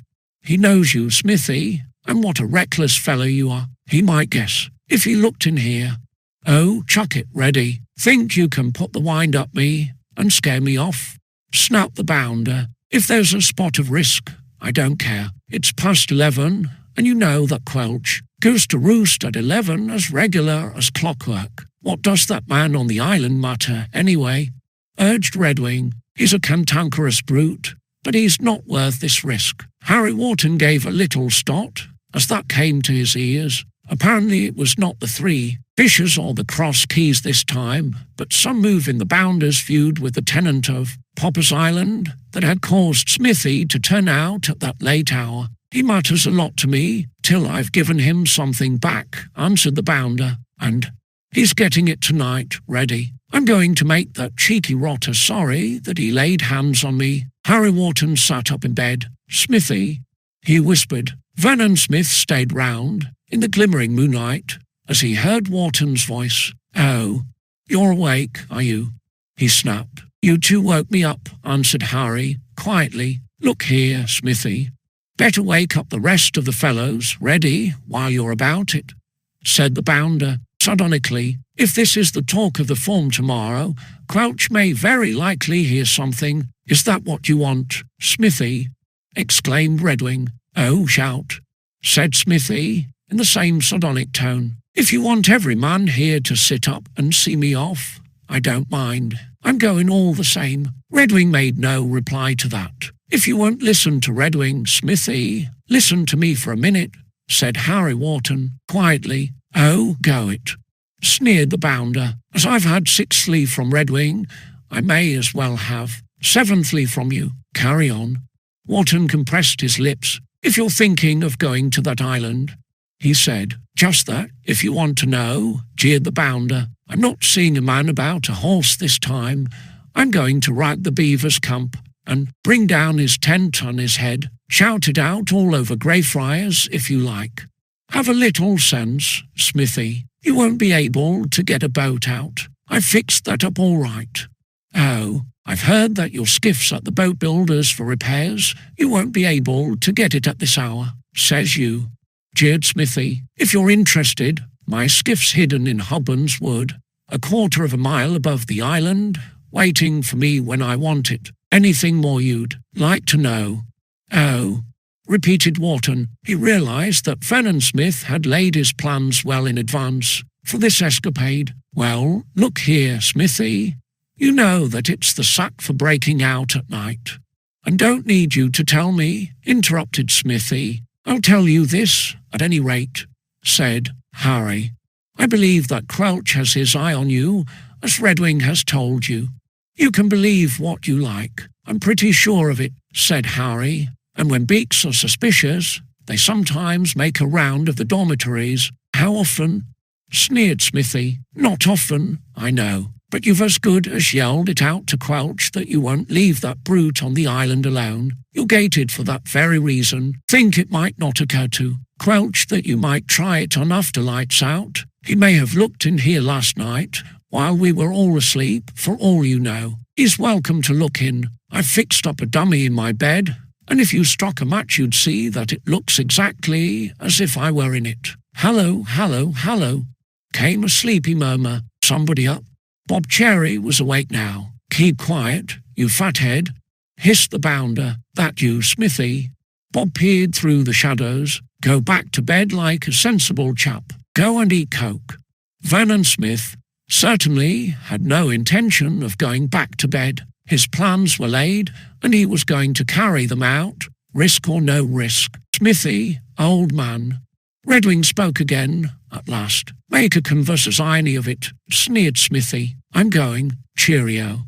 The bounder disappeared into the shadows. There was a faint sound as the door opened, another faint sound as it closed. Smithy was gone. "Silly arse," commented Bob Cherry. "Smithy will bank on his luck once too often."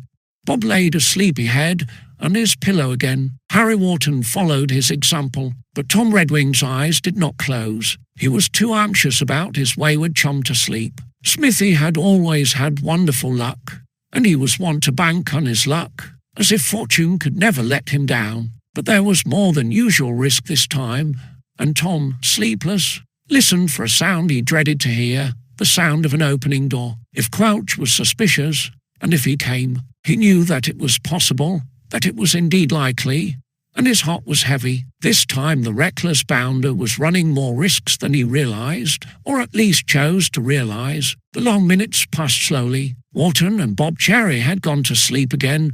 All the dormitory was deep in slumber, with one exception. There was a distant chime from the clock tower. It was 11:45. Redwing closed his eyes, but they opened again. He could not sleep. All was silent, save for the breathing of many sleepers and the rumble of Billy Bunter's snore. It was useless to remain awake, awaiting the bounder's return. Smithy would be absent for hours. If he carried out his intention, and that he would do so, there was no doubt, but sleep would not come to his anxious chum, and suddenly, through the deep silence of night, came a sound that caused Redwing to start and catch his breath. It was the sound of a footstep in the corridor, and it stopped at the door of the removed dormitory. Chapter 28. The Island at Midnight. Herbert Vernon Smith tramped up the towpath by the Sock, under the summer moon, between the dark shadowy woods on one side, the river rippling silvery on the other. At that late hour, woods and river and towpath were utterly solitary. He seemed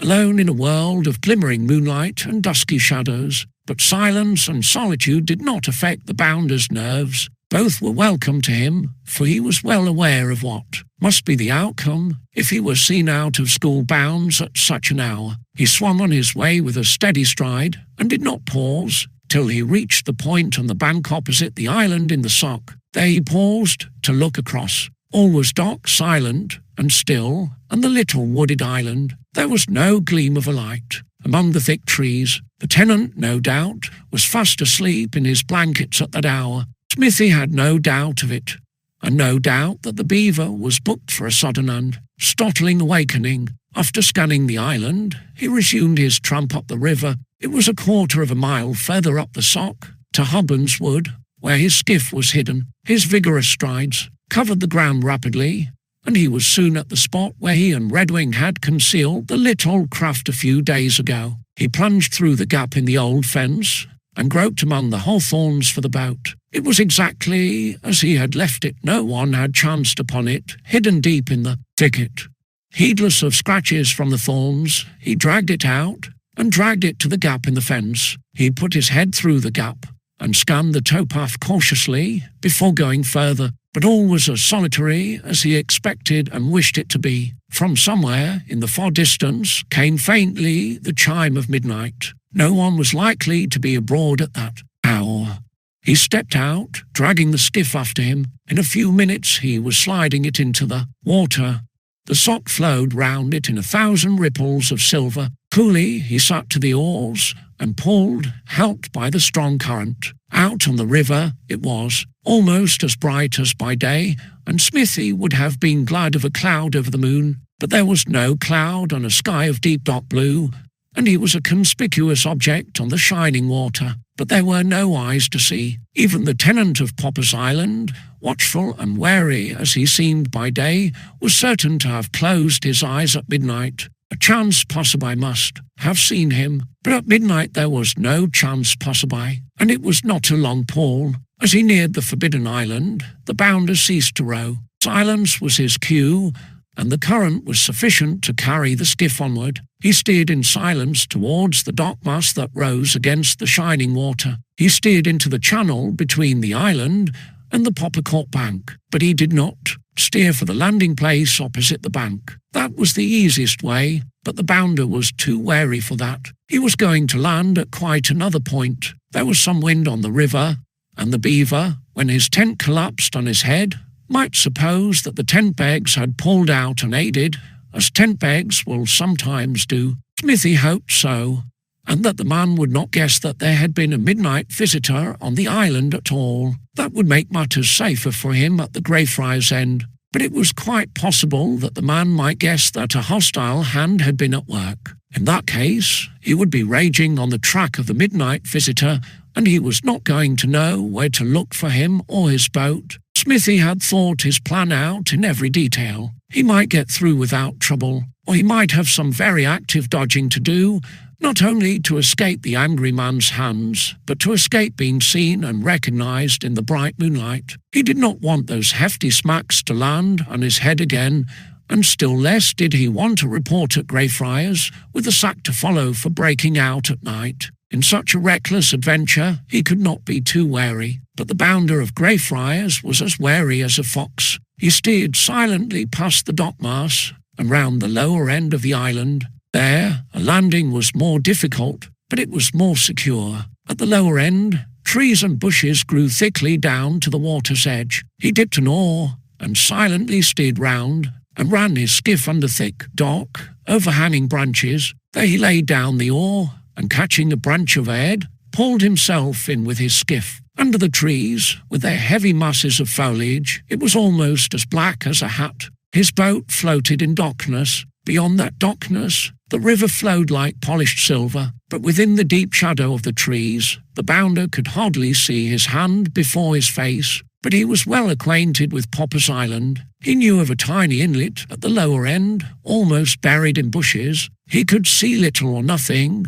but he pulled himself from branch to branch, standing up in the skiff, till he found the little inlet and pushed the boat in. There he tied up. He scrambled out, unavoidably rustling the thick tangled undergrowth as he did so. But the sound was faint, unlikely to reach sleeping ears at a little distance. His heart was beating faster as he stood on the island at last, in deep darkness under the trees. He was on Popper's Island again, in hearty defiance of his headmaster's commands, and he was there at midnight, out of school bounds at such an hour. What would come to him if this were discovered at the school, he was only too well aware. And if, as both Redwing and Wharton believed, Quelch was suspicious, he set his teeth. He had not come so far to falter now. He could not help that unpleasant beating at his heart, but his head was cool, and his determination was unshaken. Quietly, steadily, he groped his way, cautious as a fox, watchful as a badger.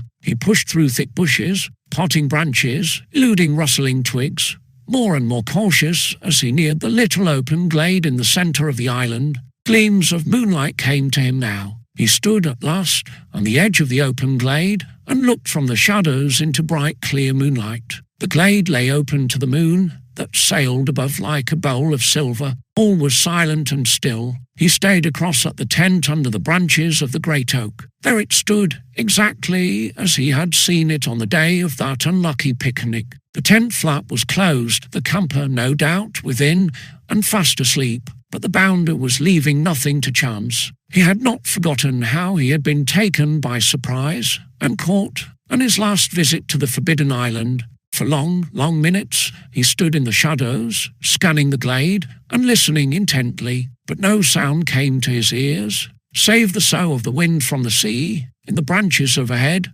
and nothing stirred. Assured at last that all was secure, he tiptoed out from under the trees, across the glimmering grass towards the tent. He was breathing quickly, but silently, when he reached it, and bent his ear to catch any sound from within. The faintest of sounds came through the taut canvas, the regular breathing of a sleeper. The bounder's eyes glittered. That was all he wanted to know. The man was there, and he was fast asleep. He drew a deep, deep breath. Now was his time, and he did not lose another moment. Stooping, he began to loosen a tent peg. It was not easy work, for the pegs were well driven in, but he was patient. Much rather he would have slashed the ropes with his pocket knife and saved time and trouble, but he was not going to leave a clue if he could help it. The penalty that hung over him at the school, if this came out, was too overwhelming for even the reckless bounder to add unnecessary risks, and all he needed was patience. Slowly, silently, indefatigably, he worked one peg loose after another,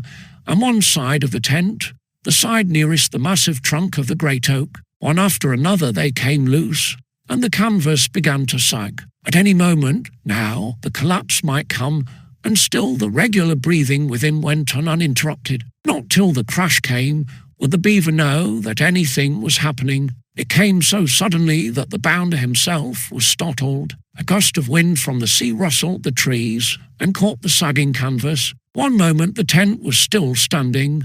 The next, it was collapsing in a heap of billowing canvas, and from within, as it collapsed, came a startled, spluttering exclamation. The beaver had awakened.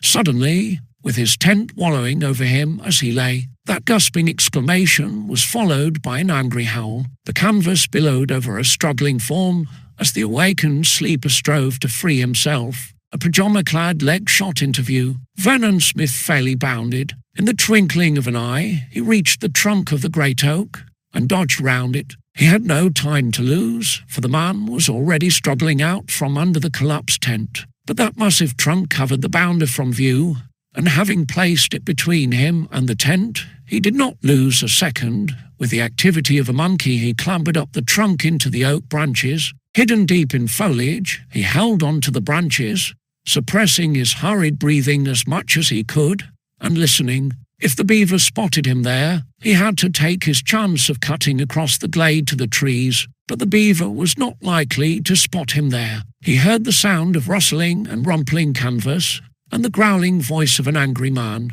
He had only been in time, for the camper had emerged from the ruins of the tent. Through an interstice of the foliage, Smithy had a glimpse of a form in pyjamas, sitting in the grass and panting for breath. He grinned and moved the leaves a little to get a fuller view of the man he had so suddenly startled out of slumber. The next moment, Herbert Vernon Smith almost lost his hold on the oak branches in his utter astonishment. He stared at the face, clear in the bright moonlight, with unbelieving eyes. He had roused out the beaver, the tenant of Popper's Island. Who else could have been in the tent? He had expected to see the bearded face, the thick dark eyebrows that he well knew, but he saw nothing of the kind. Amazed, thunderstruck, the bounder of Greyfriars stared down through the oak leaves at a face that was nothing like the beaver's, at a hard, clear-cut, clean-shaven face, a face he knew. And he stared at that face, a face he had seen pictured in the newspapers, like a fellow in a dream. Chapter 29. Once too often, Mr. Crouch stuttered a little and laid down his pen as the chime of 12 came through the summer night. It was not often that the remove master of Greyfriars heard the chimes at midnight. His manners and customs were orderly and sedate. Late hours were bad for one's health, bad for one's temper, and bad for one's work. Seldom was the light burning in Quelch's study after 11 o'clock, but circumstances alter cases, and this particular night, the chime of 12 reached Quelch, sitting at his study table, pen in hand, with a closely written manuscript before him. That manuscript was of intense interest to Mr. Quelch. It dealt with the Odes of Horace, the mere mention of which would have given most fellows in his former tired feeling, but the mention of which would always make Quelch's eyes glisten. In that paper, Quelch was developing some views of his own with regard to the Odes, views in which he ventured to disagree even with such tremendous authorities as Maclean, Aureli, and even Dillenberger. But it was not that paper on Horace, fascinating as it was, that had kept Mr. Quelch up to so late an hour. It had been merely a pleasant pastime while he sat up in his study. Quelch was sitting up late on account of a much less considerable person than Quintus, Horatius Flaccus. It was on account of the scapegrace of his form, Herbert Vernon Smith, the bounder of Greyfriars. Harry Wharton and Tom Redwing both surmised that Quelch might be doing that very thing. The bounder had contemptuously scouted the idea, in that he had not shown his usual sagacity, for that was what Quelch was doing. The remove master's suspicion of that member of his form was deep. Smithy had disregarded his foremaster, disregarded his headmaster, and carried on in his own wilful way, and made it clear enough that a caning, or even a flogging, would not stop him. There was only one way of dealing with a Greyfriars fellow who could not be made to toe the line even by those drastic measures. He had to go. Greyfriars was no place for a truculent fellow who was determined to be a law unto himself. That the reckless scapegrace would carry on, if he could, Quelch had no doubt. Vernon Smith was a rebel by nature who enjoyed rebellion for its own sake. It was like meat and drink to him to defy authority and get away with it. That he could not hope to do if he carried on openly. But after lights out, when all were sleeping, more than once, the bounder had been in a bad spot for breaking out, but somehow or other, his phenomenal luck had pulled him through. It was no new thing to him, at all events. Was he likely to try it on again? In Quelch's opinion, it was quite likely. The added risk would be more an incentive than a deterrent to Herbert Vernon Smith, and at the thought of it, Quelch's jaw set grimly. If the rebel of the remove carried disregard of authority to that length, it would be for the last time. This was Quelch's second late night. The previous night, he had looked in at the remove dormitory at a late hour, and had been relieved to see that all was well. But he knew that member of his form. If that intention was in his mind, he was wary enough to let a night or two elapse before he put it into practice. Quelch did not like sitting up late. He disliked any disturbance of his accustomed habits. A removed fellow might think it a lark or an adventure to turn out after bedtime, but between 15 and 55 there was a great gulf fixed. It was no lark to a sedate middle-aged gentleman to hear the chimes of midnight, All the more for that reason, the chopper was coming down ruthlessly on the rebel of the form if he did transgress. There was a spot of bomb in Gilead, so to speak. Quelch, sitting up late, had the entrancing company of Quintus Horatius Flaccus. That was a consolation, and the truth to tell, Quelch, in his deep interest in that paper on the Odes, had almost forgotten Vernon Smith, till he was reminded of him by the chime from the clock tower. In that paper he was dealing with a point of almost thrilling interest to a scholastic gentleman like Quelch, nothing less than the substitution of tea for me in the 29th line of the Maecenas Ode, the first in the first book. Prout, in common room, had argued, on the side of me, pointing out that tea did not occur in a single surviving manuscript of the Odes.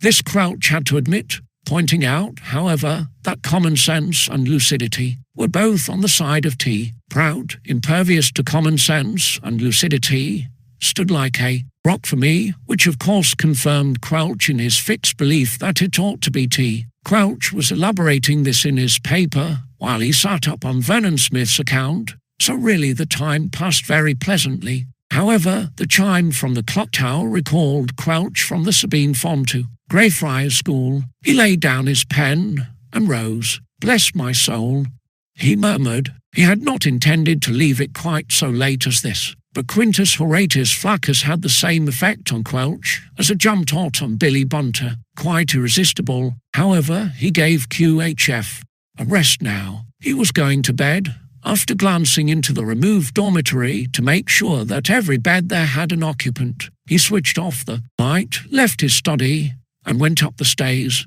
At that late hour, Quelch did not want to wake any sleepers, and he trod quietly. No.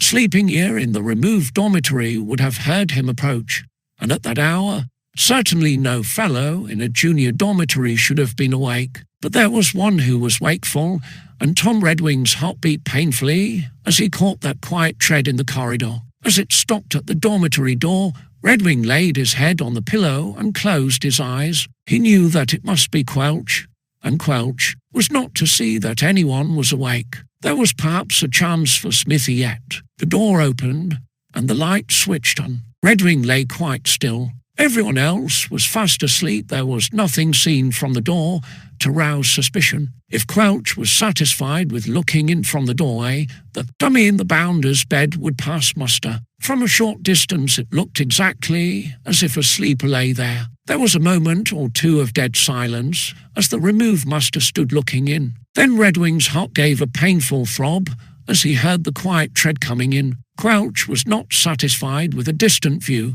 Evidently, he was suspicious. Equally evidently, his suspicion centred on one particular member of his form, for he went directly towards Vernon Smith's bed. Redwing, without opening his eyes, knew that his foremaster was standing beside that bed, looking down at it. He heard a low exclamation. Upon my word, his heart was like lead. Quelch knew that dummy in the bed was skilfully contrived. It would have deceived a glance from a distance, but it could not deceive a gimlet eye at close range. Quelch knew. Redwing opened his eyes. Quelch, standing by the bounder's bed, had turned back sheet and blanket, and was staring down at an interesting collection of sweaters and a folded overcoat, and the expression on his face rivaled that of the fabled basilisk. Upon my word, repeated Mr. Quelch, had Vernon Smith been asleep in bed, as on the occasion of Quelch's visit the previous night, the removed master would have gone as quietly as he had come, and nobody would have been the wiser. It would have been a relief to Quelch, for determined as he was that if the scapegrace of his form offended, it should be his last offence at Greyfriars. He did not want an expulsion in his form. But Vernon Smith was not asleep in bed. He was not in the dormitory at all. He was out of bounds after midnight. Quelch did not go. He stood where he was, his face growing grimmer and grimmer as he stared down at the empty bed. He looked up suddenly and caught Tom Redwing's eyes on him in utter dismay and distress. "Ah, you are awake, Redwing." "Yes, sir," muttered Tom. "I regret that you should be disturbed at this hour." Quelch was always considerate. "A boy is missing from the dormitory, Redwing. I must wait here till Vernon Smith returns." "Oh," breathed Tom. 2 or 3 other fellows awoke, At the sound of voices, Bob Cherry sat up, blinking in the unexpected light. "Hallo, hallo, hallo." "What?" came from Frank Nugent's bed. "Quelch." came a mutter from Skinner. "Oh, my hat." Harry Wharton sat up. His glance shot to the bounder's bed, where the dummy was revealed to all eyes, and he caught his breath. This was the finish of Smithy. He had tempted fortune once too often. Mr. Quelch compressed his lips. It was annoying to him to awaken his form at that late hour, but in the circumstances it was unavoidable. "Is anything the matter, sir?" ventured Peter Todd. "Yes, Todd. Vernon Smith is out of bounds at this hour. I shall remain here until he returns, but there is no occasion for you to disturb yourselves, my boys. You may go to sleep." The removed fellows were not likely to go to sleep. More and more of them had awakened, and eyes that opened were not likely to close again, with Quelch in the dormitory, waiting for the breaker of bounds to return and walk into his hands. Even Billy Bunter's snore ceased to rumble. "By gum," breathed Bob Cherry. "Smithy's done it now. He's banked on his luck once too often." "The oncefulness too often is terrific," murmured Harry Jumset Rumsing. "I say, you fellows," came a fat squeak. "Kindly be silent, all of you," rapped Mr. Quelch. Kindly or not, the removed fellows were silent. Quelch did not look in a mood to be trifled with, but they did not close their eyes. Mr. Quelch sat down on the foot of the bounder's bed, grimly, to wait. He had sat up late with Q, Horatius Flaccus. Now he had to sit up later, without the consolation of that great classics company, and as the minutes ticked away, and he still waited, his speaking countenance grew grimmer and grimmer and grimmer. Chapter 30. A startling discovery. Smithy hardly breathed. He stayed through the little opening in the thick foliage about him, scarcely able to believe what his eyes saw. Dumb with amazement, he stayed. The tent was down, under the wide-spreading branches, loose canvas flapping in the night wind.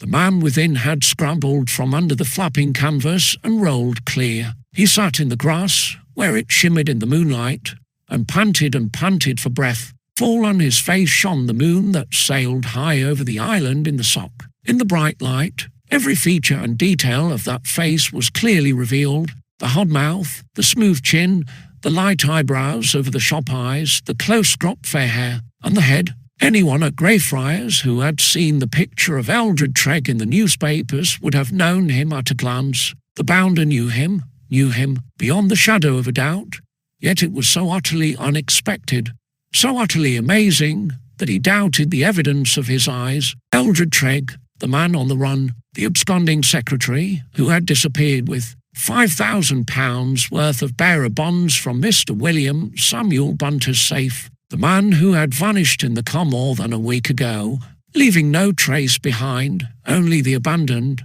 car in a Sussex lane a good 100 miles from this spot, the man the police wanted to interview, the man in hiding, the man who could not be traced. That was the man at whom the amazed bounder was staring from the thick branches of the oak on Popper's Island. The man sat in the grass, panting and panting. He had had a sudden startling shock, and a breathless struggle getting out from under the collapsed tent. But he seemed to remember something all of a sudden, and his hand went up to his face, over the smooth chin. He leaped to his feet. For a moment he stood, staring about him in the moonlight, his eyes glistening and glittering like that of a startled wild animal, fear on his face, fear, as the hidden junior could see that eyes might be upon him. Then, as his searching eyes failed to pick up any living object, he gasped with relief. He turned and plunged head and shoulders under the wallowing canvas of the fallen tent. Evidently, he wanted something that was there. The canvas rustled and flapped as he groped under it. "Oh, Gad," breathed Vernon Smith. He was beginning to understand. He had expected to see Mr. Robinson, the tenant of Popper's Island, the beaver, and what he saw was Eldred Tregg, the man on the run, the man whose face was pictured in every newspaper in the kingdom. But it dawned on him now what it all meant. They were one and the same. With a clean-shaven chin, light eyebrows, and close-cropped fair hair, the man was Tregg, the man who was wanted. With a dock wig, dark bushy eyebrows, and a beard, he was Mr. Robinson, Sir Hilton Popper's tenant. Popper's Island in the Sock was the hideout of the man who was wanted, and for more than a week he had lived there in absolute security, his secret unknown and unsuspected, and it would have remained unknown and unsuspected but for Herbert Vernon Smith's midnight visit to the island. "Oh, Gad," repeated Smithy under his breath. He had nicknamed the man the Beaver because of his beard, and that beard was a fake, and the bushy dock eyebrows were a fake, like the dock thick hair that, a few days ago, had jerked off in the brambles as the bounder struggled with him. Smithy had known that that thick dock hair was a wig, but he had given it no thought, and it had not occurred to him that it was a disguise. Middle-aged men with bald patches did sometimes seek to conceal by such means the ravages of father time, but he knew now. The face at which he had stayed in the bright moonlight was not a middle-aged man's face. It was the face of a young man, not over 30. Smithy remembered his struggle with the man a few days ago, and how he had been surprised and taken aback by the muscular powers displayed by a man who looked so well on in years. That was explained now. He remembered his own words to Bunter that the man on the run would take care to look nothing like his photograph in the papers. Certainly the Beaver had looked nothing like it. He remembered, too, what Billy Bunter had said the day after the picnic on the island. The Beaver had known that Bunter belonged to Greyfriars. How? The fat owl did not know, but the bounder now could guess that he had seen a resemblance in Bunter's face to the plump features of Mr. Bunter. Smithy's thoughts raced as he listened to the man fumbling and groping under the wallowing canvas. He hardly needed telling of what the man was in search. When he went to bed, alone on a solitary island, the man naturally discarded the wig, the false beard, the fake eyebrows. In the surprise and excitement of the moment, when the tent collapsed on him, he had struggled out and disguised as he had slept. But he had quickly remembered, even if he believed that the tent had collapsed by accident, he would not venture to set it up again in the bright moonlight without his disguise on. He was not in a position to take chances, and likely enough, he suspected that someone might be on the island. If he found that someone, Smithy, with all his nerve, felt a slight tremor at that thought, recalling the savage grip that had fallen on him once. He had come to Popper's Island to play a trick on a disgruntled camper who was there for a fishing holiday, but he had roused out a crook on the run. If the man discovered that his secret was known, Smithy had run the risk of the sack at his school in breaking out for that reckless expedition. It came into his mind now that there were other risks, of which he had never dreamed. He peered down from the foliage, but he knew that he could not venture to drop from the tree and run. The man might look round any second, and if he saw him, the bounder shut his teeth hard. He had to see this out, and if his heart was beating harder than usual, his head was as cool as ever. If he was forced to it, he would trust to his luck in dodging the man among the shady trees and thickets. But so long as his presence there was unsuspected, the branches of the oak were his safest refuge. Muttered angry words from the man below reached his ears. Several times his head appeared in view as he dragged the canvas about. Once or twice the watching bounder caught the glitter of hawkish eyes, but the man was not long in finding what he wanted. In a few minutes he stepped away from the fallen tent, and as he stood in the moonlight, the bounder's lips curved in a sardonic grin as he noted that the tenant of Popper's Island was now the Beaver again. Thick dark hair, dark bushy eyebrows, dark beard and all. Eldred Tregg had vanished, and Mr. Robinson had taken his place. No eye that fell upon him now could have recognized him as the man on the run. He had thrown on a coat over his pyjamas, and evidently he was more at his ease. He stood looking about the moonlit glade, sharply, suspiciously, but no longer in fear. He did not care who might see him now. At length he turned to the tent and began an examination of the loose pegs. Again the bounder's heart quickened in its beat. He had calculated and hoped that the Beaver would conclude that those tent pegs had pulled loose of themselves under the wind from the sea. Still more fervently did he hope that Eldred Tregg would come to that conclusion. Apparently he did, for the bounder heard him give a grunt which expressed nothing more than annoyance, but the man was all wariness. He did not immediately set about re-erecting the tent. He straightened up and stayed about the glade again and then, with rapid steps, cut across to the track that led down through the trees and thickets to the landing place. Smithy was thankful that he had been too cautious to tie up his boat there. He knew that that was what the man was going to look for. He grinned as the beaver vanished into the trees. He would find no boat. Certainly he could never have found the bounder's skiff, hidden deep in thickets at the lower end of the island, even if he thought of looking elsewhere for a craft. Smithy listened to the rustling in the thickets, dying away towards the landing place. The man was out of sight now, and was likely to remain out of sight for a few minutes at least, but the bounder did not stir from his perch in the oak. The wanted man was as wary as a wild animal, and even a slight sound might have drawn his attention. The screening oak branches were Smithy's best guess, unless he was forced into flight. In a few minutes the man emerged into the moonlit glade again. From his manner and his look, it was easy for the watching bounder to see that he was satisfied now. He had found no boat at the landing place. He had seen no sign of one on the shining river. Indeed, it was only excess of caution that had caused him to make the search, for to all appearance, the fall of the tent was merely accidental, as Smithy had planned that it should seem. Anyhow, the beaver obviously was easy in his mind now. He lighted a cigarette and set about setting the tent up again. Several times the bounder heard a growling, angry word as he hammered in tent pegs, but it told only that the man was irritated by that unlooked-for task in the middle of the night. He had no suspicion. The tent was up at last. It was a deep relief to Vernon Smith, silent in the branches above,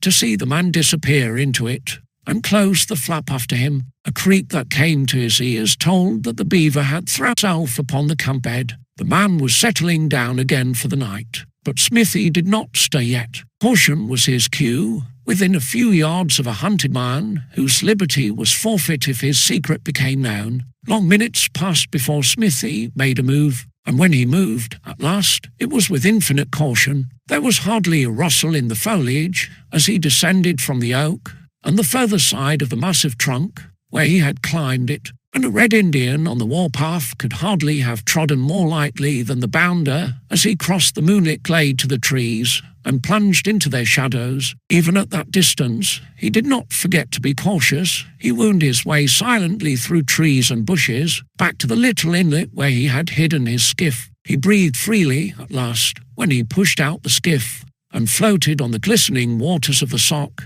and the current bore him away from the shadowy island and its strange secret. When he landed, the bounder did not head for the school. He headed for Courtfield. He had a call to make, even at that late hour, at Courtfield Police Station, with startling news. For Inspector Grimes of the County Police, Chapter 31, the end of his tether. "Hallo, hallo, hallo," breathed Bob Cherry. There was a stir in many beds. Not a fellow in the removed dormitory was asleep. Even Billy Bunter was wide awake, and he had jammed his spectacles on his fat little nose and was sitting up in bed, blinking through them. There was deep, if suppressed, excitement in the remove. Mr. Quelch, silent as a stone image, stiff as a ramrod, sat on the foot of Vernon Smith's bed waiting. Everyone was silent. Not a fellow ventured on the faintest whisper. Never before had there been such a spot of excitement at such an hour in the history of Greyfriars School. Tom Redwing's face was almost pale with distress. This was the finish for his chum, and he knew it. The bounder had banked on his luck once too often, and now it had let him down with a crush. He would come back after hours out of bounds in the middle of the night and find his foremaster waiting for him, walking straight into Quelch's hands. There was no escape, no excuse. Nothing. It was the end. A brief interview with his headmaster in the morning, and the train home. That was what lay before the scapegrace of Greyfriars. He had asked for it more than once, and now it was coming to him. One look at Quelch's grim face was enough to reveal what the breaker of bounds had to expect from his foremaster. It was almost a relief when a faint sound was heard at the door, the end of the tension. The bounder was returning. Every fellow stirred in bed. All eyes were on the door. The door handle was turning. Mr. Quelch rose to his feet. The door opened with hardly a sound. Evidently, the breaker of bounds, returning after 1 o'clock in the morning, did not know yet that he had been missed, and had no Suspicion of what awaited him in the dormitory, which he expected to find Doc and buried in slumber. The next moment he knew. Oh, it was a sudden gasp. Herbert Vernon Smith, his hand still on the door handle, stood in the half-open doorway, blinking in the light.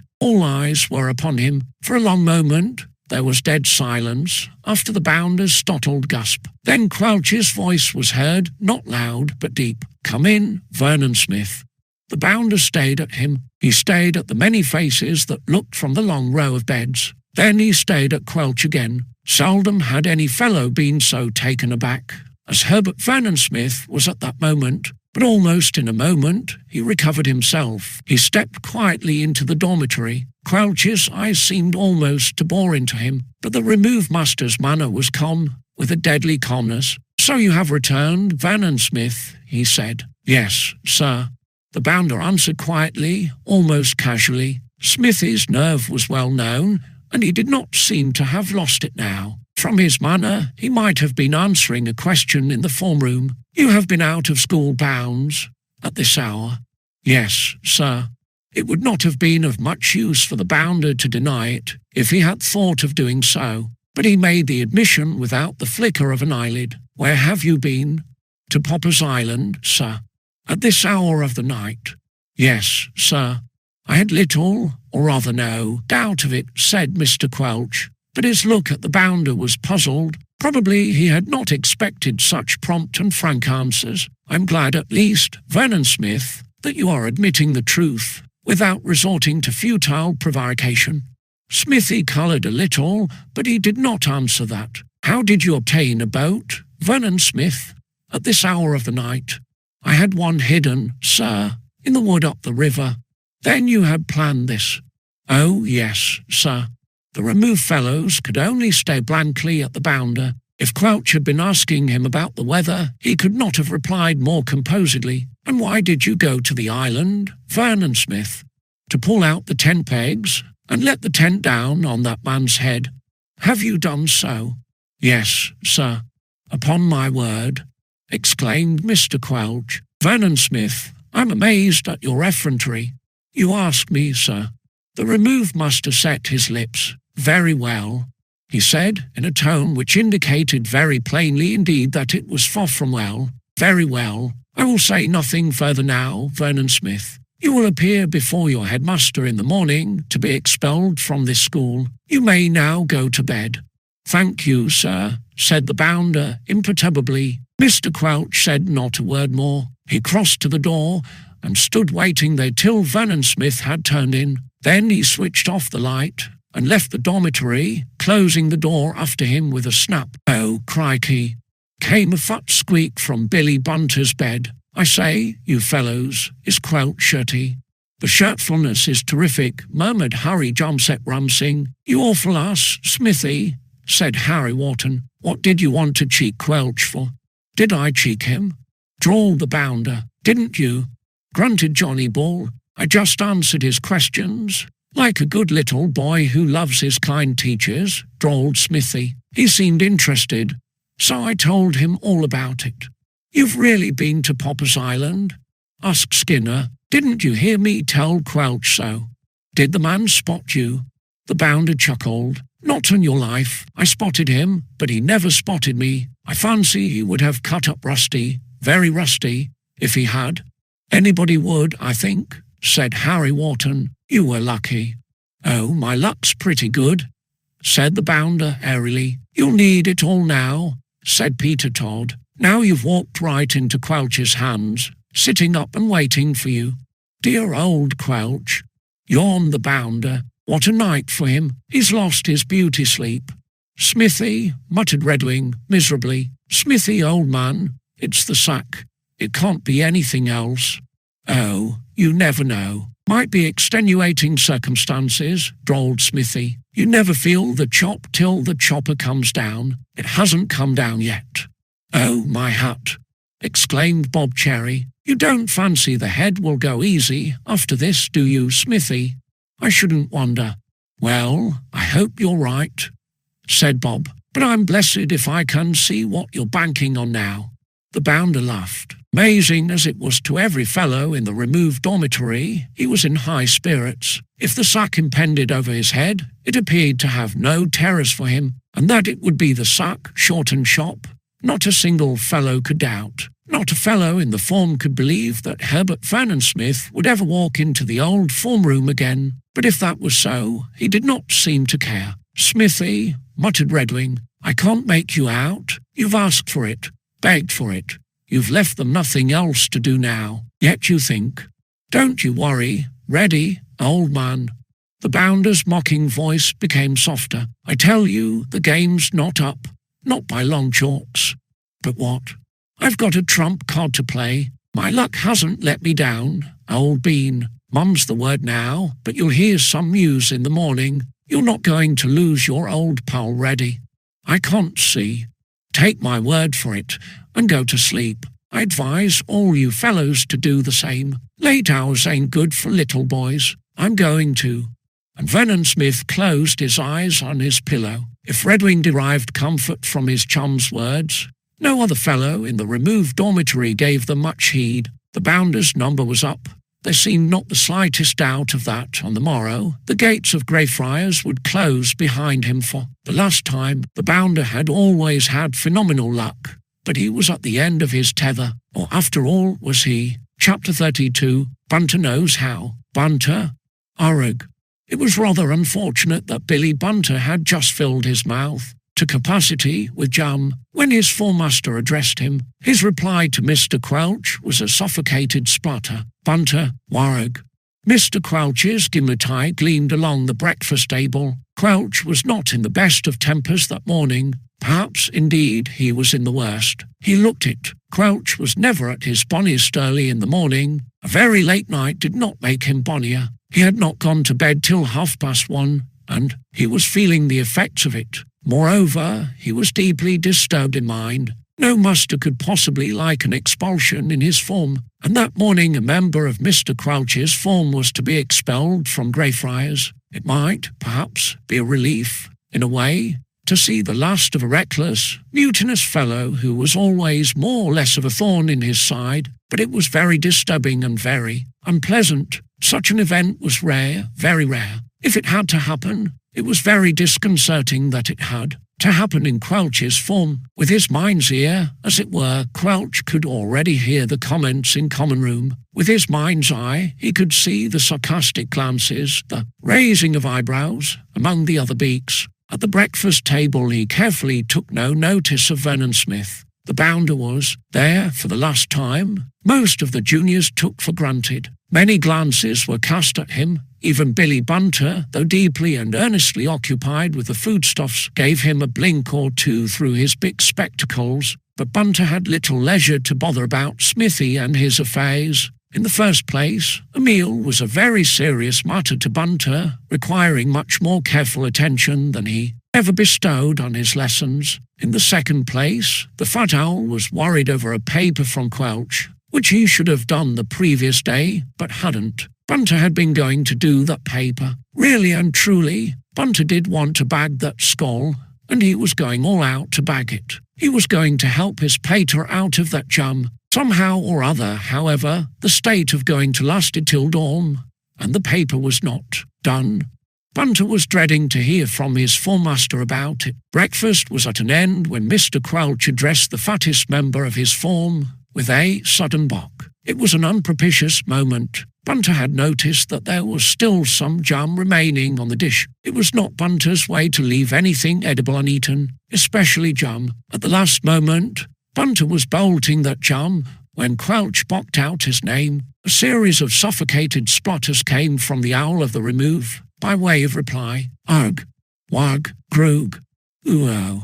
There was a jammy impediment in the fat owl's speech. The gimlet eye gleamed at him. Quelch was not in a patient mood. Bunter, warg, Bunter, you are a gluttonous boy. You are actually choking over your food, Bunter.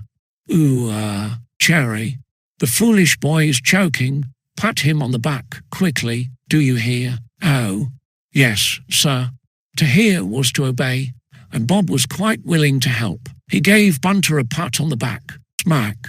Perhaps it was Bob's idea that if a thing was worth doing, It was worth doing well, or perhaps he was just a little heavy-handed anyhow. That pat on Bunter's back sounded rather like a pistol shot. "Yaruo," roared Bunter. The smack had, at least, relieved him of the impediment in his speech. His dulcet voice came out in full force. "Oh, wow. What are you punching me for, you beast? Woo-oh. Ha ha ha." "Silence," hooted Mr. Quelch. "Bunter." "Oh, oh. Yes, sir." "Gus Bunter, you have not handed me the Latin paper I set you yesterday, Bunter. It should have been handed to me before preparation. You will bring it with you to the form room, Bunter." "Oh, yes. No, I," stuttered Bunter. "If you have not done that paper, Bunter." "Oh, no. Yes, I mean, oh, I. Listen to me, Bunter."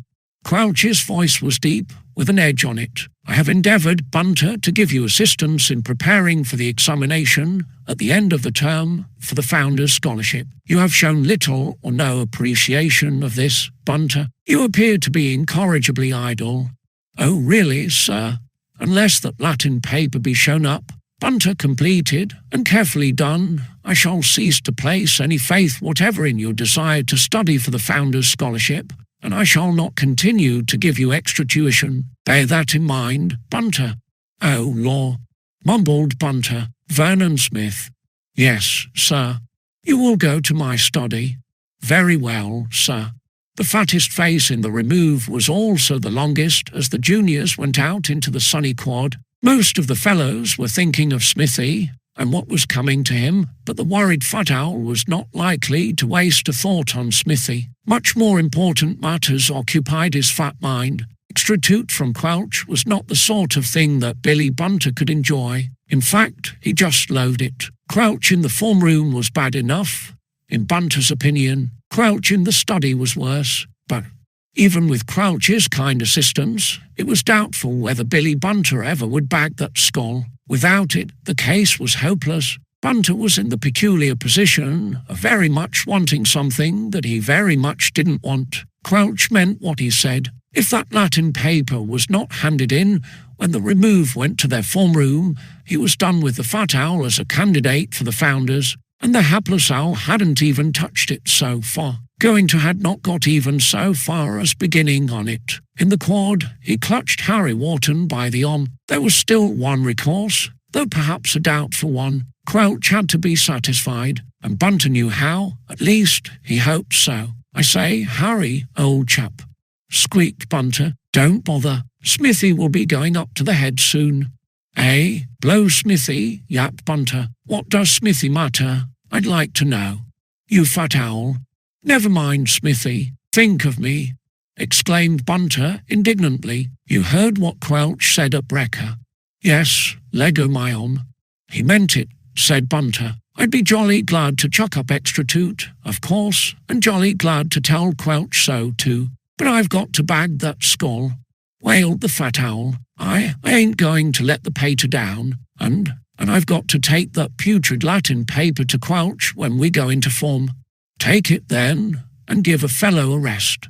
"But I haven't done it," groaned Bunter. I was going to, of course, but I haven't. I say, Harry, old chap, I've got to show up that paper to keep Quelch quiet, see? I've just got to. I say, you said you'd back me up. You jolly well said so, and I know how." "Well, what can I do?" asked Harry. "The Latin paper," said Bunter, blinking at him. "Whereat?" "You're a dab at Latin, old chap," said Bunter persuasively. "You could do that paper on the back of your neck. There's time before class. If you push at it, you cut up to the studies and do the paper, and I'll copy it out and have it ready for Quelch. See, there ain't time for me to do it, but you."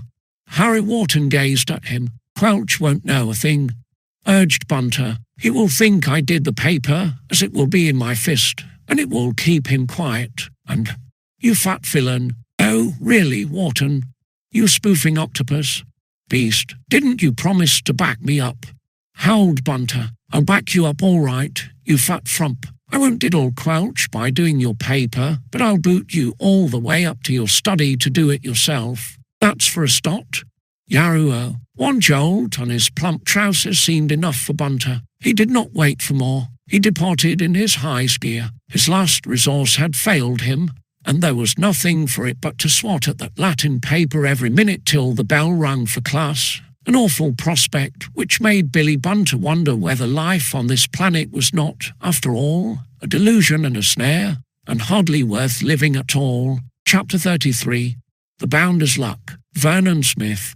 Yes, sir.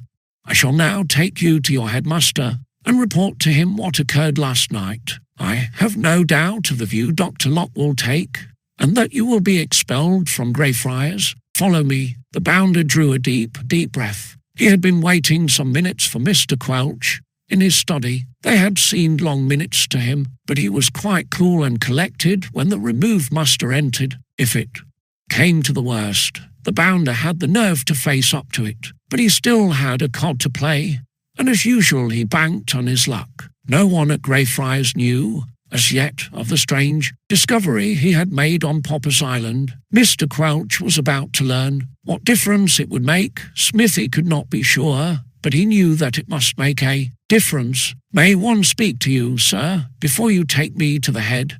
he asked. Mr. Quelch gave him a cold stare. "You may, if you have anything to say," he answered curtly. "You have believed, sir, that the man on Popper's Island was a holiday-maker, a camper. They're on a fishing holiday."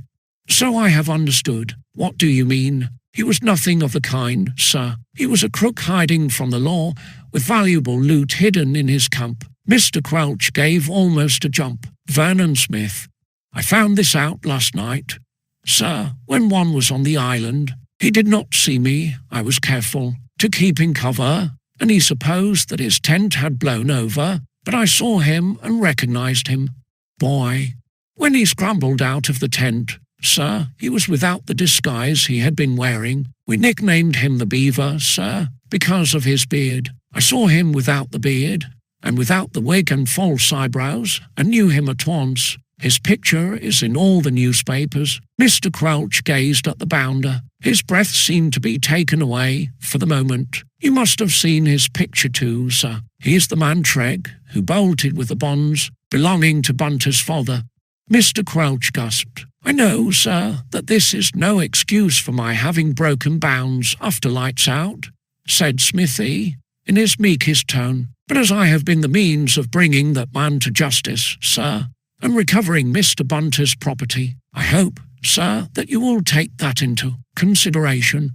Quelch still gazed at him. Indeed, the gimlet eyes seemed almost to pop at the Bounder. "If I hadn't gone to the island last night, sir, that man would still be carrying on there quite safe, and nobody dreaming of suspecting him. Only my going there bowled him out, sir. Perhaps you will consider that in my favour, sir." The Bounder's tone and manner could not have been meeker. There was no trace of impertinence about him now. Too much was at stake for that. The remove master seemed to gasp for breath. "Vernon Smith, certainly I should consider what you have told me in your favour if I believed a single word of it."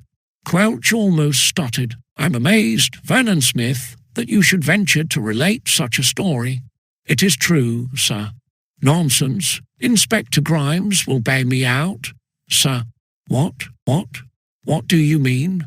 "I called at the police station in Courtfield, sir, on my way back. That is why I was so late." "Absurd. Impossible. You said nothing of this." "Mr. Grimes warned me to say nothing, sir, until he had had time to act." "Bless my soul," articulated Mr. Quelch. Amazing as it was, utterly unexpected and almost incredible, it dawned upon Mr. Quelch that there was something in this. He stood gazing at Vernon Smith for some moments of silence. "Vernon Smith," he spoke at last, "you have made a statement, a fantastic statement, which can easily be put to the test. I have only to call Mr. Grimes on the telephone and inquire. I hope you will do so, sir." There was another silence. Then, making up his mind, Mr. Quelch stepped to the telephone and dialed Courtfield Police Station. He glanced at the Bounder as he did so. "Do you still adhere to this extraordinary story, Vernon Smith, when I am about to speak to Inspector Grimes?" "Certainly, sir." "Very well. Mr. Quelch spoke through closed lips. If this is one more attempt at deception, Vernon Smith, it will be your last in this school. I shall inquire.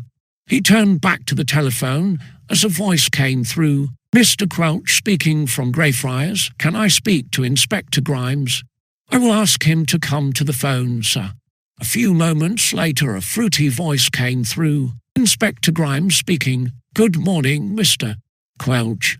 Oh, good morning, sir. May I ask whether, last night, you saw anything of a boy belonging to this school, named Vernon Smith? The boy has made a statement to that effect, having been discovered out of school bounds. Oh, there was a moment's pause. If Master Vernon Smith has told you, Mr. Quelch, he has told me so. Do you corroborate his statement? Certainly, sir.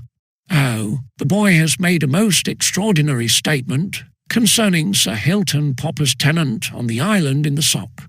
The man is now in custody, Mr. Quelch, thanks to Master Vernon Smith. We do not as a rule disclose names, sir, when acting upon information received, but if Master Vernon Smith has reported the matter to you, it is certainly a fact. Bless my soul. The boy came to the police station, sir, at a very late hour last night, with a story that seemed scarcely credible. However, I was sent for at once, and having questioned him, it was my duty to look into the matter. At dawn, sir, I visited the island in a boat with a constable, and found the man there, and very soon satisfied myself that he was Eldred Tregg, who absconded with bonds belonging to Mr. Bunter, his employer. After a search, the bonds were found concealed in his camp. Mr. Bunter has already been notified by telegram of their recovery. Oh, gasped Mr. Quelch, I have no doubt, sir, that it is very gratifying to you to know that a Greyfriars boy has rendered so great a service to the law. Oh, a very great service indeed, sir. The man Tregg is now, as I have said, in custody here, and bonds to the value of £5,000 have been recovered intact. I should be glad, sir, if you would convey my personal thanks to Master Vernon Smith. Oh, gasped Mr. Quelch again. Oh, certainly. Bless my soul. He put up the receiver and stood looking at Vernon Smith. Strange and startling as Smithy's story was, it was true. He knew that now. The man on Popper's Island was the man who had been hunted in vain, day after day, lying low, in disguise, unsuspected, waiting, doubtless, for the hue and cry to die down, to escape abroad with his plunder. The breaker of bounds had put paid to that. Scotland Yard had failed to trace him, and a rural inspector had taken him into custody, thanks to Herbert Vernon Smith. Was it possible to reward him, after that, with a sack? Obviously, it was not. Indeed, Mr. Quelch, as an upholder of law and order, could hardly wish that Smithy had stayed in bed the previous night instead of going to Popper's Island. In view of the outcome, there was a long silence. The bounder waited. Vernon Smith, said Mr. Quelch, at last. Yes, sir, murmured Smithy meekly. I must consider this matter further. I shall not take you to your headmaster. I shall deal with the matter myself, in the circumstances. For the present, you may leave my study. Thank you, sir. The bounder quietly left the study. He drew a deep breath as he closed the door. It had been Smithy's narrowest escape, but his luck, after all, had not let him down, and he had pulled through. His step was light as he walked down the passage. Smithy. Tom Redwing was waiting at the corner, and he caught his chum by the arm. Smithy. What? The bounder laughed. Okay, he said. You're not going to the head. Not in these trousers. But what? Come on, I'm going to tell the world now, and make the fellows jump. Good news for everybody. They're not going to lose me. Smithy chuckled. Good news for Bunter especially. Bunter? He won't have to swat for that skull now. Come on. A crowd surrounded the bounder as he came out into the quad with Redwing. Harry Wharton and company had not expected to see him again so soon. Most of the fellows, indeed, had hardly expected to see him again at all. But there he was, cool as a cucumber, with a grin on his face, the cynosure of all eyes, and enjoying it. He had said that he would make the fellows jump, and there was no doubt that they did jump. when the bounder told his tale. Before the bell rang for class, it was all over the school. Chapter 34.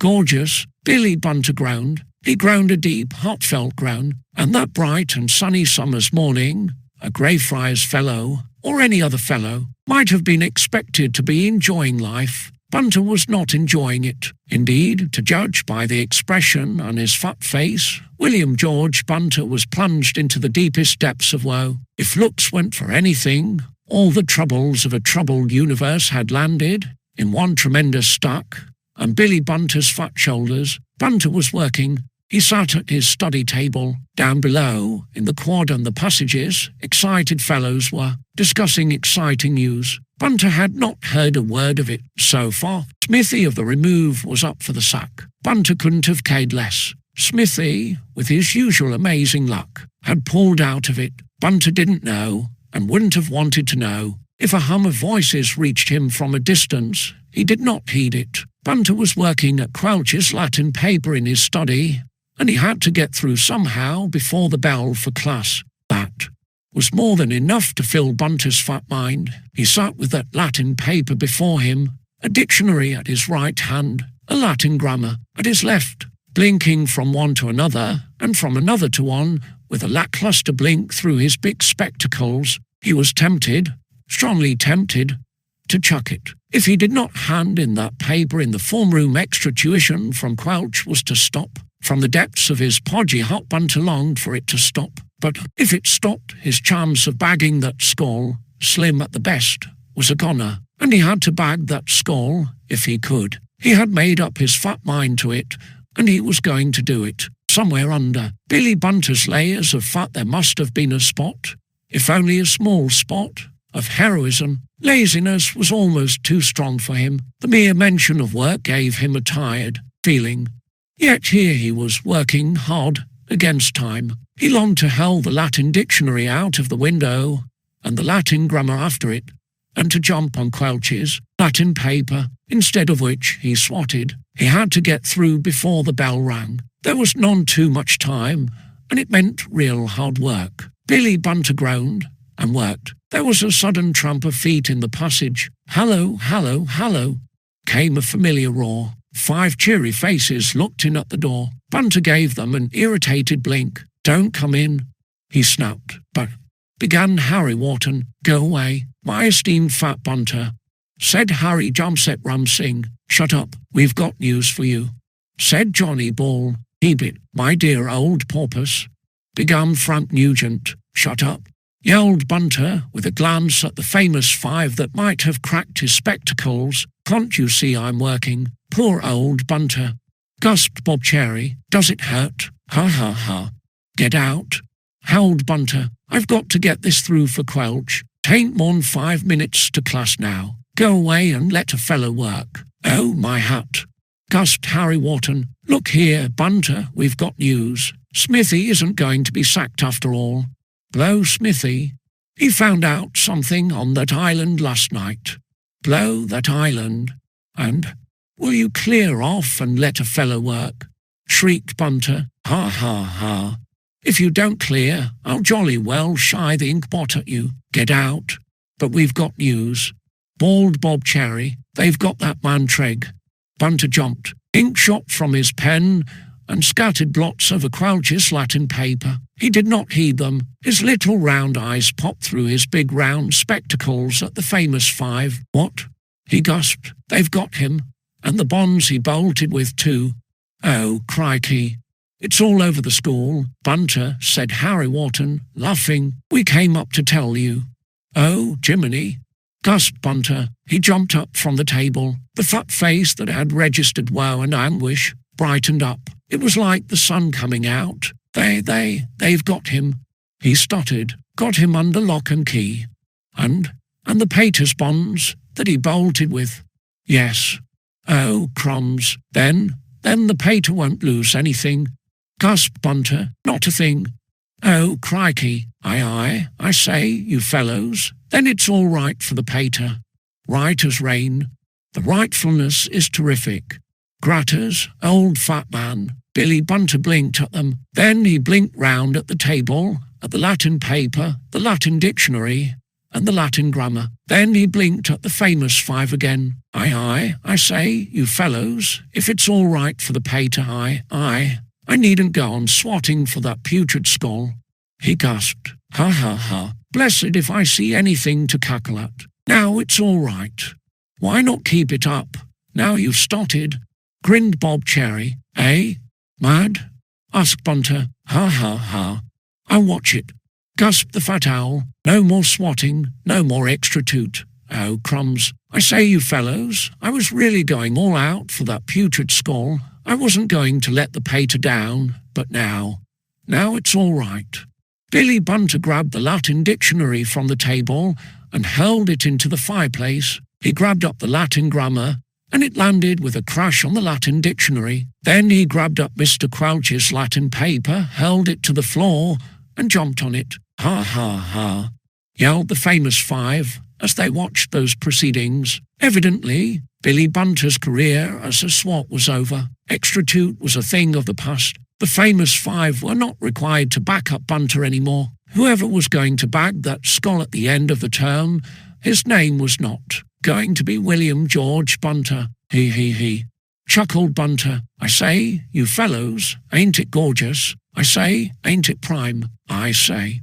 Hallo, hallo, hallo, there's the bell. Billy Bunter rolled joyously out of the study and rolled down the passage with the famous 5. His fat face was like unto the summer sunshine as he rolled into the form room. The wicked had ceased from troubling, and the weary owl was at rest. After so many trials and tribulations, Billy Bunter was enjoying life once more.